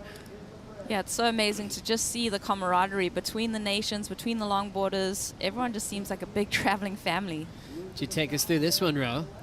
Yeah, this is really tricky water out there. Just catching up with the last heat winner, she was just touching on how difficult the conditions actually are. I mean, when you're looking from the beach, it's easy. I mean, it does look super fun, don't get me wrong, but when you're out there, there's a different tug and pull of the water. And when you're looking at it through your keen eye as a professional, you can pick up these little subtleties, because when you're on a tour like this, you're looking to perform at the highest level. So you got to understand conditions, know which equipment you want to use. This one just getting started. Luana with a 3.5. Sophia with priority.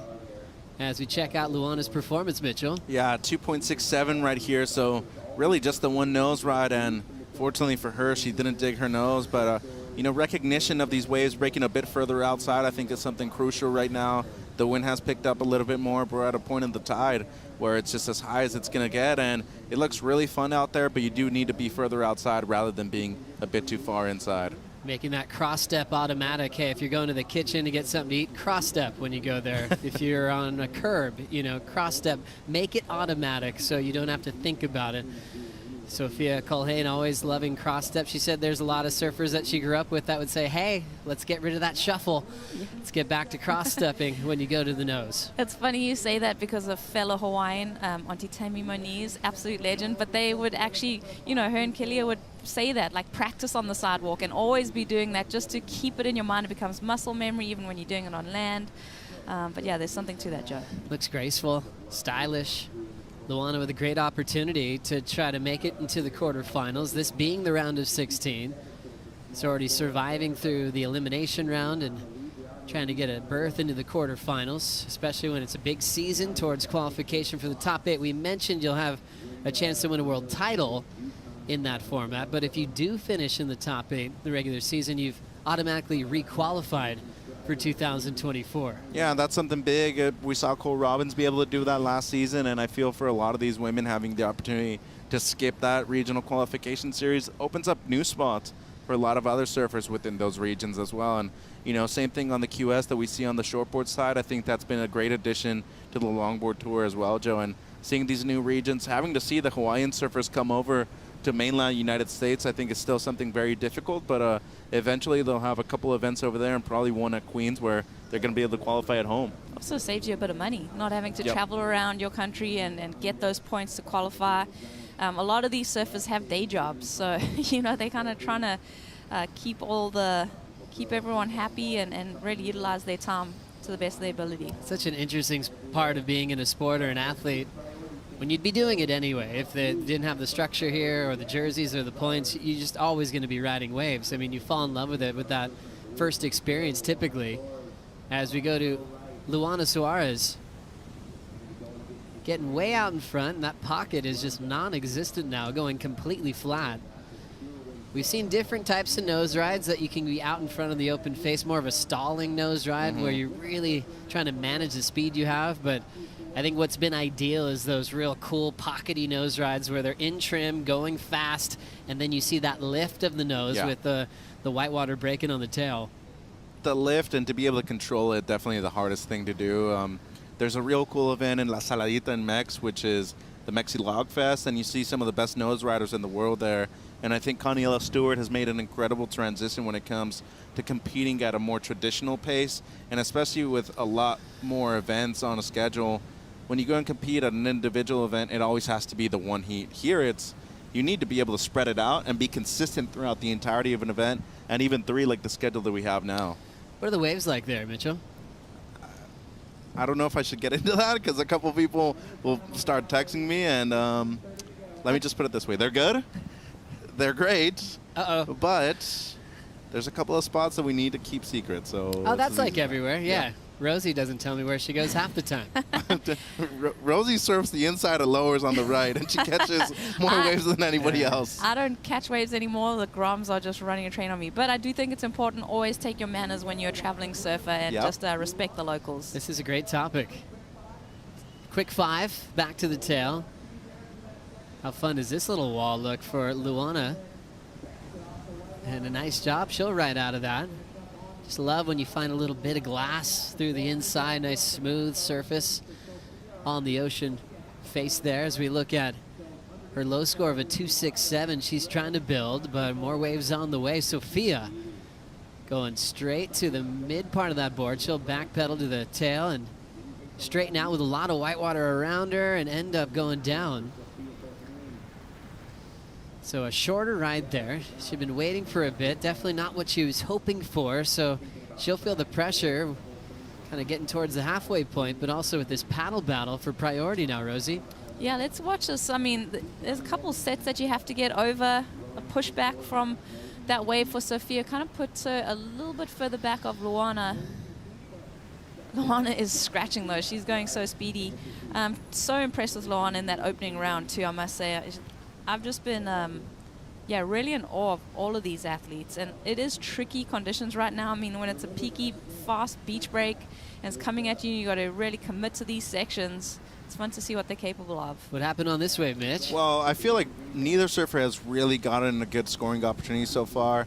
But that was a good nose right at the beginning. Decent, nothing incredible. Score comes in at her best, a 3.67.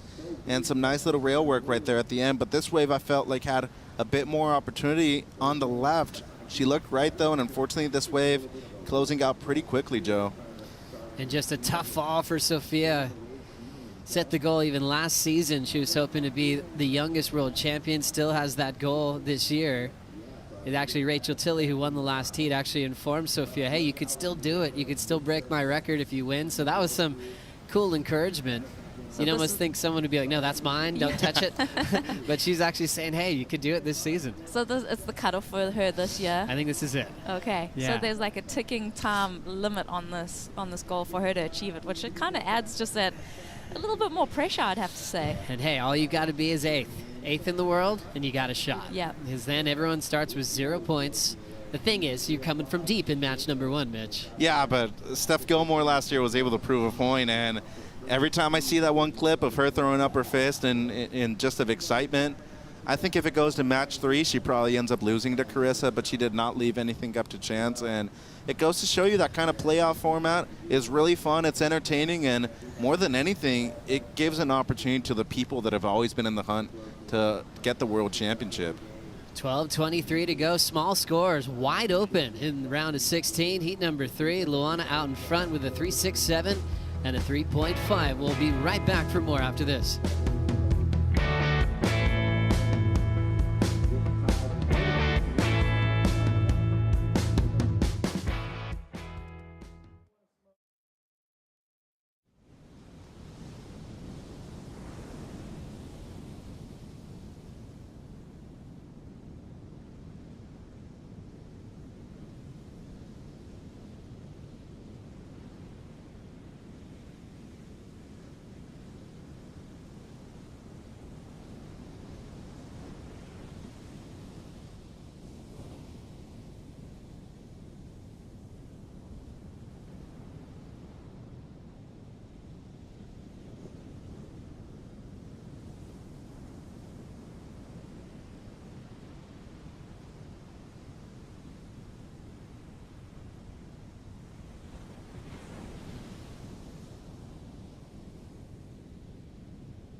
Coming this October, WSL Pure Grantee, Native Like Water is releasing Hawa.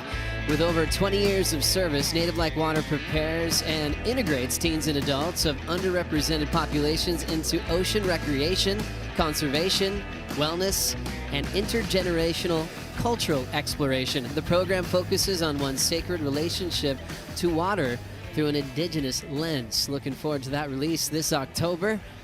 As we look at 9 minutes on the clock here in the round of 16, Luana Suarez still leads with a couple of threes, but Sophia did get a wave during the break. And as you can see, scoring just flipped. So Sophia, representing Hawaii, turned into 3.4 to back up her 5.33 and now has the lead over the Brazilian with 8:45 to go. So after a long wait, couple of falls to start things off. Let's first watch the 5.33 here, Mitch. Yeah, good looking left here and was able to get to the nose real quick. And as you saw right there, had to carve down in order to keep a little bit of the speed off of her board. And fortunately for her, that wave reformed at the end and then was able to get a 3.4 right afterwards. Quick touch of the nose real quick again. And That's the easy thing about those lefts here next to the pier bowl is that you're able to get into a rhythm real quick, Joe, and the paddle back out quite easy as well. So now Suarez needs a 5.07 to make a comeback. Rosie is a longtime competitor here at the U.S. Open. How scary is it, or were you not afraid when you took a left with a lot of speed right into the pilings? I give maximum respect to that pier. That's not moving, and the water goes in towards that pier super fast, Joe. You've really got to have your wits about you when you calculate whether or not you're going to shoot that pier and when it's going to come up, because the water does shoot that way. Oftentimes that swell direction pulls you in towards it, and Sophie's not wearing a leash, so you see her kind of holding on with her toenails, making sure that board doesn't make its way into the pilings. Yeah, we've seen a couple of run-ins there. Have you ever shot it before, Rosie? No, I haven't, Joe. Mitchell? Yeah. Yeah, I've never have. It's terrifying. As we look at a left there, a little redirect for Luana. Comes over the whitewater again. Really hugging the tail. You can see that lift in the front of that surfboard. Patience through the inside, just letting the board do the talking with all that glide. Remember, all these boards at least 15 pounds. That's the requirement.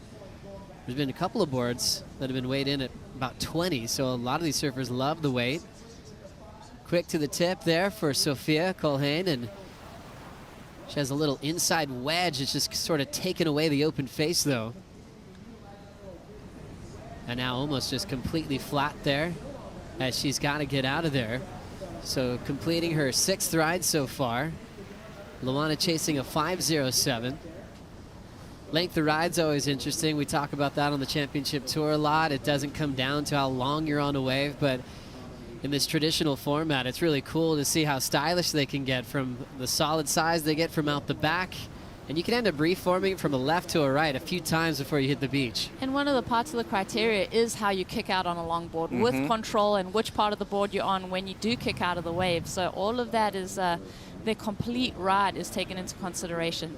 And just for Sophia, I like that wave. I mean, could it go into a top 2? We'll see. This is a kind of a different angle of it, Mitch, but I like how quickly she got to that 5. Did she get completely all the way over the nose? Well, it seems like she had at least one of the feet all the way over. And, you know, we always talk about converting on waves that might not necessarily be as good looking as ones that are further out the back. This is what happens when you're in a position that you just find your rhythm. And we were talking about these lefts going into the pier. That's what you mentioned, Rosie. There is a lot of energy from that south swell that's about to pick up this afternoon that pushes you directly into the pier. We saw it. Case in point right there with Luana's wave, but just want to clarify about shooting the pier. It looks cool. It's awesome in photos and in video. I wouldn't recommend doing it, though. If you do need to go through the pier and if you do feel like momentum is carrying you that way, it's way easier to shoot the pier than it is to straighten out. There's times where it's way harder to straighten out because it's just pushing you that way, and it's just much way less complicated than having to straighten it out at the last minute, Joe. Like the breakdown. Solid device there, Mitchell. Scary, though. Whew. See that thing coming towards you, you have to make a decision. Especially if you're competing and you know you need to throw down a big turn. If you're free surfing, you can do whatever you want. But when these surfers are competing for points and world titles, they'll do crazy things right in front of the pilings. That's a tradition here at this event. There was a 10 that Kelly got, I think, maybe 2009, the first year that Brett won. It was a barrel right up against the pier. And I think he might have actually shot the pier as soon as he got out of the barrel. Crazy. Of course it was Kelly. Yeah. Guy who's won the U.S. Open in the past. He got a 10 for a carving 3 as well. Yeah. On a big set wave. I think Pete Mel actually left us on the commentary team because they were like, hey, Pete, we need you for the water patrol. It's pumping, and you love giant surf, and you know how to drive a ski. I remember that. Remember that? Yeah. Well, it's freaking all-weather Pete. Yes, he does a lot of things. But I kept looking at the roster. I'm like, well, Pete, you're supposed to be calling a heat. And then I saw him whipping around like Kenny Powers. Wasn't it? Pete's got it. Kenny Powers. That was good from you, Joey. Yeah, thank you. He can see me right now. That's why I went there. 3:45 left in this heat. Luana Suarez needing a 6.17. Quarterfinal berth is on the line. We've got Mason Schremer coming up next. Big heat for her as she has a former world champion, Lindsay Steinride. Lindsay's been all the support for Eduard Del Perro throughout the day.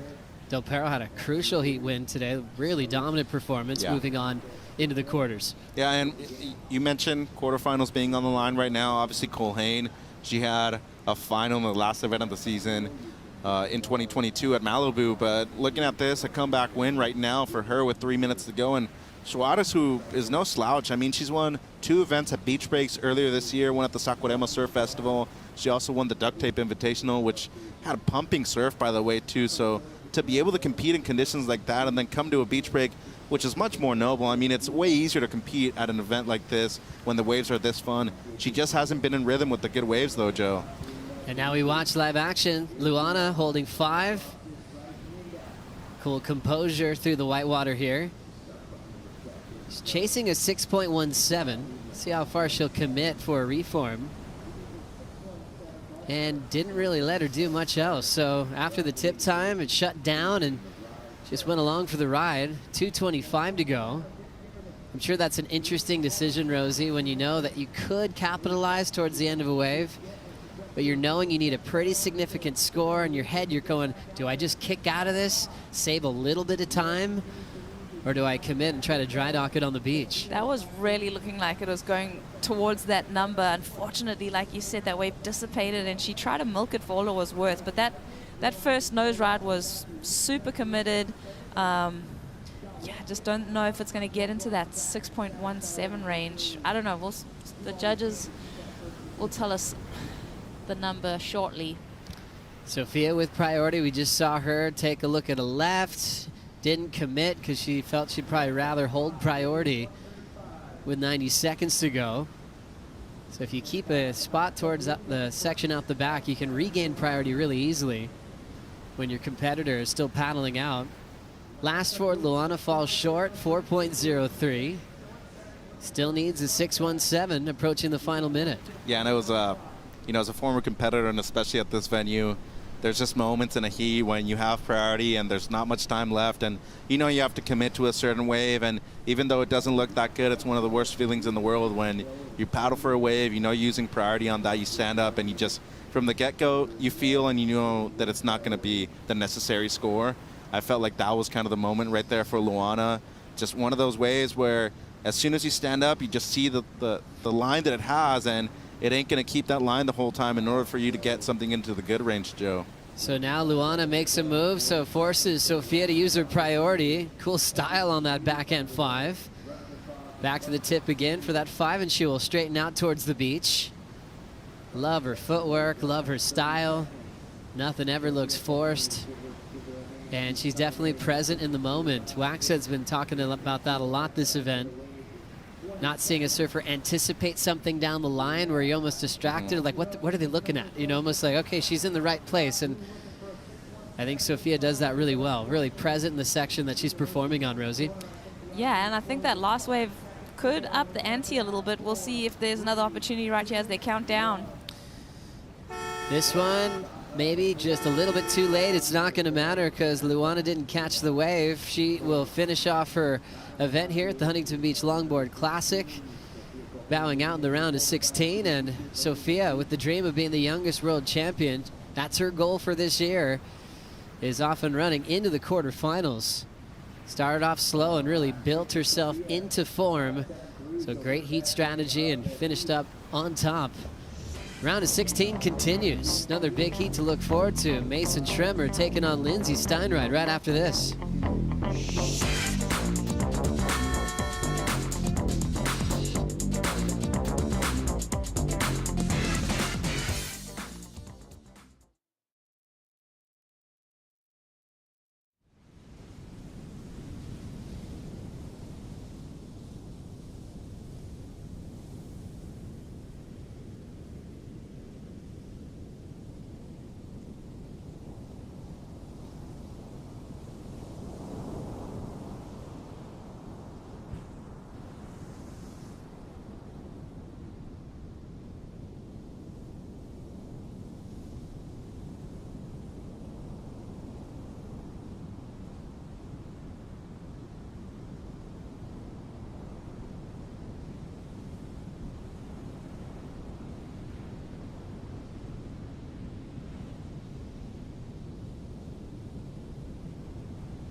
Race there on the beach.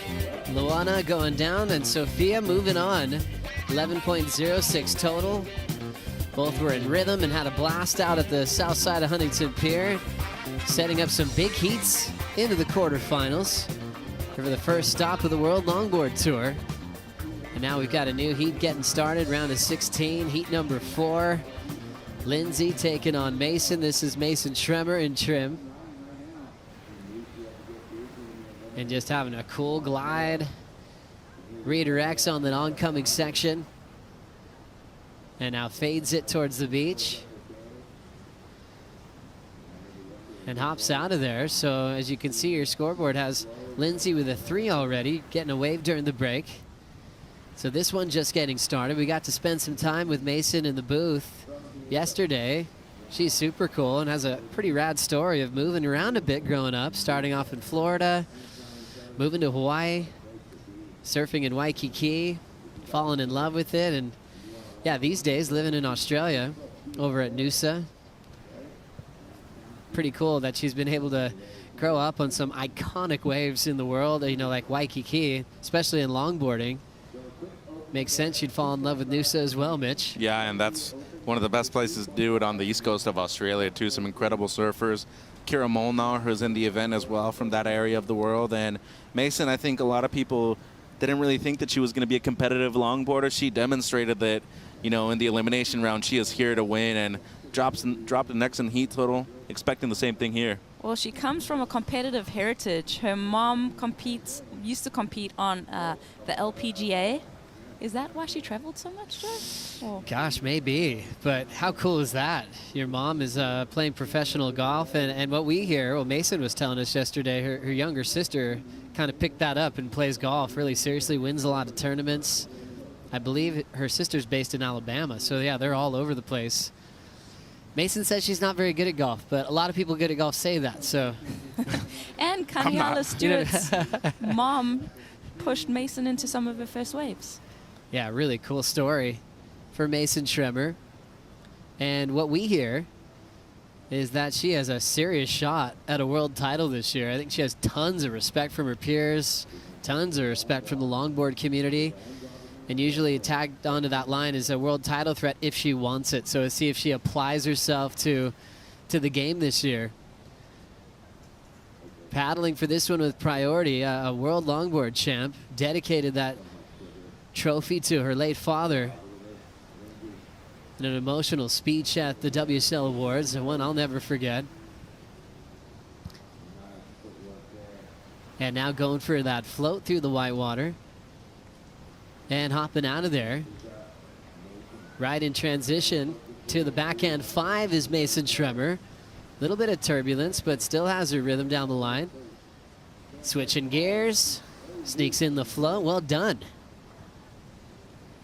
Like that. He's a big board in a small space. To get that all the way around to get the float in was solid. So this one's starting to heat up. Yeah, and Lindsay, for those of you that don't know, she's actually been a professor of holistic medicine at Saddleback College for a few years now, and you know, traveling a lot this year. I believe she might be on sabbatical now with her partner Edward, who's in the quarterfinals already. But Lindsay's been around for a long time. She's been a world champion, and growing up in that area and surfing Doheny every day, and now San Onofre as one of her home spots. She's been around the world. She's been able to travel at different locations and win at several different locations too. So a very experienced and veteran competitor out there in the blue jersey. Love that you said Doheny. No. What a neat wave, right by Dana Point Harbor. 2011 longboard champ Lindsay took it all. And now looking for some momentum this year, in a year that she thought maybe she wouldn't be competing. She thought she might have just been supporting Del Perro in this event. Got the call up, and look where she's standing. A chance to move on to the quarterfinals. Another surfer that spent some time at Doheny. Her first surf of her life was Rachel Tilley. Went on to a longboard championship as well. Won heat number 2 of this round. Rachel with AJ. So Rachel, you came out and just told me it's a bit challenging out there, not just the waves themselves, but for you, you had to fight through some things in that heat. But how does that affect your confidence that you can get through a heat when you're not feeling necessarily your best?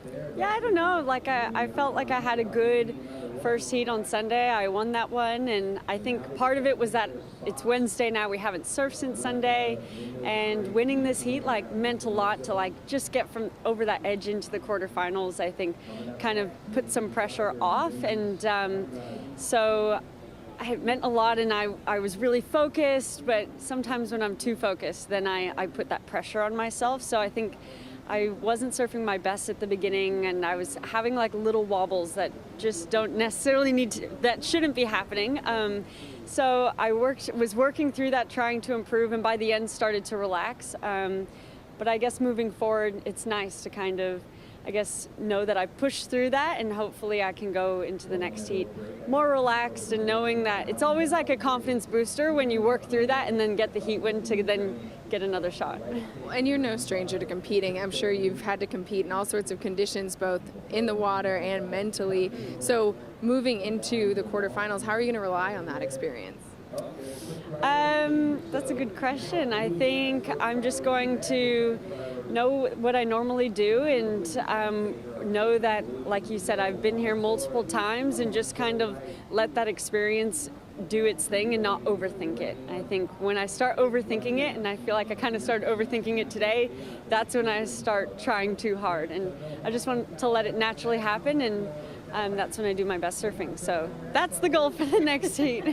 All right, well, we'll let you get to it. Congratulations on to the quarterfinals. Thank you. Thanks so much, AJ, and thanks, Rachel. I mean, that's a common theme, an assessment of yourself, of trying to control your mental game to perform at your best, and sometimes it is just letting go and let it happen and enjoy the ride. And Rachel Tilley did that. You can want something so bad. You can, like, you have an egg in your hand, you squeeze it, you break it because you just want it, and you just got to let it happen. Here's Lindsay weaving through the inside section. She's had a 4.17, a 3.0. She's dropped to second since we last spoke, and Mason's got the lead. Mason a 5.17 and a 4.33. So still a very close battle here in heat number 4, Rosie. I like that wave from Lindsay, though. That was a good answer back. Can tell that her dropping into second is maybe a little bit of a fire under her.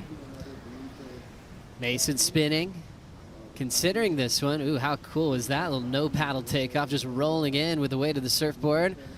There's the 5. Controls it back to the tail as that wave shuts down. She'll step off. I kind of panicked for a second. I forgot she was wearing a leash. And now working her way back out. 15:30 to go. Getting some rhythm going. It's interesting with these heavier boards. I think Mason's pretty comfortable with riding a lot of heavy equipment. The first couple paddles, it doesn't feel like the board's moving yet, but once it does start moving, then it just starts mowing through chops. It's hard to stop it, too. You have to put on the e-brake every now and then, and that was cool that you pointed out the no paddle takeoff too, because that's definitely one thing that you cannot do on a shortboard. But you'll see it quite a bit on a longboard, and especially at a beach break like this at Southside HB, you see it quite often. But that is one negative thing about riding a longboard in comparison to a shortboard. It is not easy to duck dive. You have to go over a lot of these waves, and with a lot of white water like that, it can be very dangerous, Joe. That's right, that pop-over technique. Putting the nose out in the air, letting the white water hit it. It's just timing where you grab the nose at the same time and try to pop over the waves. What did you see here, Rosie? I like this wave. I love the commitment on the nose right there through that critical section.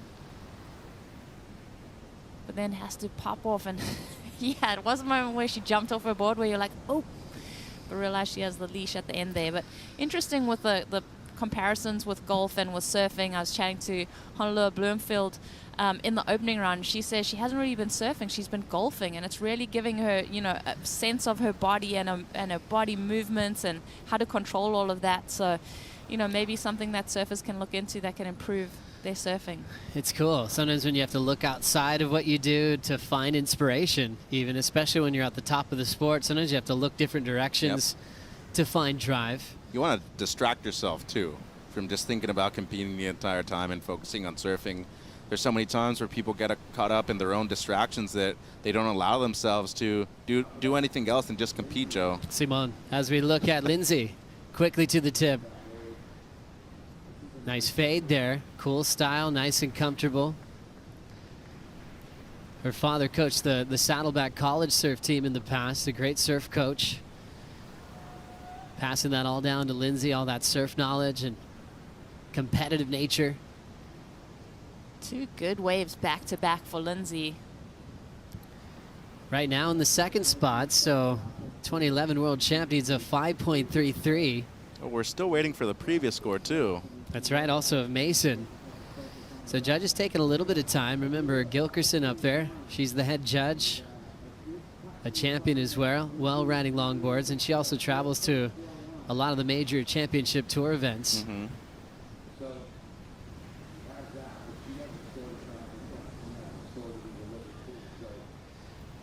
So Mason now sitting on her board out the back, holding down priority.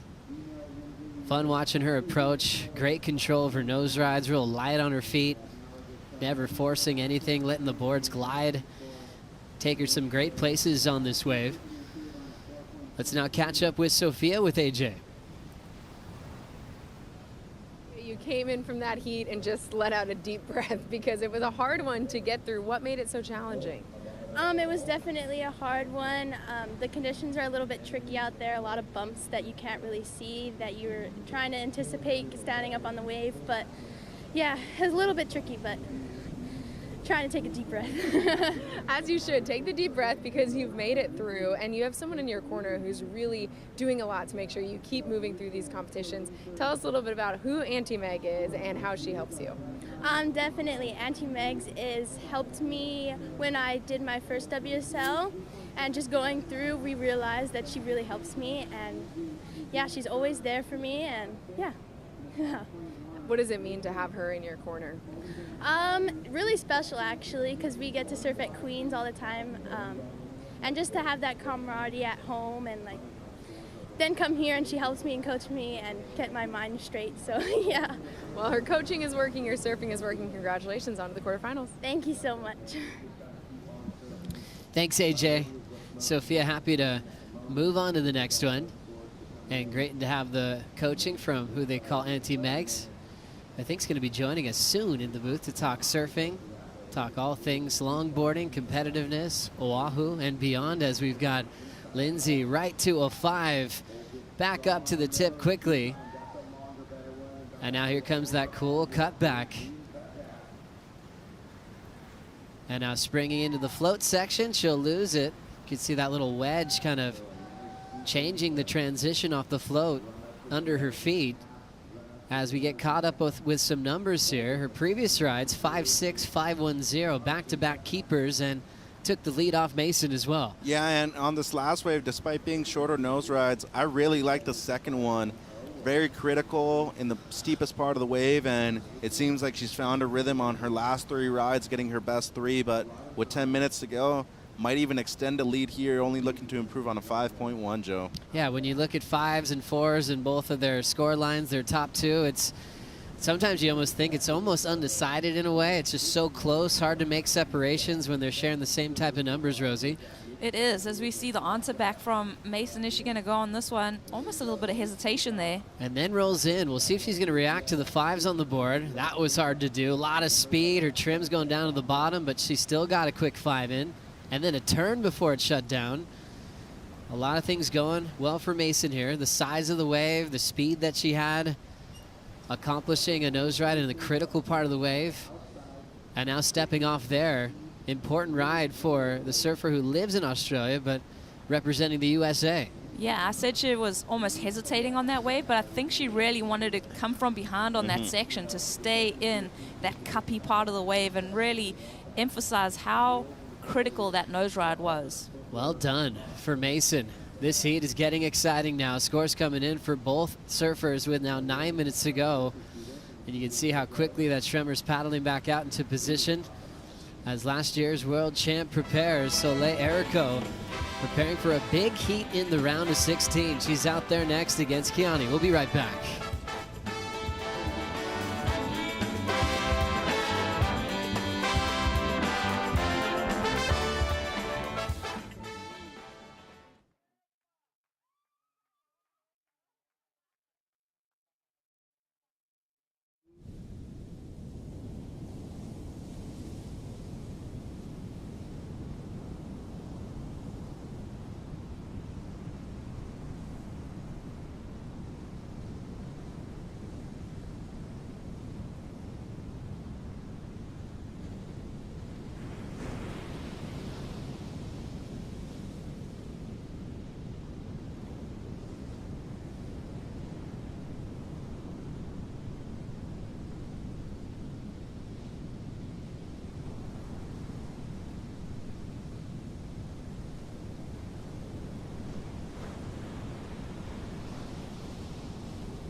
Lindsey Steinride, a world champion, paddling into this wave. Now at the 7-minute mark, will spring right up to the 5. And now controlling it off the bottom. Cool float to finish things off. So holding speed well and surfing well off the tip. At the start of that ride, this heat continues to build. They both started with 3s, 4s, 5s. I think that's all changing now. Mason Schremer in position. Fades it. Look how smooth she can go all the way to the tip. And now really leaning into that cutty. Staying present, and that cool little cutback on that shouldering little wedge. It's a very typical type of section you see in Huntington. You're running out of wave face, and she did well there, Rosie.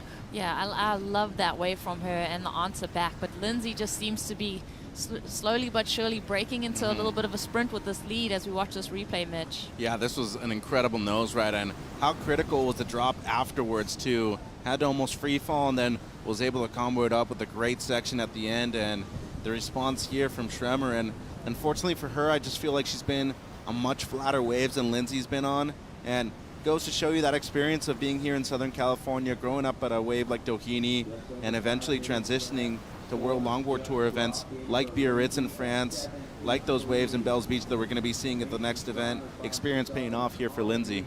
It is a pretty evenly matched heat, though, when I look at this one. Both, obviously, Lindsey, you'd have to give her that competitive edge, the experience, but Mason's a worthy competitor. Yeah. Last score for Lindsey, a 7.83. Had a 7.5 before that. So yeah, we're happy. We're not talking about 5s anymore. She just changed the scale, a 15.33 combined total. That puts Mason in a combo, but not for long. Her last, her best as well. They're building together. A 6.5 for Schremer. How about this peak popping up? Showing some size. Great overview from our camera on the pier, where all the fans are hanging out. This is a good fans perspective. Would be a great seat if you came down here personally to watch the Huntington Beach Longboard Classic. But now, a champion like Lindsey is going to hear the numbers and priority. And more often than not, she puts heats like this away. When she's got this kind of a lead and the driver's seat as far as picking out sets with priority, she's in a great spot. It's been a lot of heats, a lot of waves ridden in this heat so far. The 13 waves between both surfers with just over 21 minutes that have transpired in this one. And I feel that for a lot of these surfers out there in the water and heats to come, especially knowing that Soleil Erico, our defending world champion, is coming up in the next heat, really a lot of improvements that can be made for a lot of young surfers coming up is the use of positioning. I feel like both Lindsey and Mason have been very well positioned for their best scores. If you look at the 6.5, the 5.17 of Mason, those were the two no paddle takeoffs, and those are waves that really sped down the line as soon as they got that momentum going when they stood up, Joe. Yeah, I just really enjoyed how Mason controlled the speed on her last, getting to the nose quickly, great turns, great flow. That wasn't disrupted, and I think made up for the wave height there, just on her performance. So Lindsey's starting to reposition, basing on protecting the lineup with priority and her lead. She'll sit just underneath Mason, and if Schremer looks interested in anything, Lindsey's going to be allowed to take off in front of her row. Yeah, the Pacifico fan picks saw it differently, Joey, to what we have right now as far as the situation. That's right, 65% going on the Pacifico fan picks. Had Mason getting through this heat, moving on to the quarterfinals. Well, it's still 3 minutes for all of you to see if Schremer can turn this around. But that's because of that monster heat total yesterday in the elimination round. More than 16 points, the highest of the round. That's true, yeah. Gosh, what a heat she put on yesterday. Joined us in the booth after. Mason is so cool, so laid back.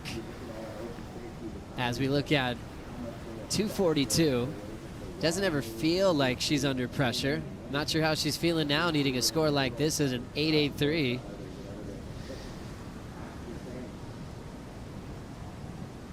But what a cool moment for Lindsey. Talk about being present. She wasn't even thinking she was going to be in this event. What a cool place to not overthink anything, not expend too much energy, getting stressed out or nervous weeks on end before a brand new season. So really, truly acting like a wild card in this one. But there is something about seeing an athlete who's kicking into this kind of form that you immediately can tell they're going to gather momentum through an event, and you can tell that they're going to be a favorite come finals day. 2 on the clock. Priority with Lindsay and a significant lead. Mason chasing an 8.83 with waves on the way.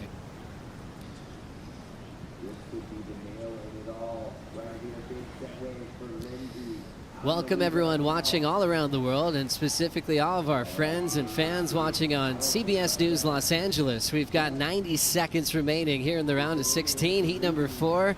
Lindsay Steinreit, a world champ from back in 2011, taking on Mason Schremer, representing the United States as well, but now residing in Noosa in Australia. Getting down to a critical part of this heat with a spot in the quarterfinals on the line. Lindsay, 7.5, 7.83. She got those back-to-back. Just took another wave. That hands priority to Mason, who's hoping she'll have a shot entering the final minute. This is what Lindsay just did, Mitchell. Yeah, and looking to improve on a 7.5. Her wave selection has been so good in the last 10 minutes. Wraps it back after the beautiful cross-stepping at the beginning of this wave. It almost just felt like she was just trying to keep Mason off of that one with under a minute to go, Joe. Now this is where the pressure is felt. Mason Schremer has priority. Knows she can get an 8.83 if she has the wave come through for herself here on the south side of Huntington Pier. But she is running out of time, Rosie.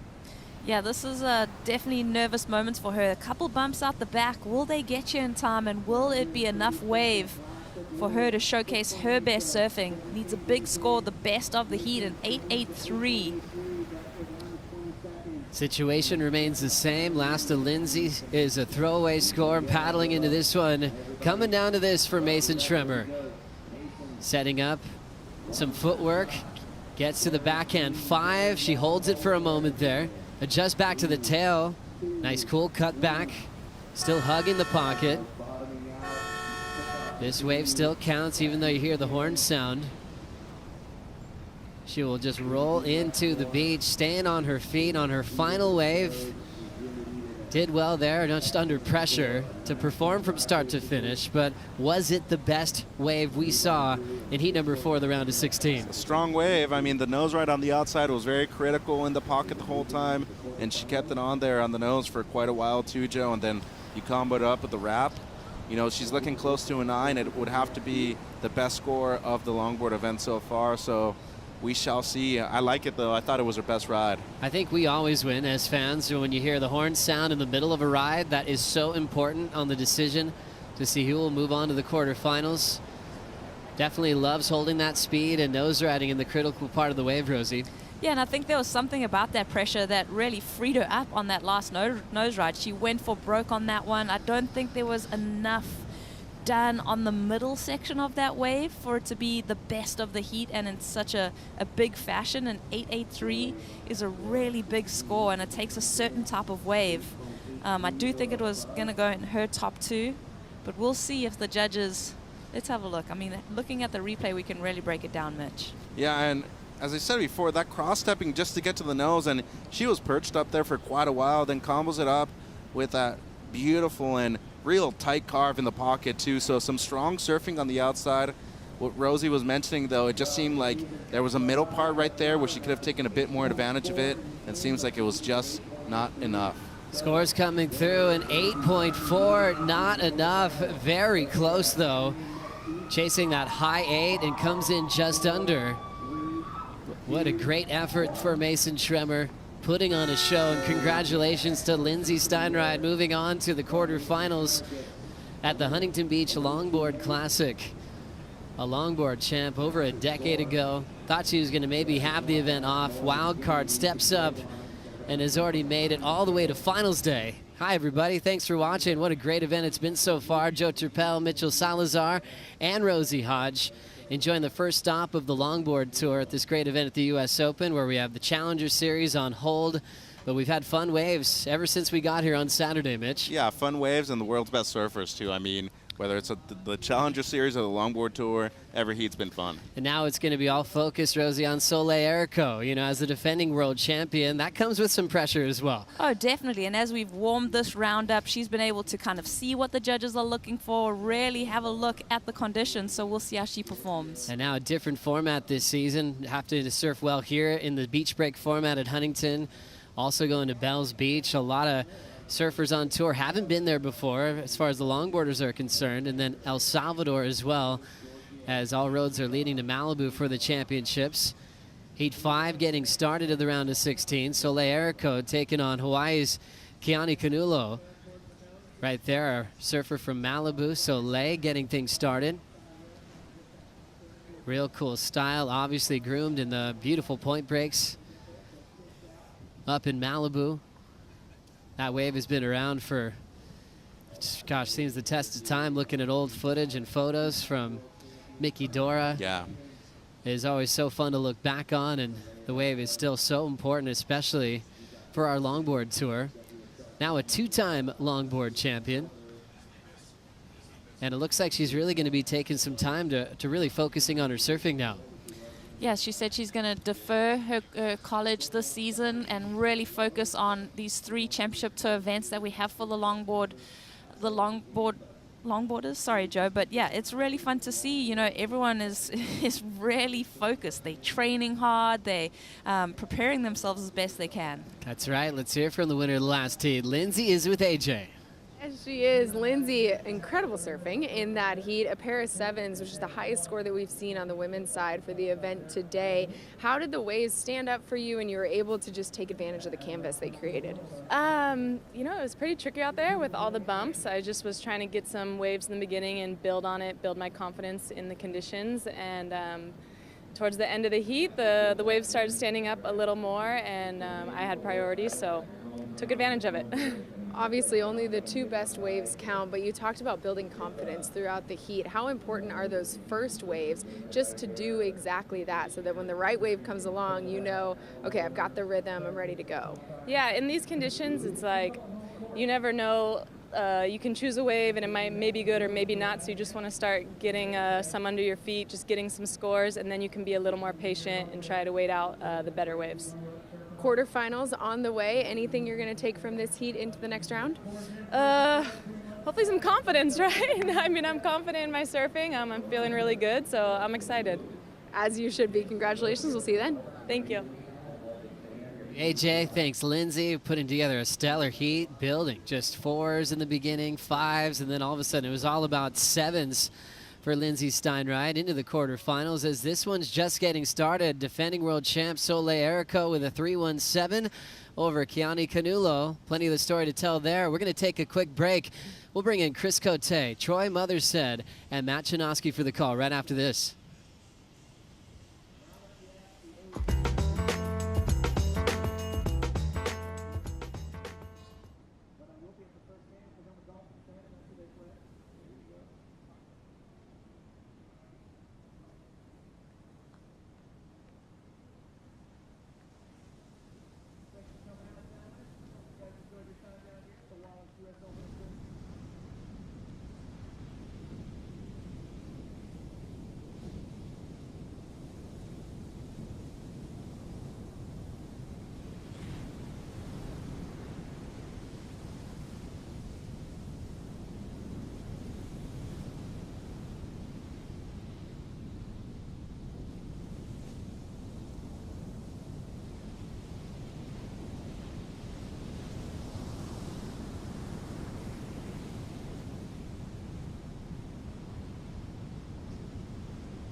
Welcome back, surf fans. You're watching the Huntington Beach Longboard Classic, part of the Wallex U.S. Open of Surfing, presented by Pacifico.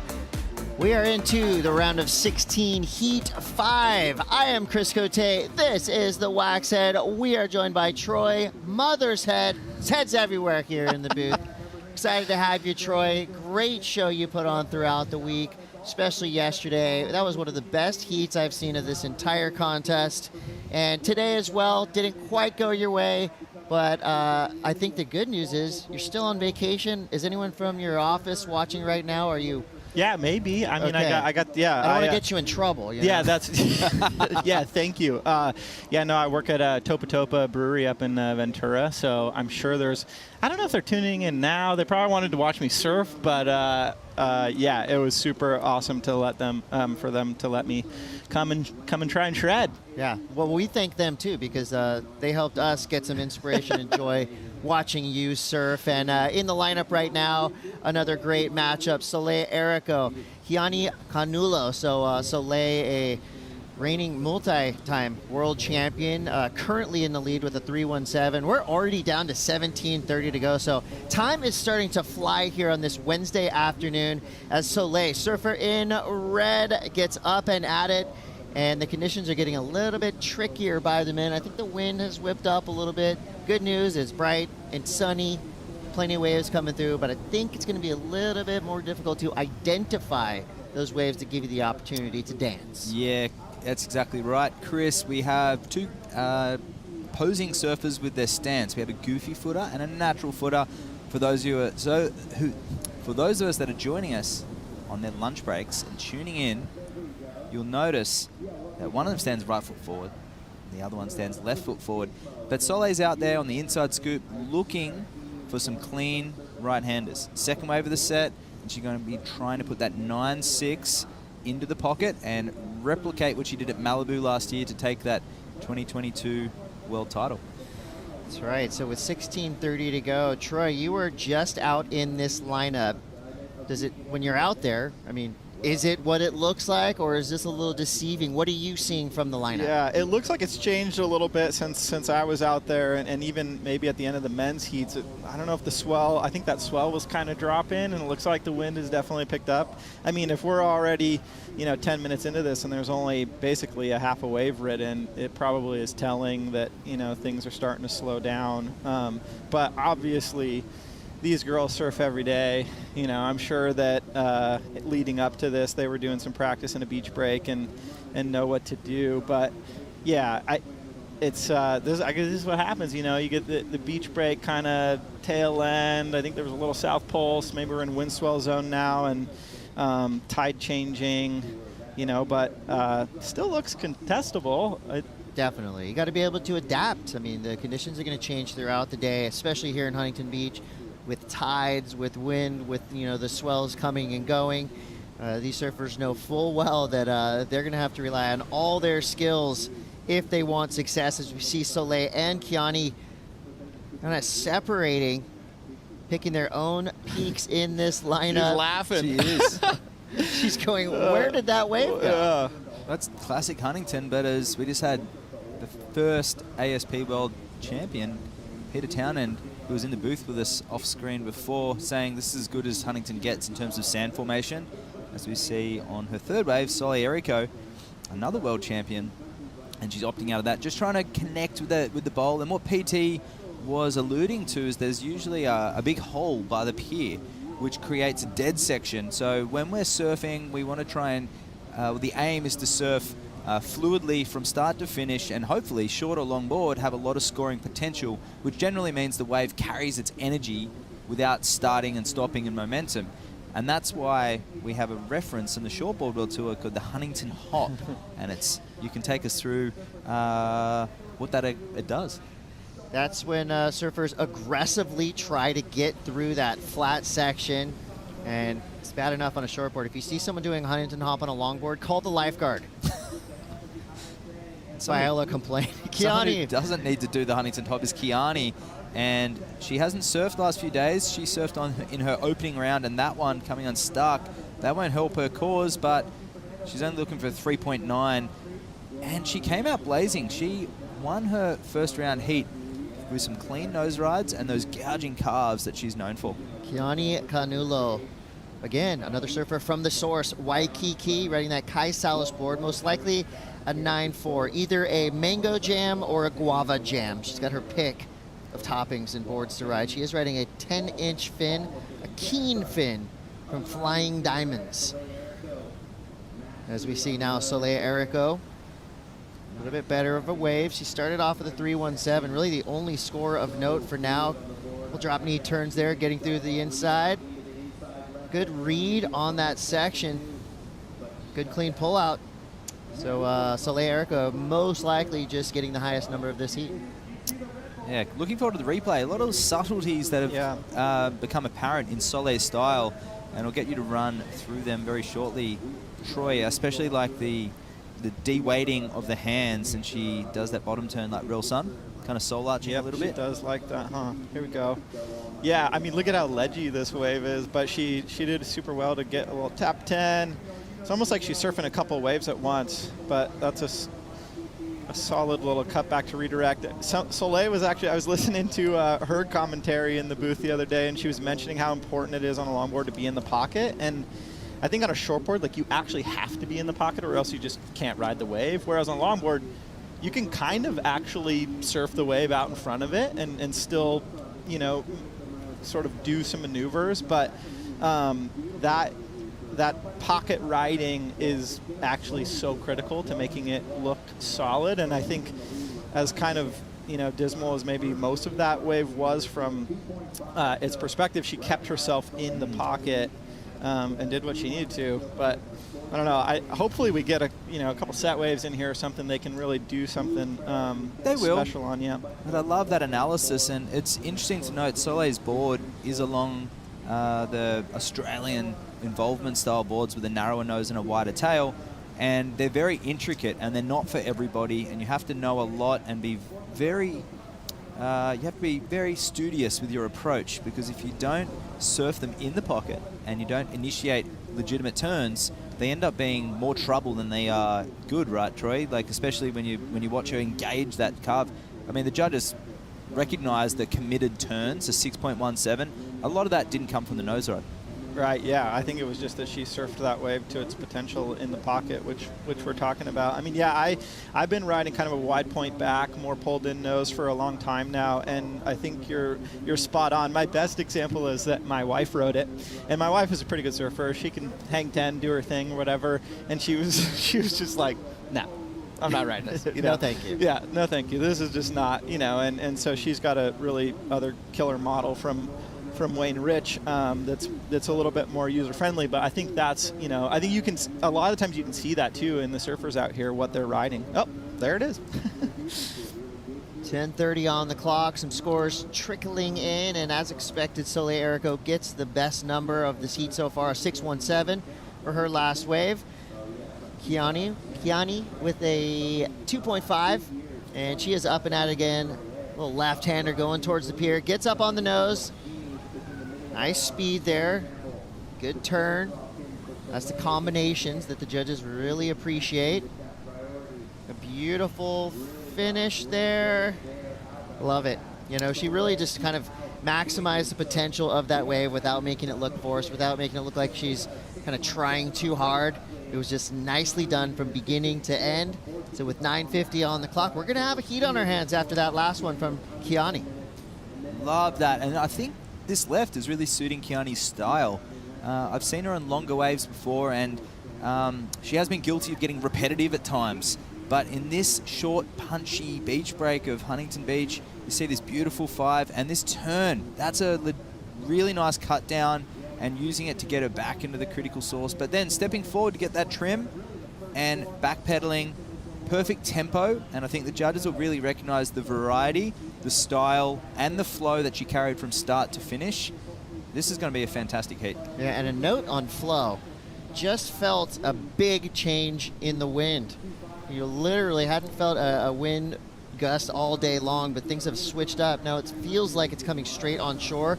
We'll see what that does for the rest of the competition today. So inside of 9 minutes, You have Troy Mothershead in the booth. Troy, in doing my background check on you before your heats, I got to ask you, what is a digital commerce forecast analyst? That might be a dated title, actually. Okay. I think there's some my old Patagonia That's stuff some padding in the resume? Yeah, now my new title is a director of revenue, which is I also still a can't pretty cool can't. Yeah, I'm not sure if I can explain that to you, but yeah, no, I've been kind of on like the demand side of businesses for a while now, so my focus is in like forecasting sales. So you direct revenue. Direct revenue, yeah. That's awesome. Yeah. Well, hey, look at this. Soleil Erico. Whoa. Oh, no. So that was Soleil's answer back. Now only a 3.34, and we are watching the Wallex US Open of Surfing as we're speaking to Troy Mothershead here. And it's really cool to have you in the booth, Troy, because you're very technical with your approach to surfing and analytical as well, which is fun to pick the eyes out of it. And a 7 on that last wave for Kiani. And judging by what you've seen in the contest so far, tell us a little bit about why the judges would have enjoyed that score. Yeah, I think you were spot on when you were calling the wave. Like she was just in a really nice flow. Her tempo you mentioned, which was really on point. I've actually been golfing a lot recently. Tempo is really important in your golf swing, right? Ernie L's beautiful tempo. I feel like she had some Ernie in that, where she took her time to get to the nose, which, you know, she maybe very well could have had a little bit more tip time in the beginning, but the flow of the wave was on point, and I think that big cutback, like you really could see her kind of arch and like lean into the rail. I think that was a big part of the score as well, because if Soleil was at a 6.17, you know, I think Kiani put a little bit more into that, and that's probably, you know, where you're seeing that score differential. Yeah, very technical surfers, and here's Soleil on the answer back, and I love the golf reference because Soleil is on a Ryan Engel design with CJ Nelson, a collab there, and here's Soleil finishing that one off. And you're wearing a Ryan Engel hat, so that's what the reference for the golf is. So shout out to Ryan Engel, a terrific surfboard designer and golfer, I believe, as well. That's right. Yeah, Ryan's a man. He's been doing some really cool things, super creative, and yeah, I mean, shoot, what's that? 2 world titles with Soleil. I think Lindsay won a world when she won her world title. Correct. She was on his board, so he's got a lot of things going. I don't know how involved if he's been involved at all in Kai's boards, but we've got a million of those out there, so. Just a cool crew. I think what CJ and all those folks have done at Thunderbolt, they're putting together a pretty significant team. And with 5 minutes 50, this heat has really flown by, and we feel like it's just starting to get started now with Soleil on that answer back, only needing a 3.34, so we'll see where that one locks in. Most likely Kiani's going to be needing a score, and there it is. She's going to need a 4.24 because Soleil just locked in a 5.07. And she's looking for one of those tasty lefts. And you did allude, Chris, to the onshore breeze, but on the wide angle you can see that it is kind of clean on that left-hander, which is typical with the onshore because we're on the south side of the pier and there is a bit of protection. This was a great wave. Soleil, you know, you can just see right here reading what's in front of her. And I think she did a great job, kind of under duress because there was a lot working against her from the beginning of this wave. I think one of my favorite parts of it was at the very end.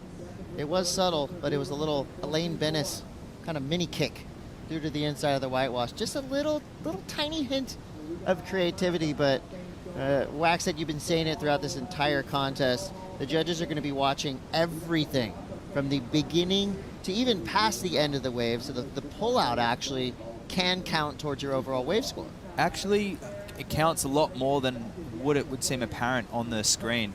The intricacies look fantastic on our screen and our replays, but what the judges are seeing is a little further back, and they're up high and they're looking very much in detail. But when you consider the scope of the wave and how the surfers come from out the back all the way to the inside, it's that last moment in the judge's head, and you're leaving them when you jump off relying on that leash, or you know, you're finishing really untidy with a claim. And in longboard surfing, if you're leaving potential for a nice clean kick out by claiming, you won't get deducted, but you certainly won't get any points. Yeah, it feels like, you know, on the Challenger Series, we talk a lot about that one big moment, you know, the big fin blow or a big air, and that's where they got the bulk of the points. But almost feels like in longboarding, the judges are looking for more of an overall impression, like the entire performance. And even sometimes, you notice a little bit of styling out, paddling in, delayed stand up, and it just gives an act to the wave. Like it's a song, right? It's graceful. graceful. Have everything from the beginning, the opening, to the crescendo, to the finale, and that's where you're going to get those big points if you show the judges that entire story on the wave. Lovely antidote there, but think about how far these waves have come. Although we have some wind swell, Australia, yesterday, the east coast of Australia, there was some 8 feet reef breaks. And that same swell was what we were surfing in HB 2 days ago. And these waves have traveled thousands or tens of thousands of miles, and they've been generated so far down south to make their way here, and they're moving forms of energy. And these surfers are exacerbating that, surfing and bringing their energy on the waves into the shore. So why not do it gracefully? And here goes Soleil. Beautiful 5 and 10. She's trying to drop a 5.07. She's on her way now. If she can get a clean finish, it'll be close. So a nice little combo there for Soleil. And seeing just finishing gracefully and kicking out of that wave, and it's just that way that we finish, like a performance that we see in music or ballet. Nothing finishes abruptly. Everything's finished with precision and class and grace and style, and a lot of those elements are in the judging criteria. So with 2 minutes, 18 seconds to go, Soleil Erico currently in the lead, waiting for her last score to roll through. Kiani Canulo in second for now, but she does have the highest single wave score. That's 7-point ride. Get Chris Cote here, the Wax Head, and Troy Mothershead, who was a competitor in this event from day one. And I love that we have the breathing room to include championship tour longboarding where it should be, right here in Huntington Beach. You wouldn't think this is, one of those marquee longboard waves on the planet that we have to choose from. But the fact is, there's always waves here. It's always going to be contestable on any type of board, and the history here, since the 50s, there's been competition here. So you gotta pay tribute to the pier, and I think Soleil is paying great tribute right now. Creativity, and of course, a little bit of urgency as she's been paddling around quite a bit trying to find these waves. Well, 6.1 getting locked in for Soleil. So ditching that 5.07. Now Kiani's needing a 5.27 with just over a minute remaining. And Kiani's only caught 2 waves compared to Soleil's 8. So Kiani had a real plan coming into this, and I think she could capitalize. That's a marginal score, and she really needs a backup surely because she fell on that first wave. That's kind of fun to see. Look at all those waves versus 2. Yeah, I mean, I think Kiani might end up looking back at this and just going, oh man, if I would have just given myself 1 or 2 more chances, hopefully something comes in. But Soleil's last wave, I thought that was definitely going to go into her score line, because it was one of those ones that just kind of kept running. It kind of stayed the same height the whole way. Even there was some fracturing, she was able to work it. But I don't think there's been a lot of opportunities that Kiani's let go as well. Some heats have noticed that dominantly left and right. I feel like there just wasn't that many lefts for her, but still 15 seconds. I'm looking over my shoulder and it's looking a little grim. That all-score graphic kind of tells the story of strategy. And anytime I hear the word strategy and surfing together, it is slightly cringe. But you can clearly see that Soleil went out there with the goal to paddle around, to find the waves, to go to work. She did just that. Kiani did get the highest single wave score, but Soleil backed up her opening 6.17 with another 6, getting the win. World champion Soleil Erico moving through into the quarterfinals. We do lose Kiani Canulo, but we've filled it up again. 25 minutes back on the clock. Coming up next, Tully White, Alice Lemoyne. More from myself, from Waxhead, and more from Troy Mothershead. Don't go anywhere. You're watching the Huntington Beach Longboard Classic. We'll be right back.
Every sustainable choice you make, no matter how small, matters.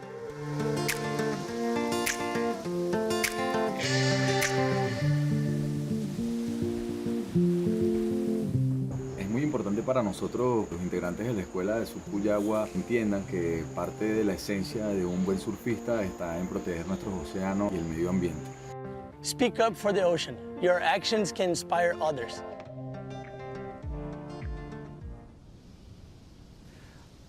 Welcome back to Huntington Beach, California. We are live, and this is the Huntington Beach Longboard Classic, part of the Wallex US Open of Surfing presented by Pacifico. That's a telling shot right there.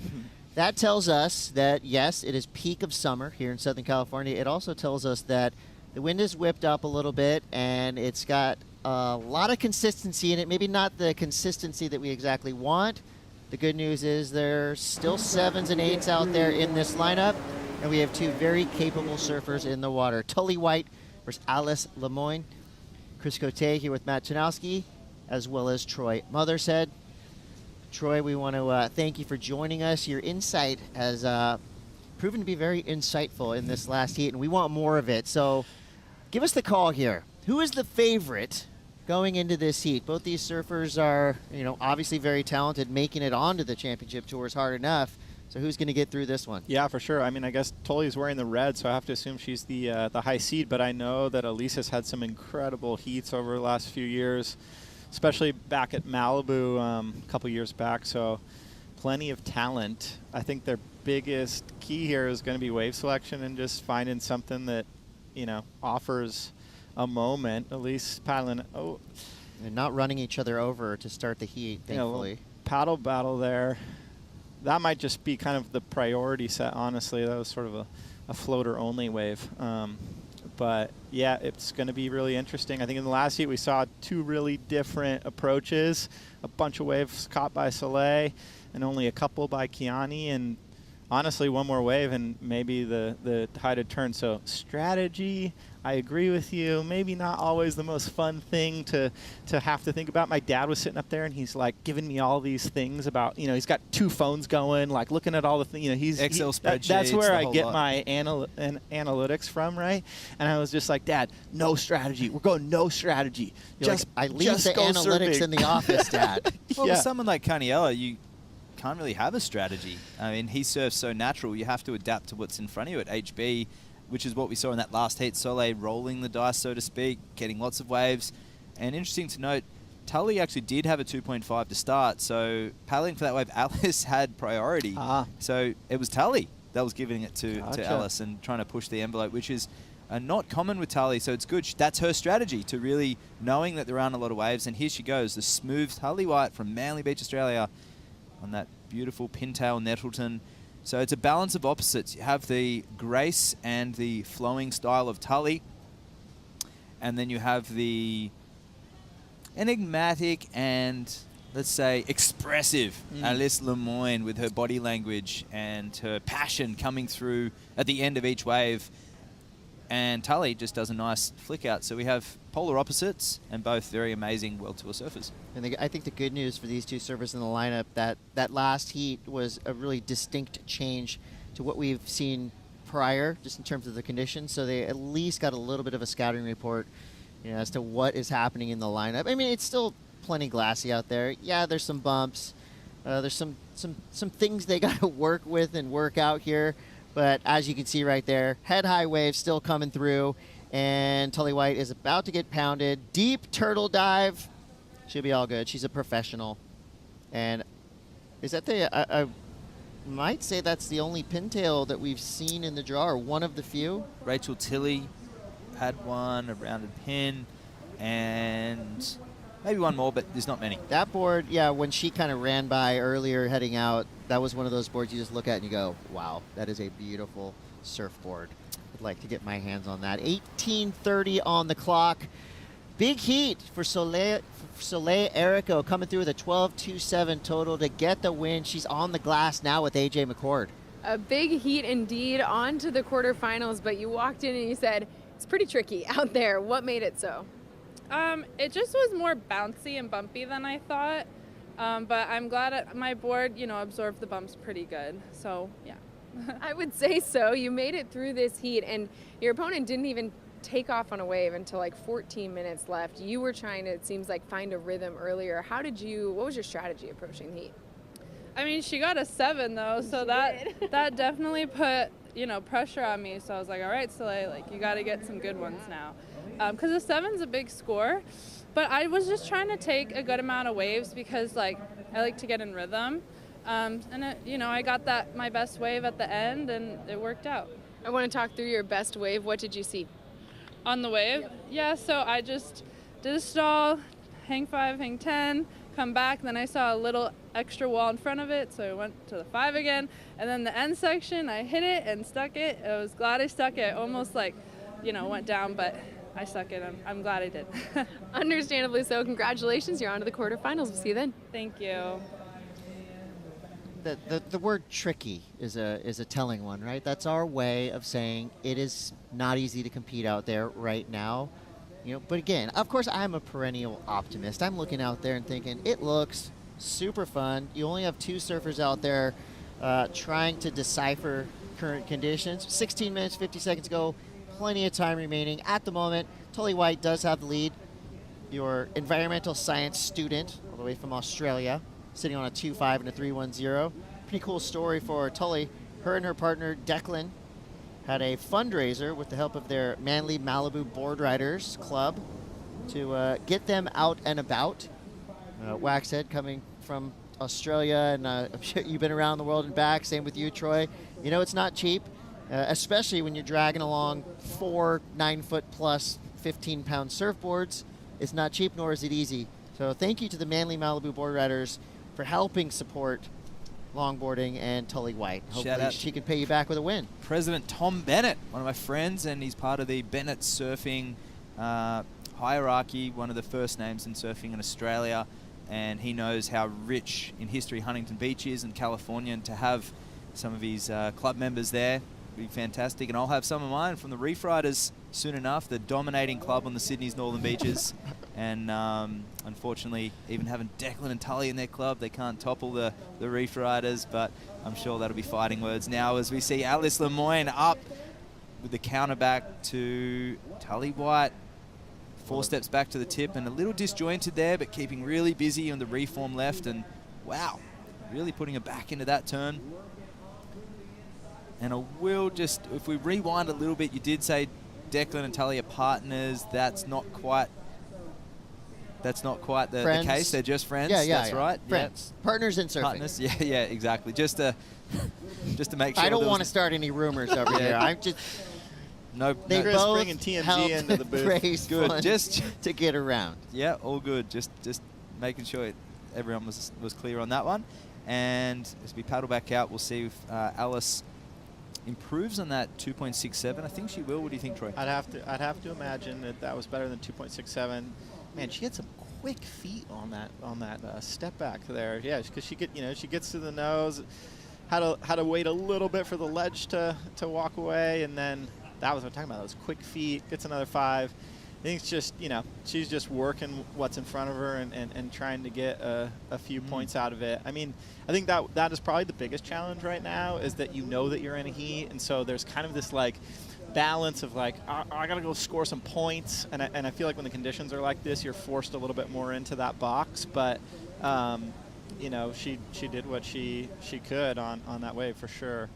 Deep paddle, deep pull out for Tully White. 14.03. Here at the Wallex U.S. Open of Surfing, tons going on. I want to congratulate Surfing Walk of Fame inductees. This will happen on Thursday, August 3rd, across the street. Pauline Menser, Shane Horan, Dick Metz, Robert Madrigal, and more. Oh, big ledger. Whoa, barrel roll. Was that a sit-down goat boat barrel roll attempt? Quite fitting, because we are at Huntington Beach, home of the original Corky Carroll, who was, of course, the inventor of the El Rolo. So, no leash in use. That's a nice fin, Chris. Yeah, that is. Tell me more about this fin. It's the FCS2 system, and it's my signature fin. The wax head fin. Did you guys plan this? Is that a marketing opportunity? Did you just do some guerrilla A board marketing rolling here? in without a leash and a surf is definitely not the opportunity, especially given this current state of laws in Australia with surfing without a leach. Oh, that's but right. that's rare for Tully. She rarely falls off. So Still legal here in Huntington, so we're good. a lot is still legal here in Huntington. 12 minutes and 50 left on the clock. Tully makes her way back out. That travelator rip going straight up through the pier will not be an issue for Tully. She'll get back out in about a minute or two. And yeah, she's looking for a 4.08. Don't know if this will be it. It's a pretty wild ride here to start. And I could imagine if she pulled that kind of nose right airdrop into what became an El Rolo, that would have been a pretty dramatic move and most likely big points. With 12:15 on the clock, conditions have been changing throughout the day, and right there on the sand at the water's edge, our resident weatherman, Peter Mell. You know I love talking about weather, and I don't know if you guys have seen it, but there's something trending. And I noticed it on our near shore buoys. Del Mar buoy, Torrey Pines buoy are seeing 20-second intervals. That means there's a little pulse in the water. So every once in a while, we're going to see some sets. It's supposed to trend up. We'll see that happen through this evening and into tomorrow. So maybe some signs of it today. The wind's still blowing and the tide is still moving out. All of those things are still happening. But I do see a little sense as you look down at the beach, there is a little bit more swell in the water. So take note of that, surfers that are coming up. Got to make sure you get on those set waves. Thank you, Pete. It's always great to have Pete Mell on the crew because I don't even know what an interval is. So thankfully, we have people like Pete who can decode what's happening in the outer ocean buoys, and that's a good sign. If there are pulses, that means these surfers are going to have something to work with. Alice Lemoyne currently in the lead with a 4.5 and a 2.67. She's going to take this one all the way to the sand.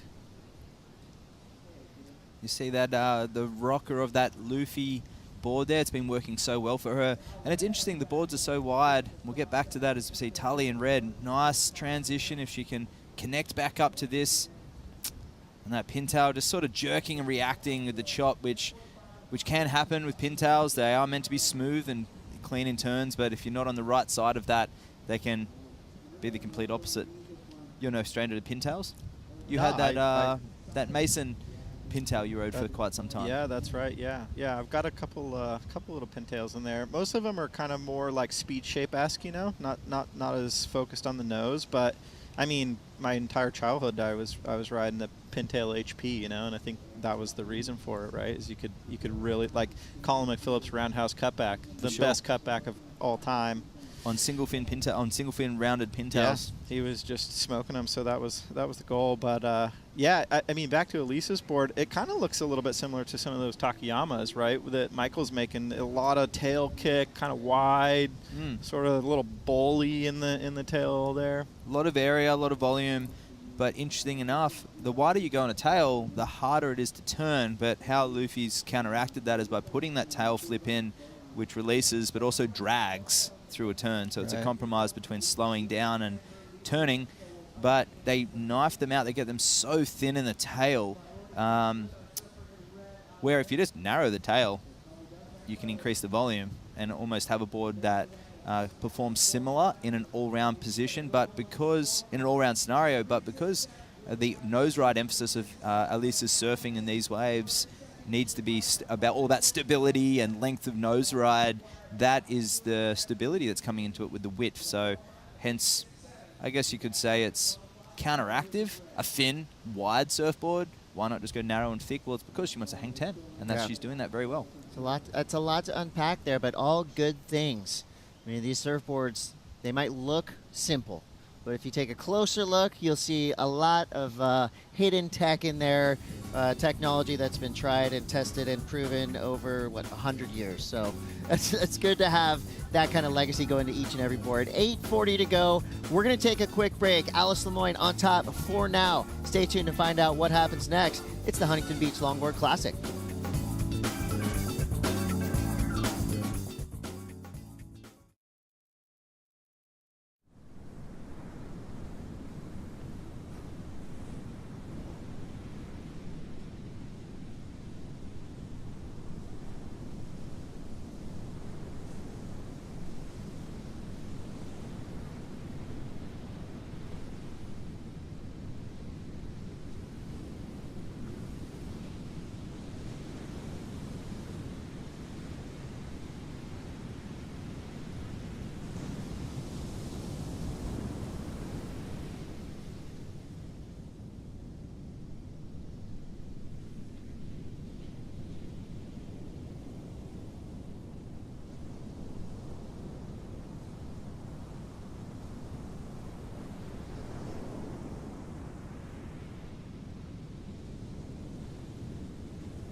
Huntington Beach, California for the Wallex US Open of Surfing presented by Pacifico. This is a really cool rising tide, a US-based group of young women who are at the very beginning of their competitive journey. They can one day be on the championship tour, be on the Challenger Series. Rising Tides here at Huntington was my first Rising Tides. Now I'm on the opposite end of it. These girls are super talented, and I'm sure many of them will get junior world titles, and then they'll be on the Challenger, and then they'll be trying to take my job on the CT.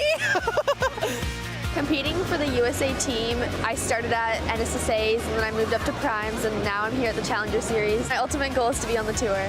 Growing up, I surfed with girls like Carissa, who also came through the USA program. It's amazing to come back and help inspire the next generation. The girls took over the lineup. You could hear the laughter from the beach, everyone having a great time. Rising Tides! Rising Tides is awesome. It's fun to see people training the people that are going to replace them and take their jobs. But very cool what the WSL does with the Rising Tides around the world, helping foster the future of surfing. And if you ask me, the future is female. The progression of female surfing over the better part of the last decade has been astounding, and that trend will continue, as we saw Tully White there trying to answer back, only needing a 317. So she's well within reach of getting back in this heat, and she does, just like that. A 477 for Tully White. Just over 5 minutes ago now, Alice Lemoyne needs a 527. I love heats like this. We're not necessarily seeing the biggest numbers of the day, but what we're seeing is wave for wave, move for move. These tight matchups are fun all the way to the last second. Yeah, I love that smooth tempo on Tully's wave, and the judges agreed with the 477. They really liked the left a little more, that 5, and it must have been from their angle that those turns looked dynamic, where from the side angle it looked like the chop got involved a little more. But that 477, I really like that. I love that drop knee and that calm and cool tempo. So Alice now needing a 527 with 4 minutes 30. She goes hard. So if a set comes, and here's that replay from side angle, love that fade bottom turn, quick nose ride. And she gets back to the sort of midsection here, shuffles back to the tail, low tempo. She rides out on the face and sort of misses the bowl, but still gets that drop knee, and it sets her up for a rare inside reform on the right-hander, which doesn't happen very often, Troy.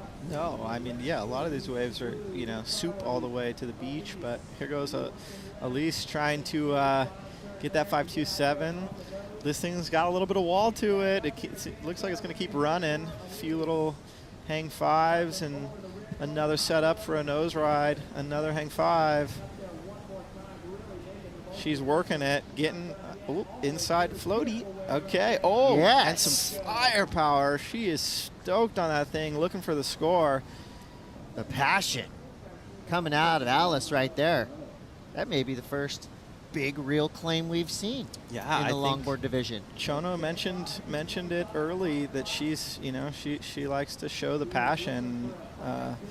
That was that for sure. I don't know. That's going to be a tight one. That's going to be really interesting to see. Here we go again. Tully White. Quick answer back to Alice's last wave. This one's kind of going to engulf her in white water, so it's a no-go. With 3 minutes to go, Professor Pete is still at the water's edge, but I believe he's moved up a little bit. Pete Mel, what do you got for us? Oh, you know, I'm roaming the beach. I love the beach, and I'm under the pier here. And we just saw Honolulu and Avalon paddling out underneath the pier. One of the reasons why we do that is because we have current ripping underneath this pier. This has been here since 1902, the first pier, and this is the 4th iteration. A lot of them have been destroyed. I don't think this one's going to be destroyed. It's 1,800 feet long and way higher, so I don't think I have any worries about this one going anywhere, but you never know. I'll tell you what, though, this is why this wave is here, is because of this pier. It literally creates a rip, and you have sandbars on the south side, which you see during the summertime. North side gets waves on both times of the year. As a matter of fact, this wave here on the north side gets pretty darn good, and so that's the reason why HB is called Surf City. Thank you, Pete Mel, up and down the beach right amidst the action. And pretty cool that we have that, well, I guess man-made conveyor belt, but, you know, definitely a storied pier that's seen a lot of action. And Alice Lemoyne dancing on that bright yellow board all the way to the sand. Unfortunately, length of ride isn't in the criteria, but I can tell you that critical surfing with nose riding and rail surfing, variety, speed and power, commitment, and footwork is. And half of those elements were incorporated in Alice's wave, and a little bit more critical in this one with a little more size and power, and she's looking to straighten out. So we'll see. Those waves are still being locked in for Alice, but I think those first two nose rides were on the face, and the end section did provide a bonus, and variety was certainly included with the footsteps, cross steps, and she's claiming that one as well. So why not? Well, she's got to sell it. A minute to go. She has nothing to lose, and she's just caught two of her better waves. Will it be a 5.27? We'll have to wait and see. There was a split-second moment when they announced the score for Tully White, 4.77. She retook the lead, and I swear Alice looked in, shot daggers through her eyes at the judges and said, "Oh yeah?" And now she's gone back-to-back with some great-looking waves. So the judges have some catching up to do right now with 42 seconds. We promised this one was going to go down to the wire, and these surfers are delivering. Out the back with priority, it is Tully White. We are waiting for scores to come through for Alice Lemoyne, and she has two options now to choose from. She could, for all intents and purposes, completely delete both scores she has right now. Those were pretty good waves. There is a lot to kind of chew on for the judges with that much action happening that fast.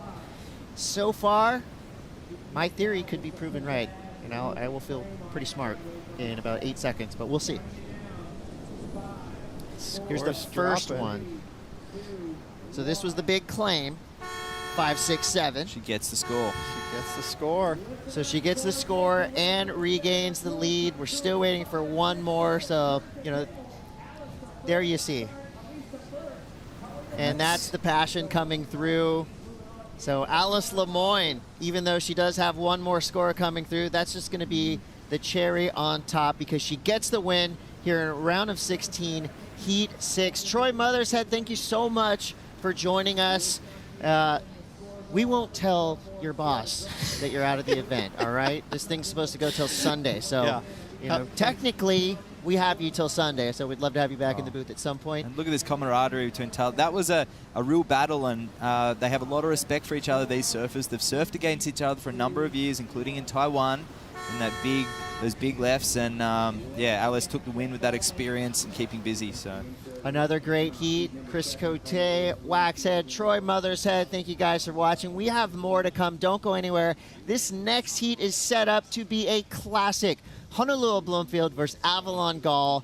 It's on the books, so stick around after this quick break. We'll be right back.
There's a lot going on here at the Wallex US Open of Surfing presented by Pacifico, but right now we're focused on the Huntington Beach Longboard Classic. Elise Lemoyne, victorious. She's on to the quarterfinals after taking down Tully White. I'm Kaipo along with the wonderful Rosie Hodge, and Auntie Megs is here. Megan Gordinez, how you? How you doing?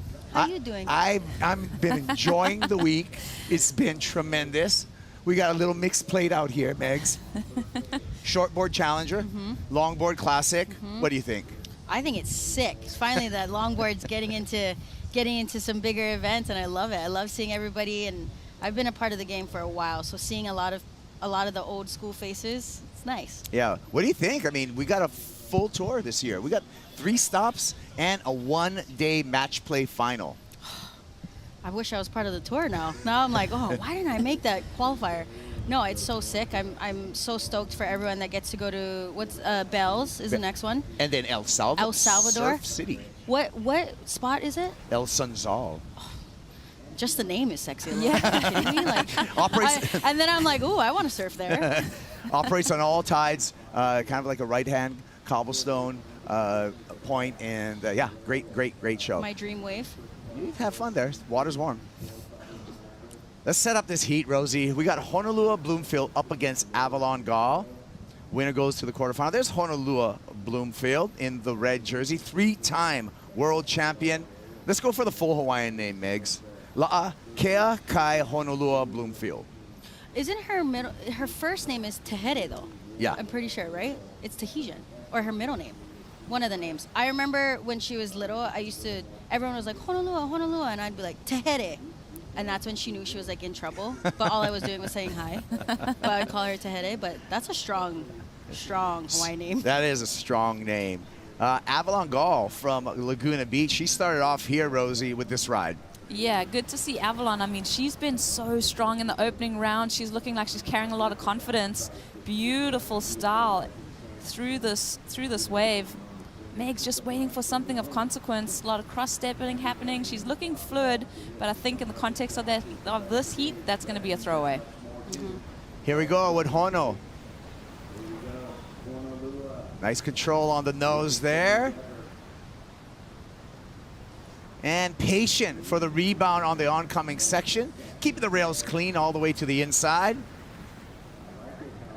Bloomfield riding Wayne Rich surfboards. And we'll wait for the first score for Honolua Bloomfield. Fun fact about Honolua? I'm asking you, Megs. Oh, you're asking me? Yeah. A fun fact. She's really tall. Yeah. It's a fun fact. very tall. And graceful. And graceful, you know? Here we go. Avalon trying to scratch into that one. Unable to get into that wave. So she's going to remain outside. She will keep priority. And we're going to wait. Who is winning out of that first exchange? Avalon Gall out of Laguna Beach, California. We can tell you she's riding Michael surfboards, shaped by Michael Takayama. They seem to be prized possessions, Rosie. Yeah, a lot of the athletes riding some of those beautiful crafts. Actually, that board got suspended against one of the pier pilings, not a scratch on it, luckily. But yeah, it is a total work of art. It's got a fabric glassed into the bottom of the board, so it's absolutely stunning. Yeah, sure is. Work of art. Well, it was a pretty exciting comeback for our French competitor, Elise Lemoyne. She's on to the quarterfinals, AJ. Exciting indeed, Kaipo. I don't know if that's the word that you would use to describe your heat. Maybe stressful, because just over 3 minutes to go, you know you need a mid-5. What are you telling yourself? Wow, that was so stressful. I was like, please, I want a wave, like just the 5, like. So I was like, breathe a little bit, keep calm, and yes, I have the little wave so I can make it, so I was pretty happy. As you should be. You were on to the quarterfinals. What are you going to take from this heat into the next round? I hope the condition gonna be better. But yeah, I just want like to keep surfing like on my other round. So I hope there are some good wave for the weekend. So let's do it. Let's do it. You want to say anything to friends and family back home? Ouais, je voudrais faire un coucou à ma famille, à mon copain et surtout à mon coach Johan. Je pense qu'il a dû bien stresser jusqu'au dernier moment. Mais voilà, en quart, je suis vraiment contente. Et puis là, c'est une série à oublier. Et puis c'est parti pour les quarts de finale. Congratulations. We'll see you in the quarters. Back to you, Kaipo. Thank you, AJ. Catching up with Honolulu Bloomfield, ride number 2 for Honolulu. Opened up with a 6.33, so she has the early advantage over Avalon Gall. And now with the backup, she's going to make some heavy work for Avalon once this score comes through, Rosie. Yeah, I think coupled with that 6.33, she's going to be well and truly in the lead. I feel as if that score is going to go a point or so higher, Megs, because that was a really nice linkage through all of those transitions on that wave. I have to agree with that one. She definitely waited and was very patient and reactive to the wave instead of forcing turns or forcing a nose ride. She was definitely setting herself up as we see Avalon go on this beautiful left here. Oh, nice and easy, quick footwork back and forth.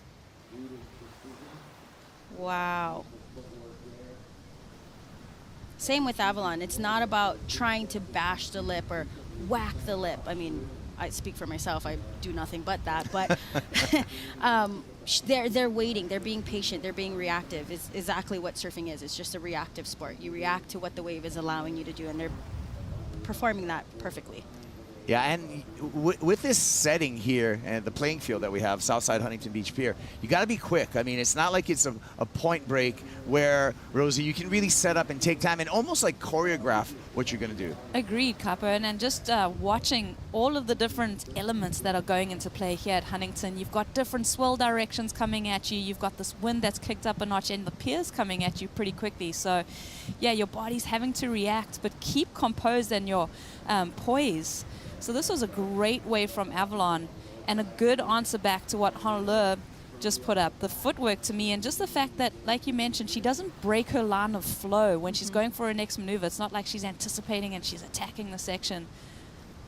And same thing with Honolulu here. See how she waited at the very top to push through that nose ride? She saw that chop. So she was like, I can either push through this on the nose and maybe fall, or I can wait. And perfect reaction to just banging the lip a little bit and just riding it out. Completing the wave. Honolulu waiting for her number. She's going to hear that she's just posted a 6.43. Combine that with a 6.33. She's got a strong lead over Avalon. Avalon still waiting for her second wave score. And we're going to see what the need's going to be for Avalon to take the lead. Once that score drops, and the conditions continue to actually be pretty favorable. From what I've seen, I saw 76 world champ Peter Townend in the athletes area, and you know he's a Huntington resident. He's all, how lucky have you guys gotten? Yeah. He's all, the sandbar's good, and there's been waves every day. This may be one of the best weeks of waves that I've experienced at the US Open in a long time. Yeah. Same. I haven't seen waves like this in a while at Huntington. Honolulu, I mean, under priority, picking off one, utilizing the entire length of the board, Megs, graceful as ever. And that's the beauty of this priority system is she probably just got another excellent scoring ride under priority. Yeah. And don't count Avalon out because she is a great goofy footer, and she's gonna, I can almost guarantee you she'll shoot the pier like she did yesterday with her board barely getting scratched. I don't know how that happened, but she definitely got this beautiful wave under priority, and I think it's gonna be a good score. Yeah, I like the look of the board. Wayne Rich Surfboards. He's been a guru in longboards for a long time. Wayne just recently has collaborated with the guys from Channel Islands, and they're bringing out a model. Saw Devin Howard earlier today. He brought one of those boards down. I think it was beautiful. Here's a replay, Megs, Honolulu Bloomfield. Beautiful cross step to the nose. Quick little touch for that close hang five, stalls, weights, right in that pocket. Beautiful footwork back. Good finishing move. Just to finish strong and not just ride out straight. It's always good to add that little turn. I tell everyone just to show the judges a little flair, you know.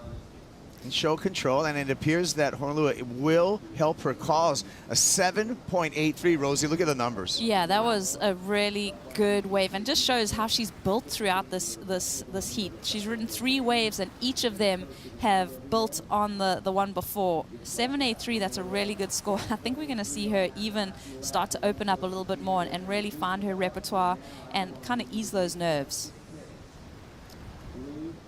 Looks like she could stay busy on the priority. Why not? Here she goes her again. last wave was a 7.83 under priority, so exactly, why not? Well, I think it's important for Avalon, Megs, to not let this get away from her right now. It must be intimidating. As I say that, Avalon's going to activate. Nice trim on the nose there, steps back. Good turn. Anticipates that oncoming section's a little awkward double up there, but handles that nicely. Looks like she's waiting for that little double up on the inside. The tide might be a little too low for it, but good read on the wave. I mean, she waited, and here we go, another wave under priority, but it looks like she kicked out to paddle back out for that priority position.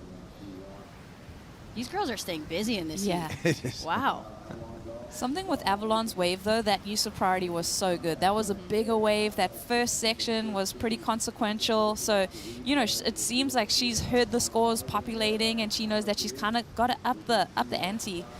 Well, as we wait for that score, we're going to take a break. We'll be back with that score and more Rosie, more Auntie Megs. Why would you want to go anywhere? Stick around.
Coming this October, WSL Pure Grantee Native Like Water is releasing Hawa. With over 20 years of service, Native Like Water prepares to and integrates teens and adults of underrepresented populations into ocean recreation, conservation, wellness, and intergenerational cultural exploration. The program focuses on one's sacred relationship with water through an indigenous lens. Thank you to Mark and all that crew over at Native Like Water. I look forward to seeing your feature.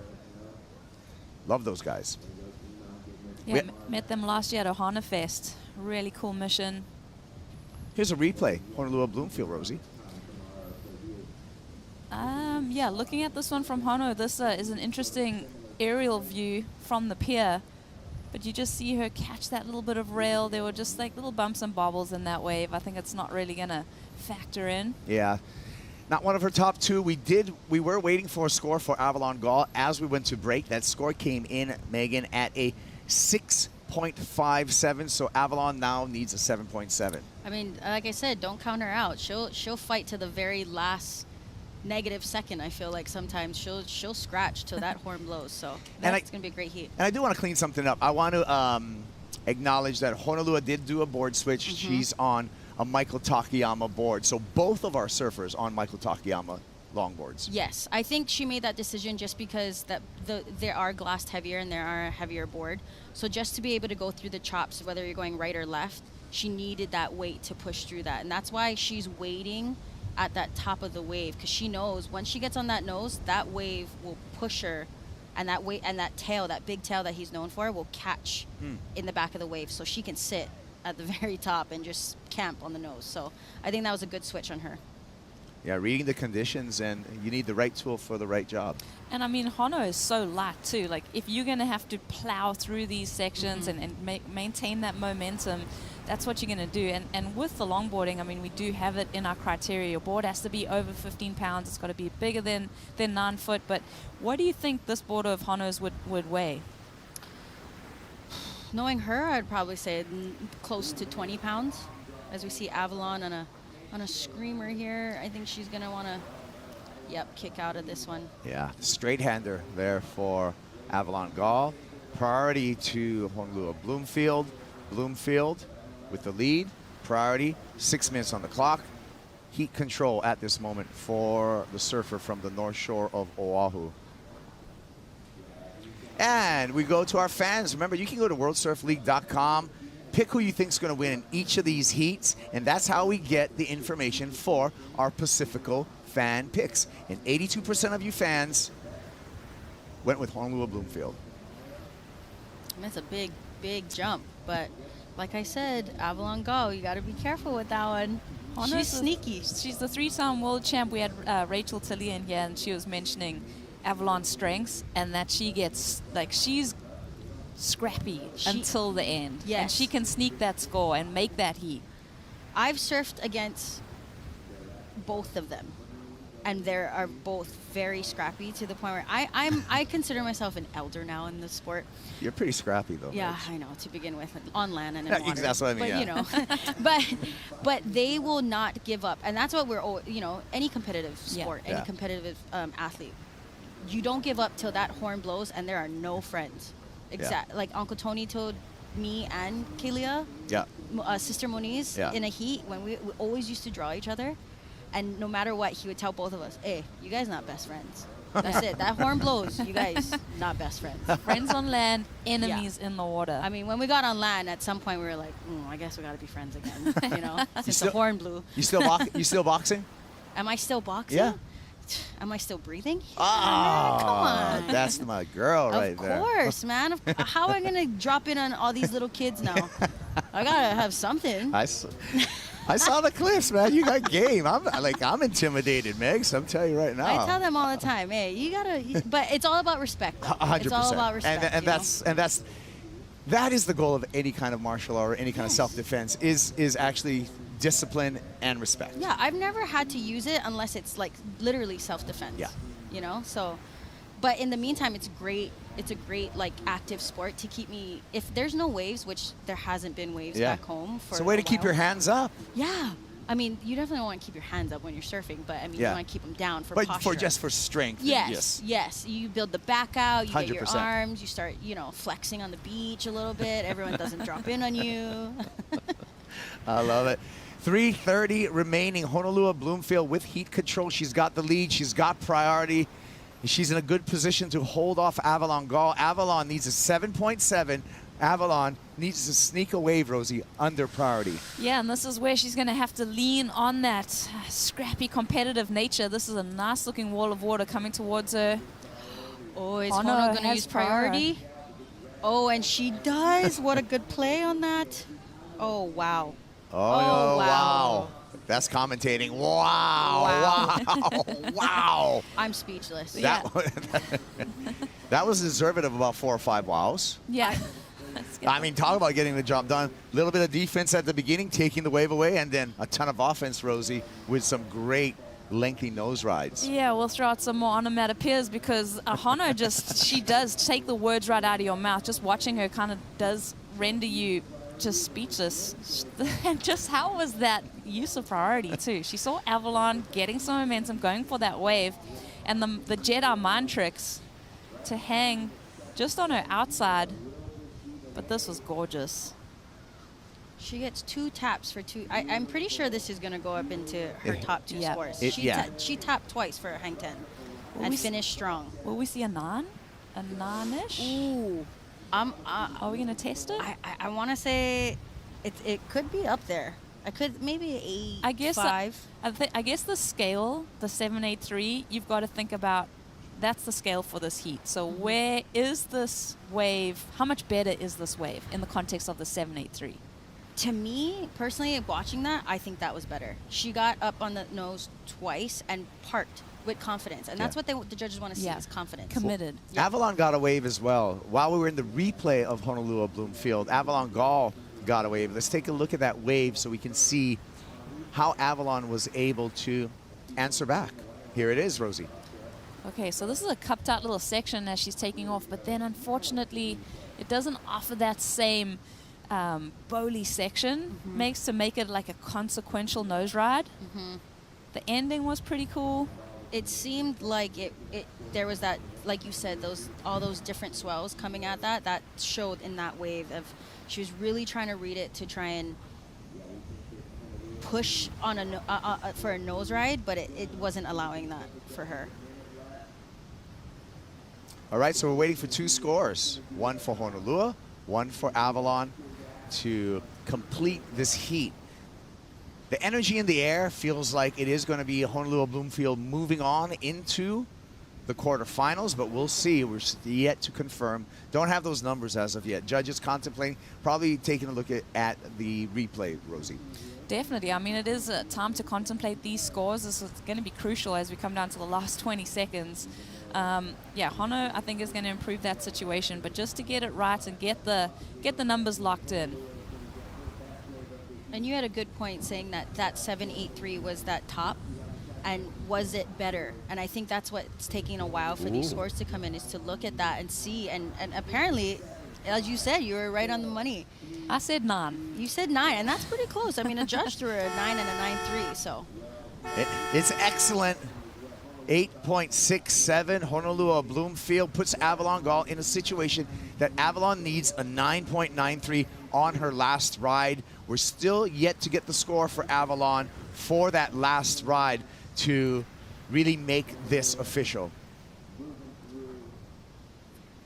Oh, I just love longboarding. Look at the camaraderie as they come in. See, when the horn blows, we're friends again. Longboarding is for lovers. Like, it is crazy. Like, you guys, the feeling in the competitors area is just like big we're old always hug. hugging each other. You know, we're always like, hey, we love you. I love you. Here's You a hug get right here. See what I mean?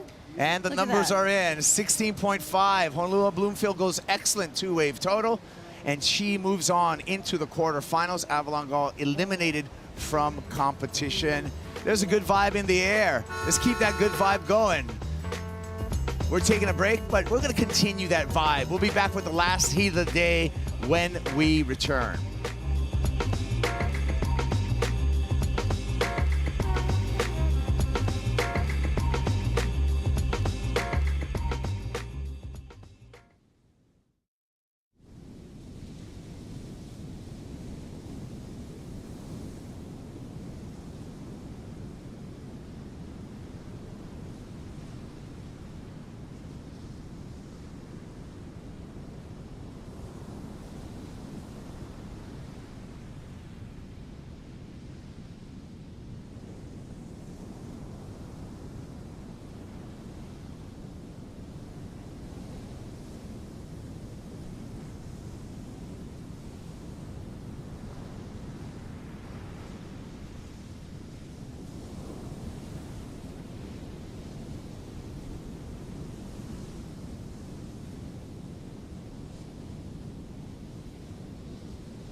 What a funky entrance there. Better bring your dancing shoes here because we got some footwork going on at the Huntington Beach Longboard Classic. We just saw three-time world champ Honolulu Bloomfield go excellent in her two-wave total and move on into the quarterfinals. Got a new heat in the water, and it's going to be Brazil versus Peru. As we look at this matchup here, Chloe Kalman out of Brazil up against Maria Fernanda Reyes from Peru. I'm Kaipo along with Rosie Hodge, Auntie Megs. Megan Gordines is also with us here on the set. What's up, man? Just chilling. I'm enjoying the show. I told you, I got the funky roll in right here with the music and stuff. Bringing my dancing shoes, watching the fancy footwork. I will pay money to see that. To see what? For you to dance. I'm a good dancer, Megs. I do. Are you? Yeah. Prove it. I bet you won't. Oh. I'm tethered here with a headset. On the spot. I'm tethered here with a headset. All right, let's look at the beginning of this heat. And Chloe Kalman, smooth, goofy foot out of Brazil.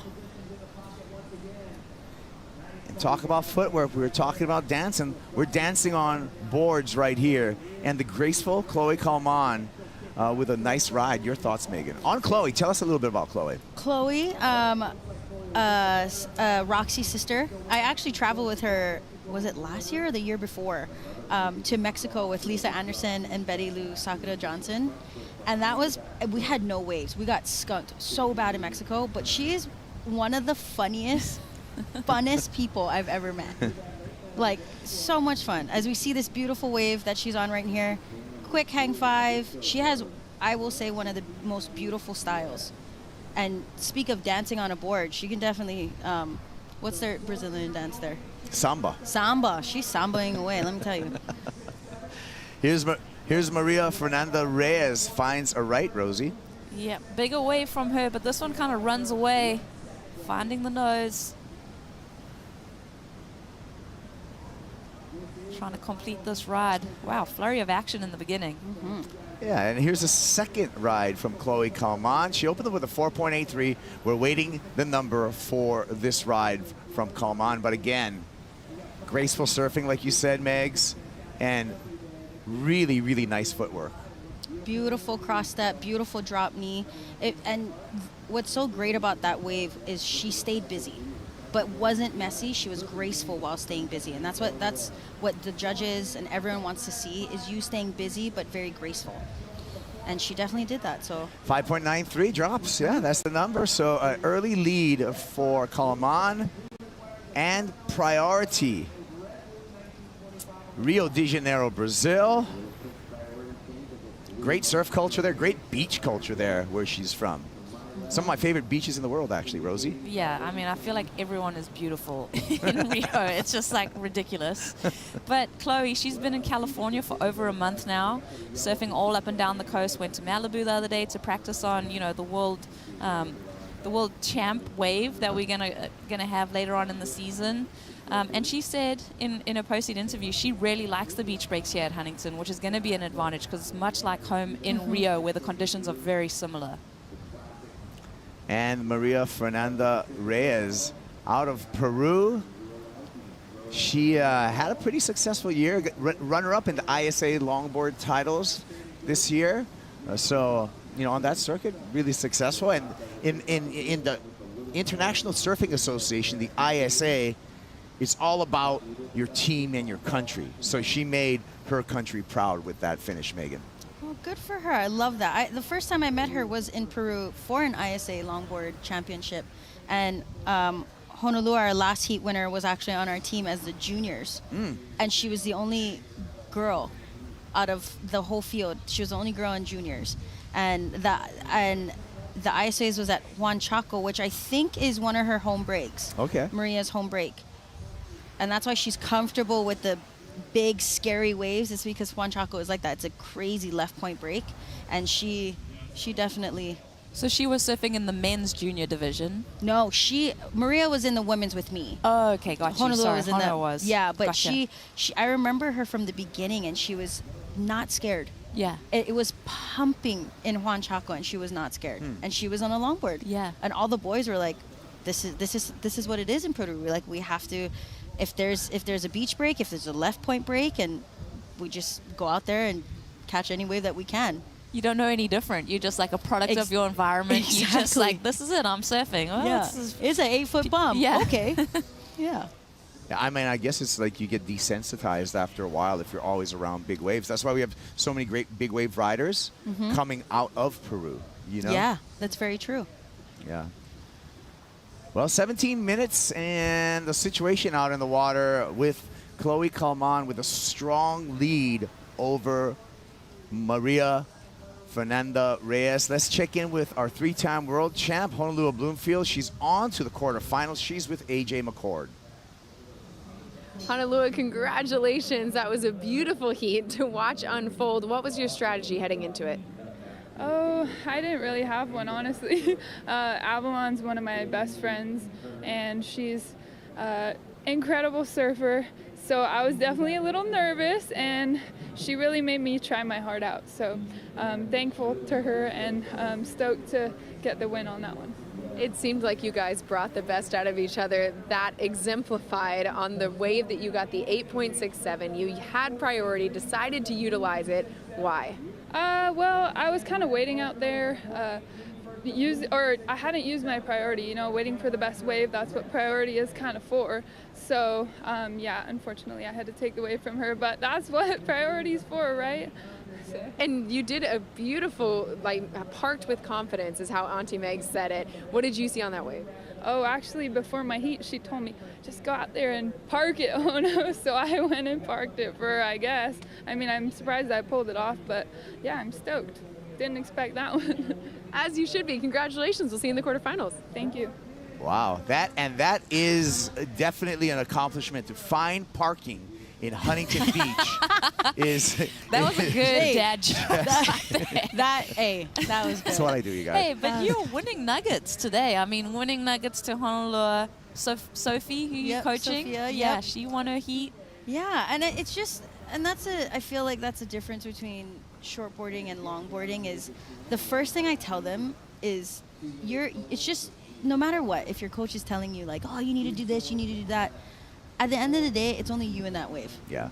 I'm not in your ear in the water, so you have to perform by yourself. Yeah. During that Park it. interview, talking about it's just you and that wave, Chloe Calman danced on that wave to an excellent number. 8-point ride for Chloe Calman on that last wave. And she's going to put a lot of pressure now, Rosie, on Maria Fernanda Reyes.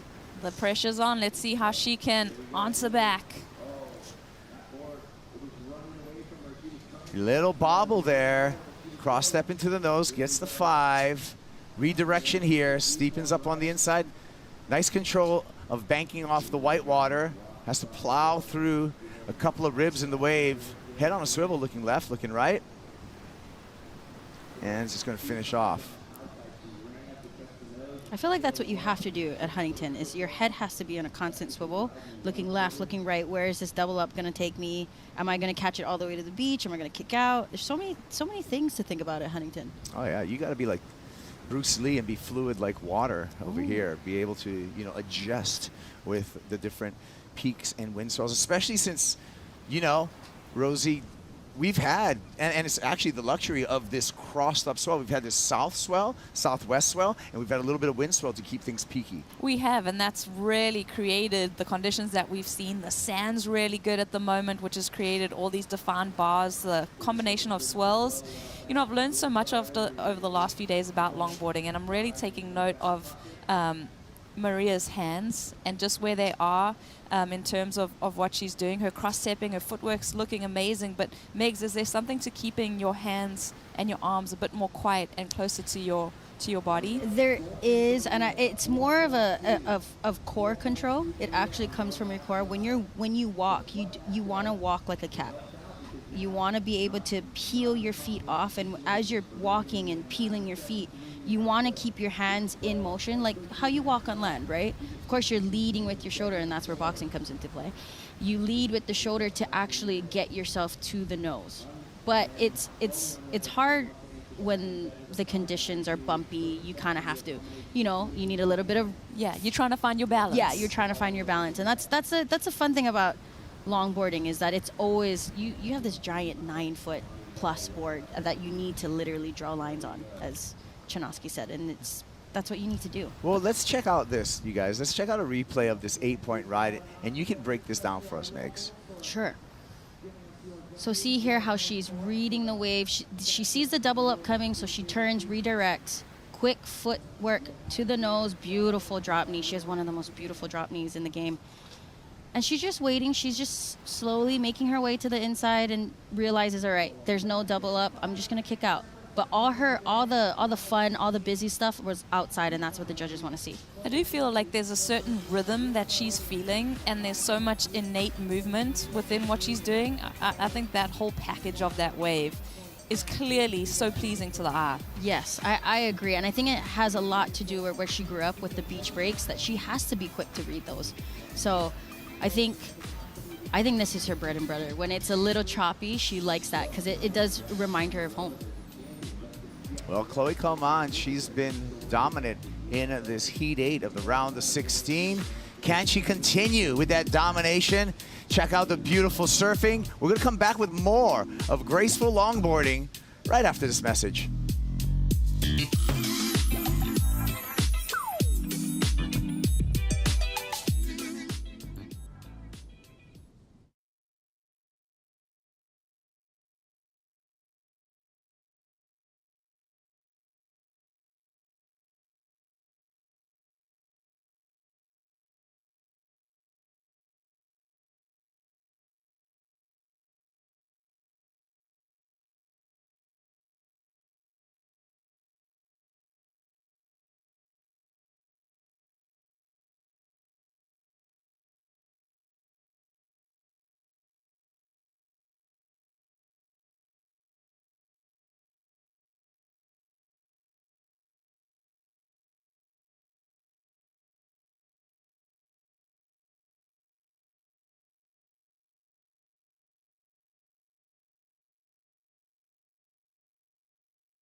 Hear the yell, back to school, ring the bell, brand new shoes, walking blues, climb the fence, books and pens. I can tell that we are gonna be friends. I can tell that we are gonna be friends. Yes, I can tell that we are gonna be friends. Back at the Huntington Beach Longboard Classic. Heat 8 of the round of 16. Chloe Coleman with a commanding lead over Maria Fernanda Reyes. Here's a ride. Rosie, this was a 4.13 for Reyes. Yeah, she's found herself in a precarious situation, so she's trying to answer back, redirect there. That goes into her top 2, so she is improving her scores. Yeah, she needs a gigantic number. Needs a 9.73 if she wants to turn this heat in one score. But she's got the opportunity to do it in 2 waves, Rosie. And I definitely think that's going to be her approach. Well, I mean, it's always good to surf for a 9.73, but I think for her to really digest what she needs, the 2 good waves is what she should maybe focus on.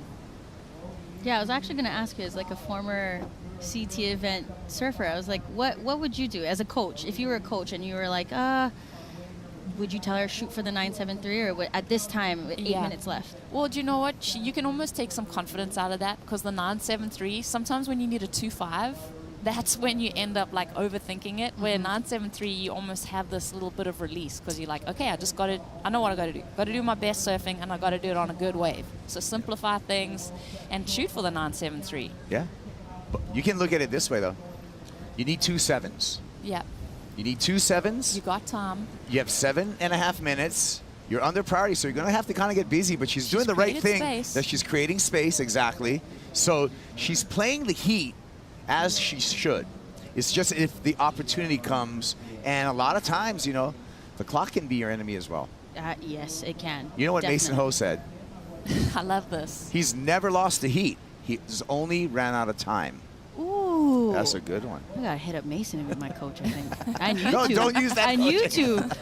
Apparently, you two create space. Wait, we watch enough surfing. I wish we Oh could my absorb goodness. by osmosis. Yeah. Like, we watch so much, you think you're going to go out and rip too. Like, I brought my board down after all of this, and then, like, you go out and you're like, no, this really is hard. It's funny, Rosie, because I do the same exact thing. I like critique surfing all day long, and I go out there and catch rails on my first like 4 waves. Gonna go way south, way south.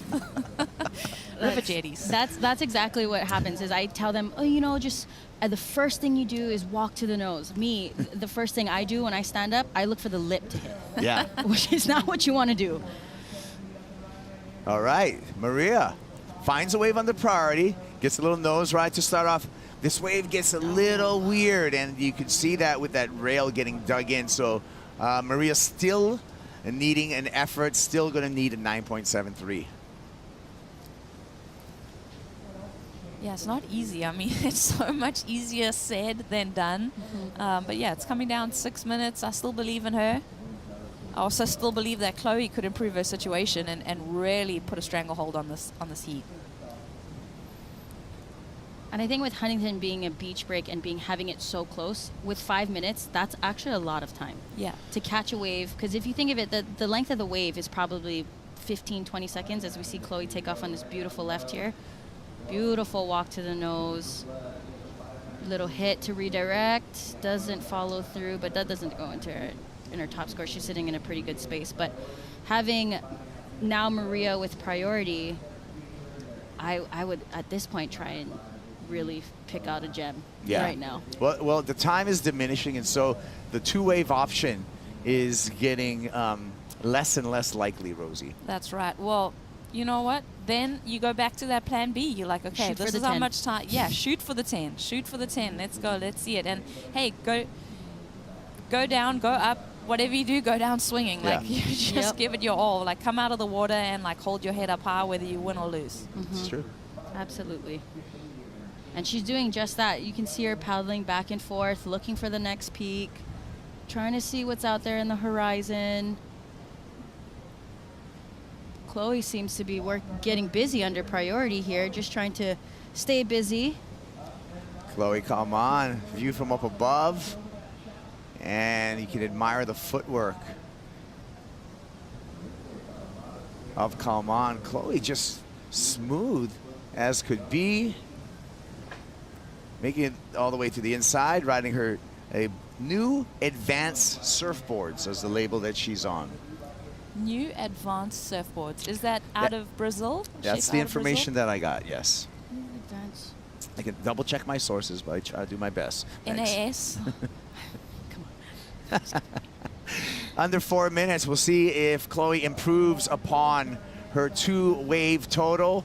And you know what? If you're watching, don't worry. There's more than just 3 minutes and 45 seconds left of action, because after this heat, stay tuned for the 8:05 post show where Joe Turpel, Mitchell Salazar, and the Waxhead will talk you through all of today's action. That is right after this final heat of the day.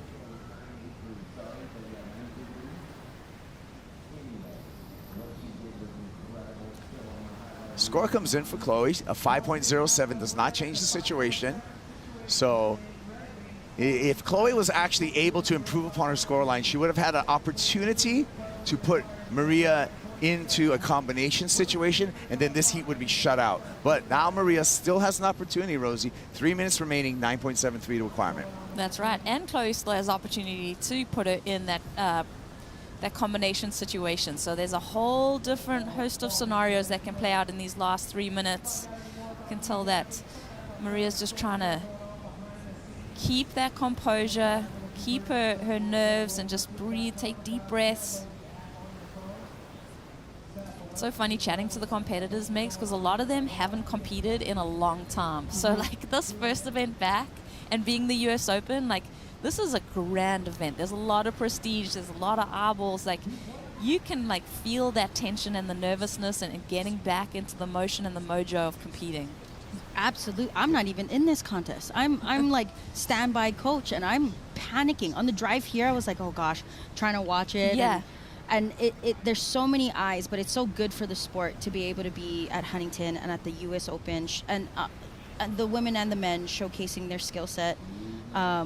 It's a good lead up to Bells, I feel like. Yeah, it is. I mean, you do have these different platforms. Like here at the US Open, it's got like that big crowd feeling. Then you go to the surfing reserve that is Bells Beach, natural amphitheater, and El Salvador is just going to be some kind of like big old rager.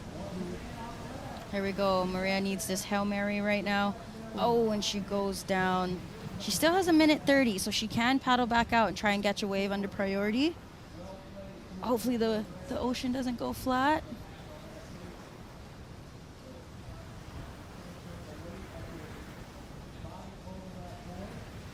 Clock ticking down, and now it's looking uncertain for Maria Fernanda Reyes to advance out of this heat at this point. Chloe Kalman with the lead and priority. Rosie, what do you think at this point? If you were Chloe, would you be sitting out the back holding that priority? Even knowing that Maria basically needs a 9.73. Yeah, you close the heat out. I mean, you got to shut it down. You never, it's a compliment, I think, for a competitor to go and close the heat out, to sit with the priority and make sure that the contestant doesn't get a wave. And that looks like what Chloe's going to try and play that tactic. Well, down to just 40 seconds here. And it looks like Chloe Kalman making sure, this is the insurance policy right here, with priority. And it's all fair game right here. She can block, no problem. And she will do that. Oh, quick little run to the nose. Good priority move. Well, yeah, good priority move, but it was almost like she did the sell. Like Maria sold Chloe on that wave, hoping there were another couple bumps out the back. All right, well, let's make it official. Chloe Kalman on to the quarterfinals, and you can see the sense of relief and accomplishment there for the Brazilian surfer. Fans love it. Those are the numbers, 13.93. That's enough for Chloe to take a decided victory. She had an excellent wave score on the way.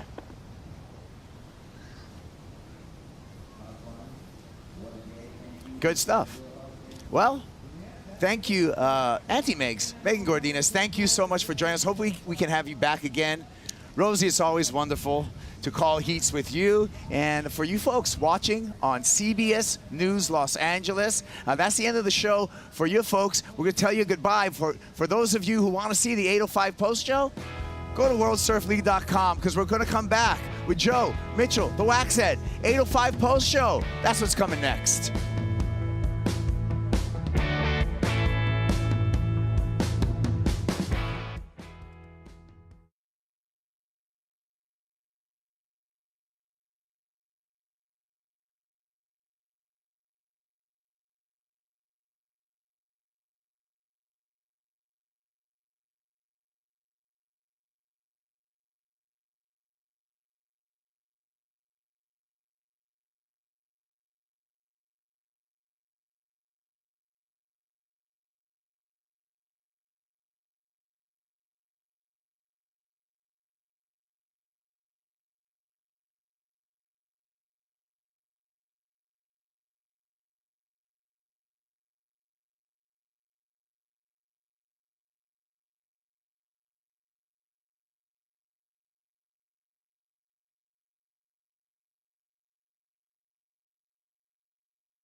You're watching the 8:05 post show. What a day here at the Huntington Pier. All about the Longboard Classic to kick off the first event of the Longboard Tour. We've had a couple of days of it so far, and we've actually already set up the quarterfinals here at stop number 1 of the season.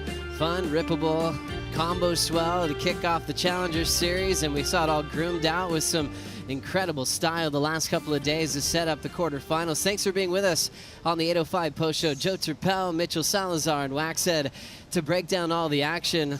First of all, I was surprised at some of the big names that did go down today. You know, we start with some past champions like Steven Sawyer, even Kai Salas I thought was in a great rhythm, almost had a comeback in his heat. But let's talk about the highlights, starting with you, Waxhead. What did you love about today? It was the Filipino crowd really behind JR. We had Ben Skinner, another favorite, going down, and we knew with the goofy footer and the natural foot battle all day, all of those heats were going to be very sketchy, but it was JR that came out on top, and the vibe on the beach was electric. Yeah, the support crew is something we talk about all the time in pro surfing, but there's something really magical happening with JR right now, Mitch. Yeah, there is, and a part of the world that maybe hasn't developed as much in terms of the quality of the surfers that we've seen with the quality of waves that they had to. But I think another performance that needs a lot of credit to is Connie Stewart. I mean, man, he's looking to go back-to-back this year with good performances here at the Open, and another dominant performance out here on the Southside Peak, Joe. Really cool. Well, we did have a final heat just come to a close. Let's catch up with Chloe and AJ.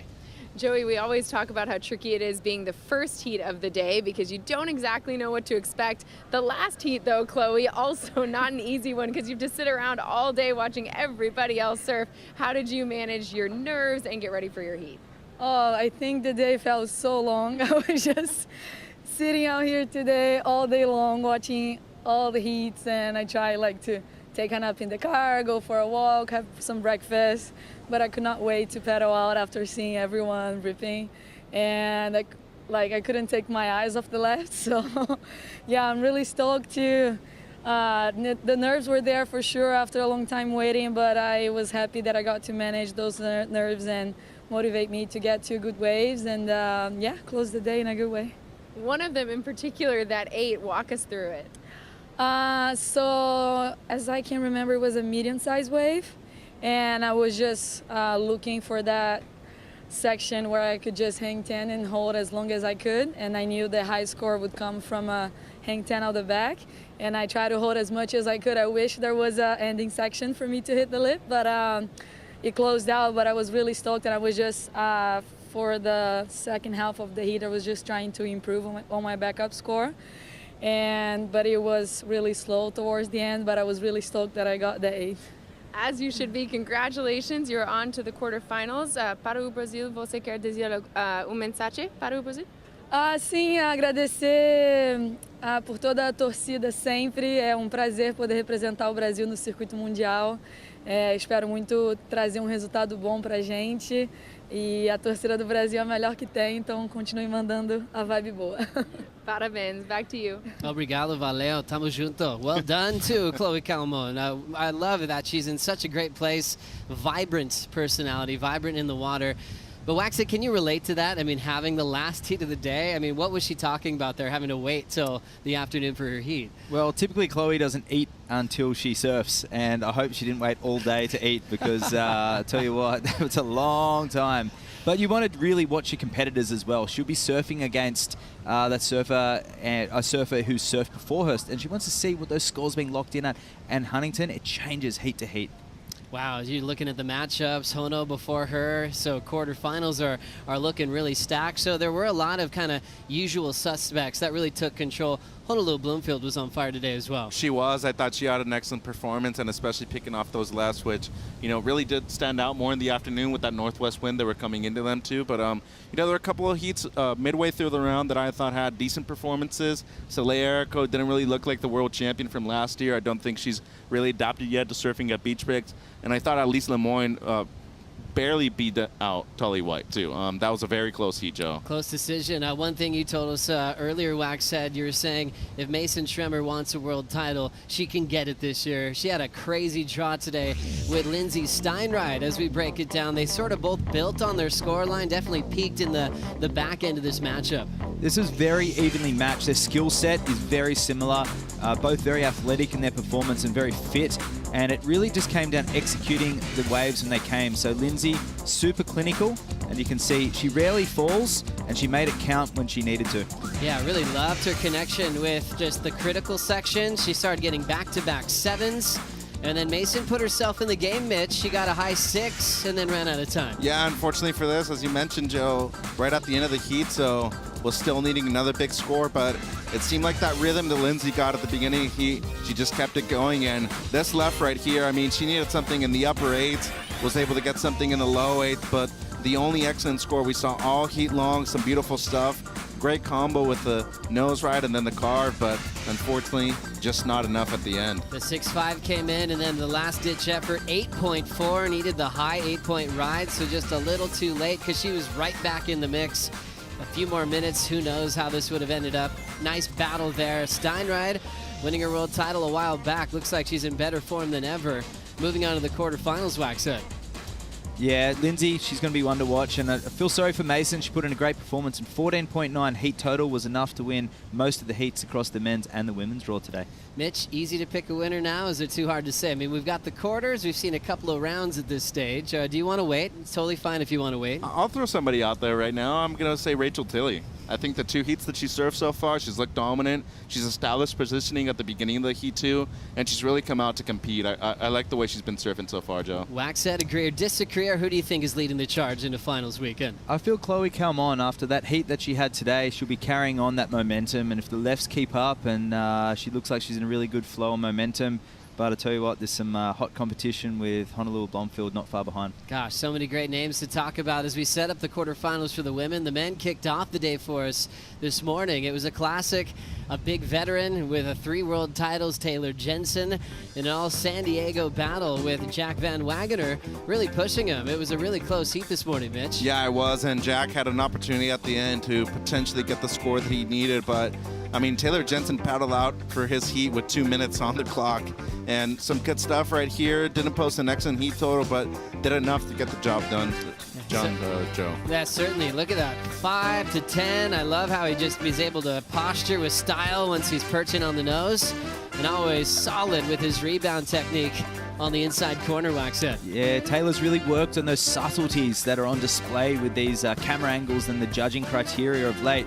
But Jack, he pushed him all the way, and I love Jack's style. Very mature for an 18-year-old. He's surfing well above his years, and he's utilizing the tail and the nose with equal experience. And you just watch the end section here. He comes up and down, and also showcasing a shortboard background. Oh, I love seeing that spring-loaded approach and also getting up to the nose.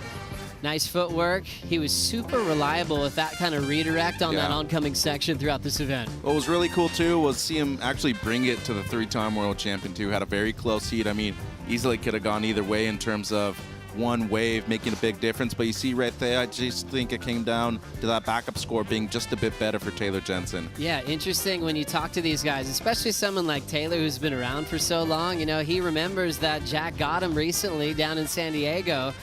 And he definitely spent some time. I think he used that for a little fire up this morning to move on to that first quarterfinal. Wax said, what are you seeing in these matchups in the finals bracket? Well, the 2 most experienced surfers in the draw, Taylor and Edouard, that's going to be fireworks. And both surfers are on fire. But Kyle Flynn, Tony Silvani, you have the guy who just doesn't care. He's going to give his all. Tony Silvani in any conditions, 1 to 10 feet. But the stylist, Kylas Flint, if he's on, he's going to be hard to beat. And I'll tell you what, whoever meets in that semi, it's going to be a great one as well. Wow, all goofy foot battle. JR down to Richie Cravey. Ay, Mitchell. What are you seeing there? Oh, I think JR is going to be hard to beat right now, and especially with the uptick in conditions that we're going to see throughout this weekend as well. But I feel like the lefts are going to turn on, Joe. They turned on this afternoon, and for JR, that's really what he has to be looking forward to. Special part of the 805 post show. It's time for the Cup Noodles Wave of the Day, representing the North Shore of Oahu. 3-time world champion Honolulu Bloomfield lit up this left. 8.67, Waxhead. Yeah, beautiful style there from Honolua.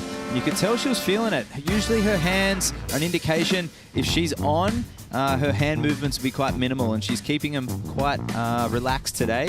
And here we go again, so up to the nose, and just really clear, defined nose rides. And even though that one's a bit on the face, really making it look like purposeful surfing. I like that. Really meaningful. She was really happy and cruisy in the locker room, supported by her boyfriend, who's a pro skater, and also her father, who's a legend in Hawaii and internationally for all he's done in surfing. Kolohe Bloomfield. Always loved talking surfing with those two, as Hono is moving on into the quarterfinals and looking like we'll have similar conditions throughout the week. But let's get a little bit more specific as we break down the Surfline forecast, Mitch. We already finished day 5 and plenty more action to come through the weekend. Yeah, and you look at that playful run of south-southwest swells that we've had throughout the week so far.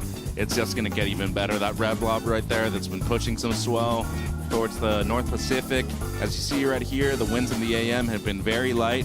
Have gotten a bit stronger in the PM the last 2 afternoons, but guess what? They're supposed to be very minimal the next few days, knowing that we're going to get that south-southwest swell coming through. And as you can see right here, it's coming towards finals weekend too. That energy that's going to be pushing towards the north, it's going to be very fun. But look at this.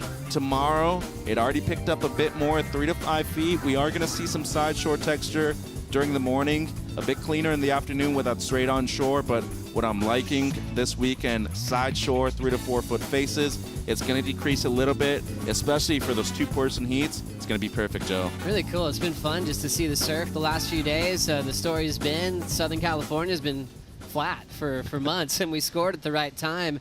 And also not having that big gutter, even for the shortboarders, not really having to do that traditional Huntington hop. It's been really cool. Focused on the inside bank as well, and seen a lot of great action, Waxhead. Yeah, Peter Townend, 76 world champion, was full of enthusiasm looking at the onshore wind. He said, doesn't matter if it's onshore, it's the best Huntington gets considering the sand formation.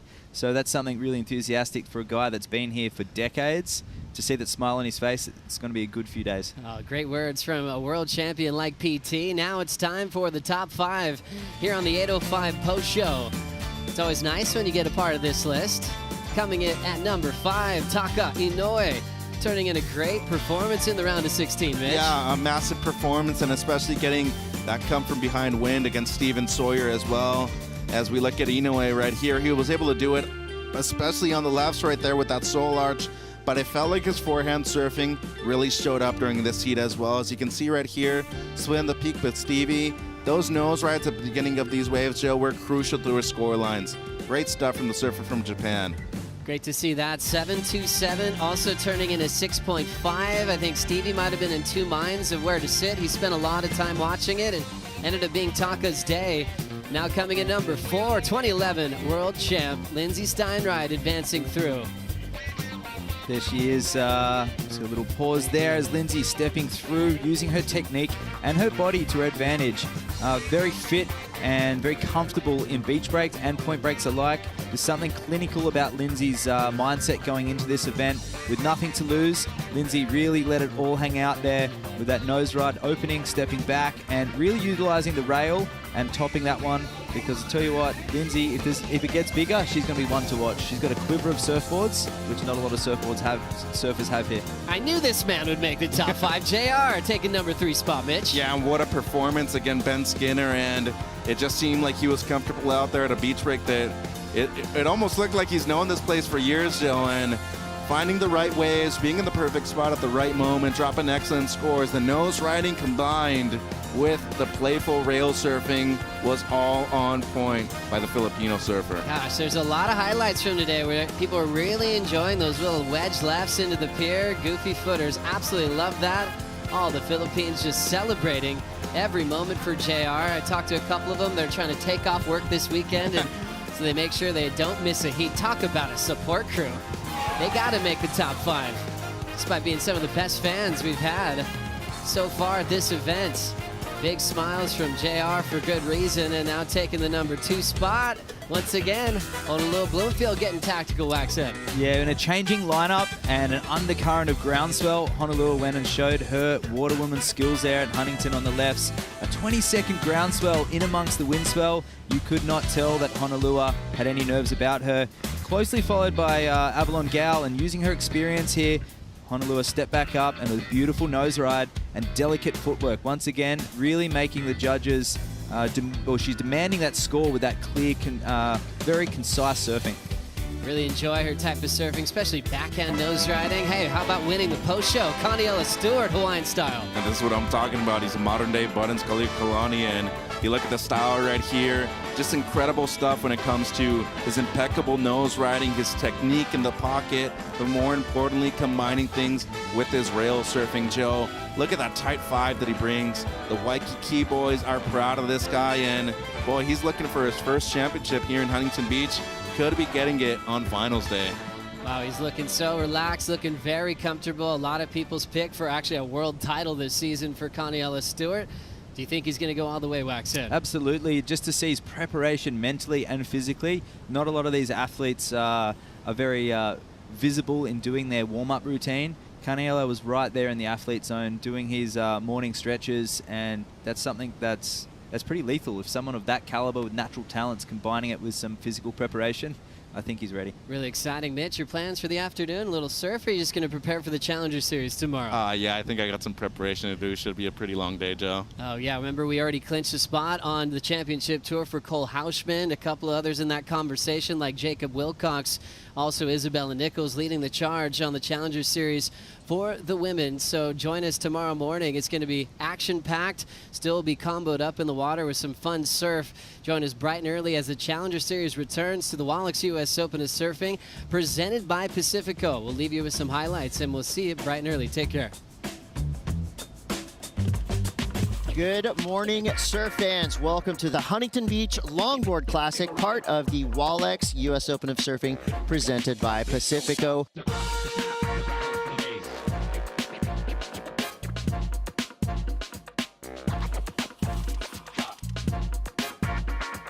Little backside perch. Solid control. Watch Kevin set up a left up to the 5.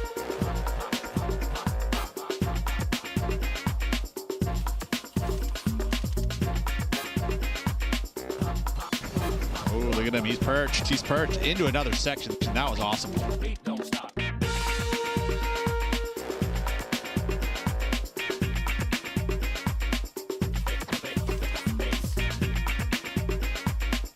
That carve was beautiful.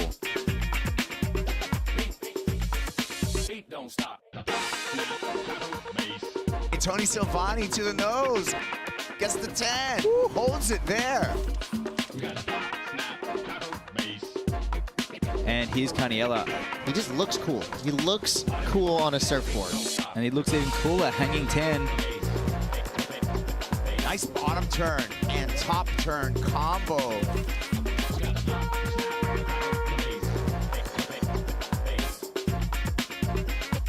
Love this nose ride.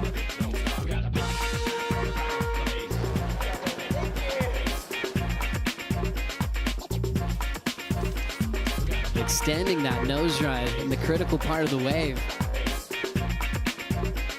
We're going to see JR move on to the quarterfinals, and the celebrations begin right on the sand.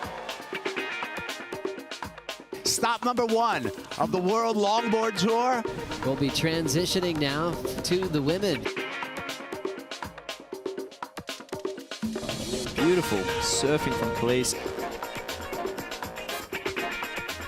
From way out the back, look at that. That was just tactical surfing right there for Rachel.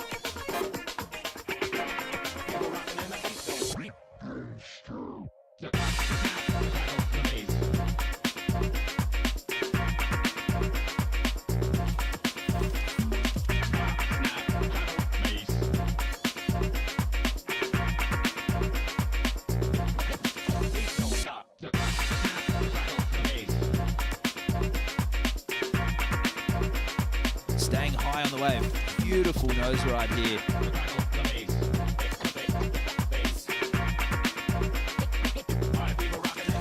Inside floating. Oh, yes. Firepower. There's a good vibe in the air. Let's keep that good vibe going. This copyrighted event broadcast is produced by the World Surf League for broadcast around the world and may not be retransmitted, reproduced, rebroadcast, or otherwise distributed or used in any form without the written consent of the World Surf League.